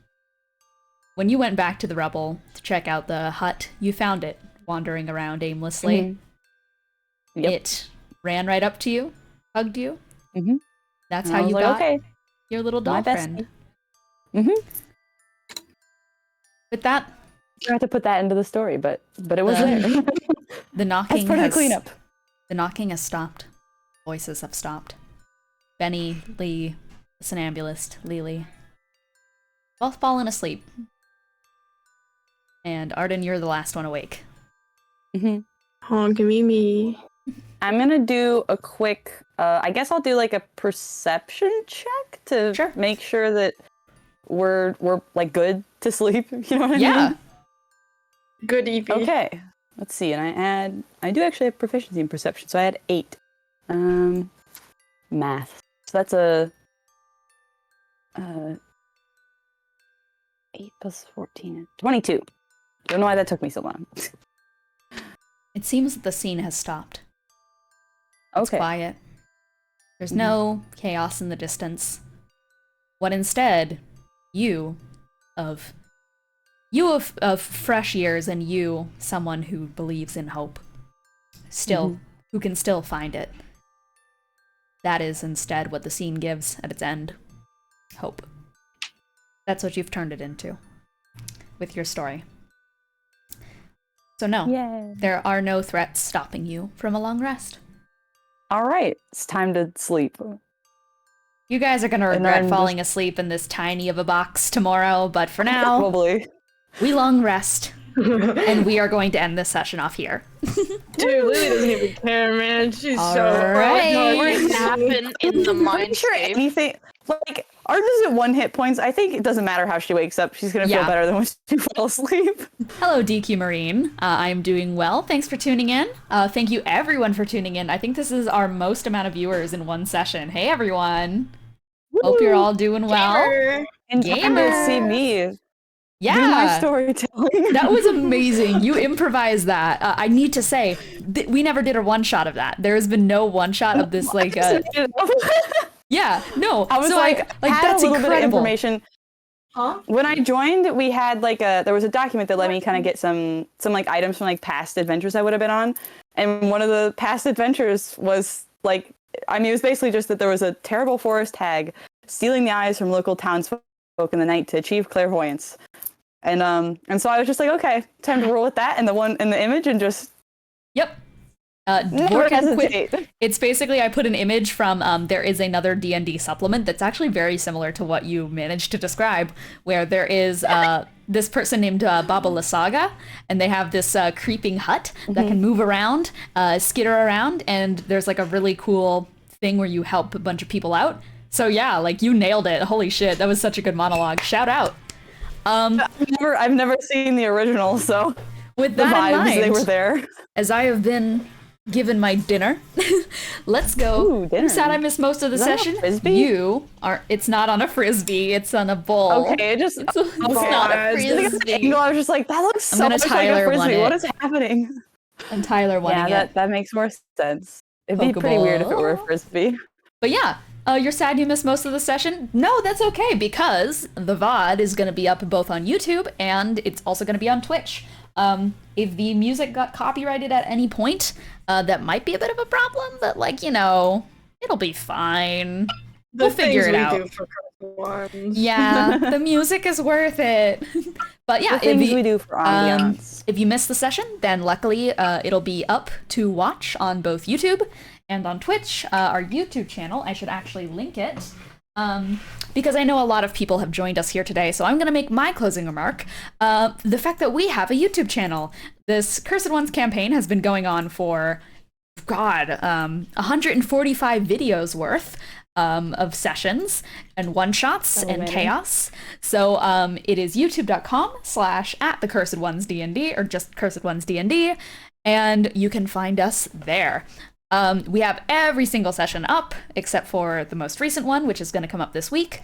And you guys can watch and catch up on Shellshock, Ride or Die. You can watch all of Star Wars Insurgents and all of the Cursed Ones proper. Everything is ordered in a playlist for the main Cursed Ones campaign, but if you are just popping in and only know about Shellshock so far, then this is a spin-off of our main campaign, Cursed Ones.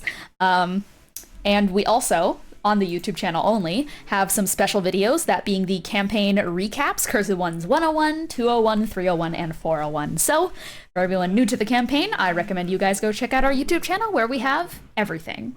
And for those watching on the YouTube channel later, hi! I love you. And let's go over to the rest of our closing remarks. Morgue, closing remark. Thank you for that incredible monologue. Holy shit, that was such a good way to end the session.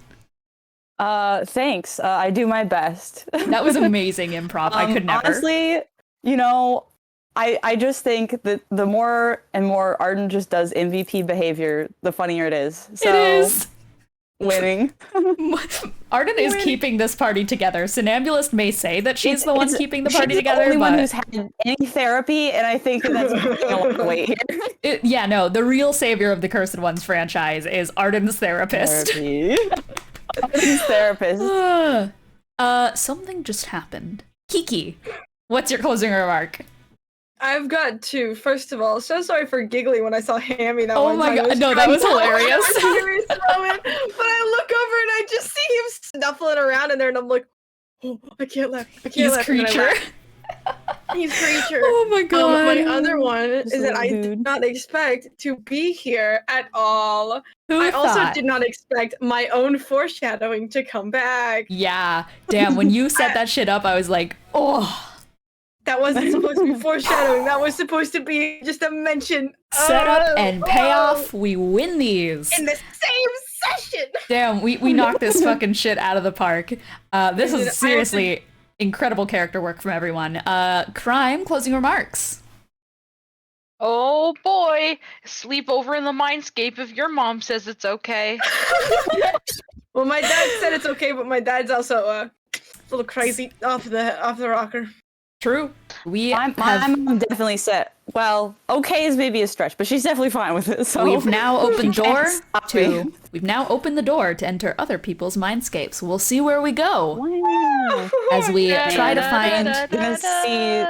We find the God. secrets of Bennie's mind. Benners. Join us next time when we continue to unravel the secrets. Oh my god! Join us next time as we continue to unravel the secrets of Bennie's mind. While we also may explore other people's mindscapes here and there. We'll have to see next time on the Cursed One Shellshock. Goodbye.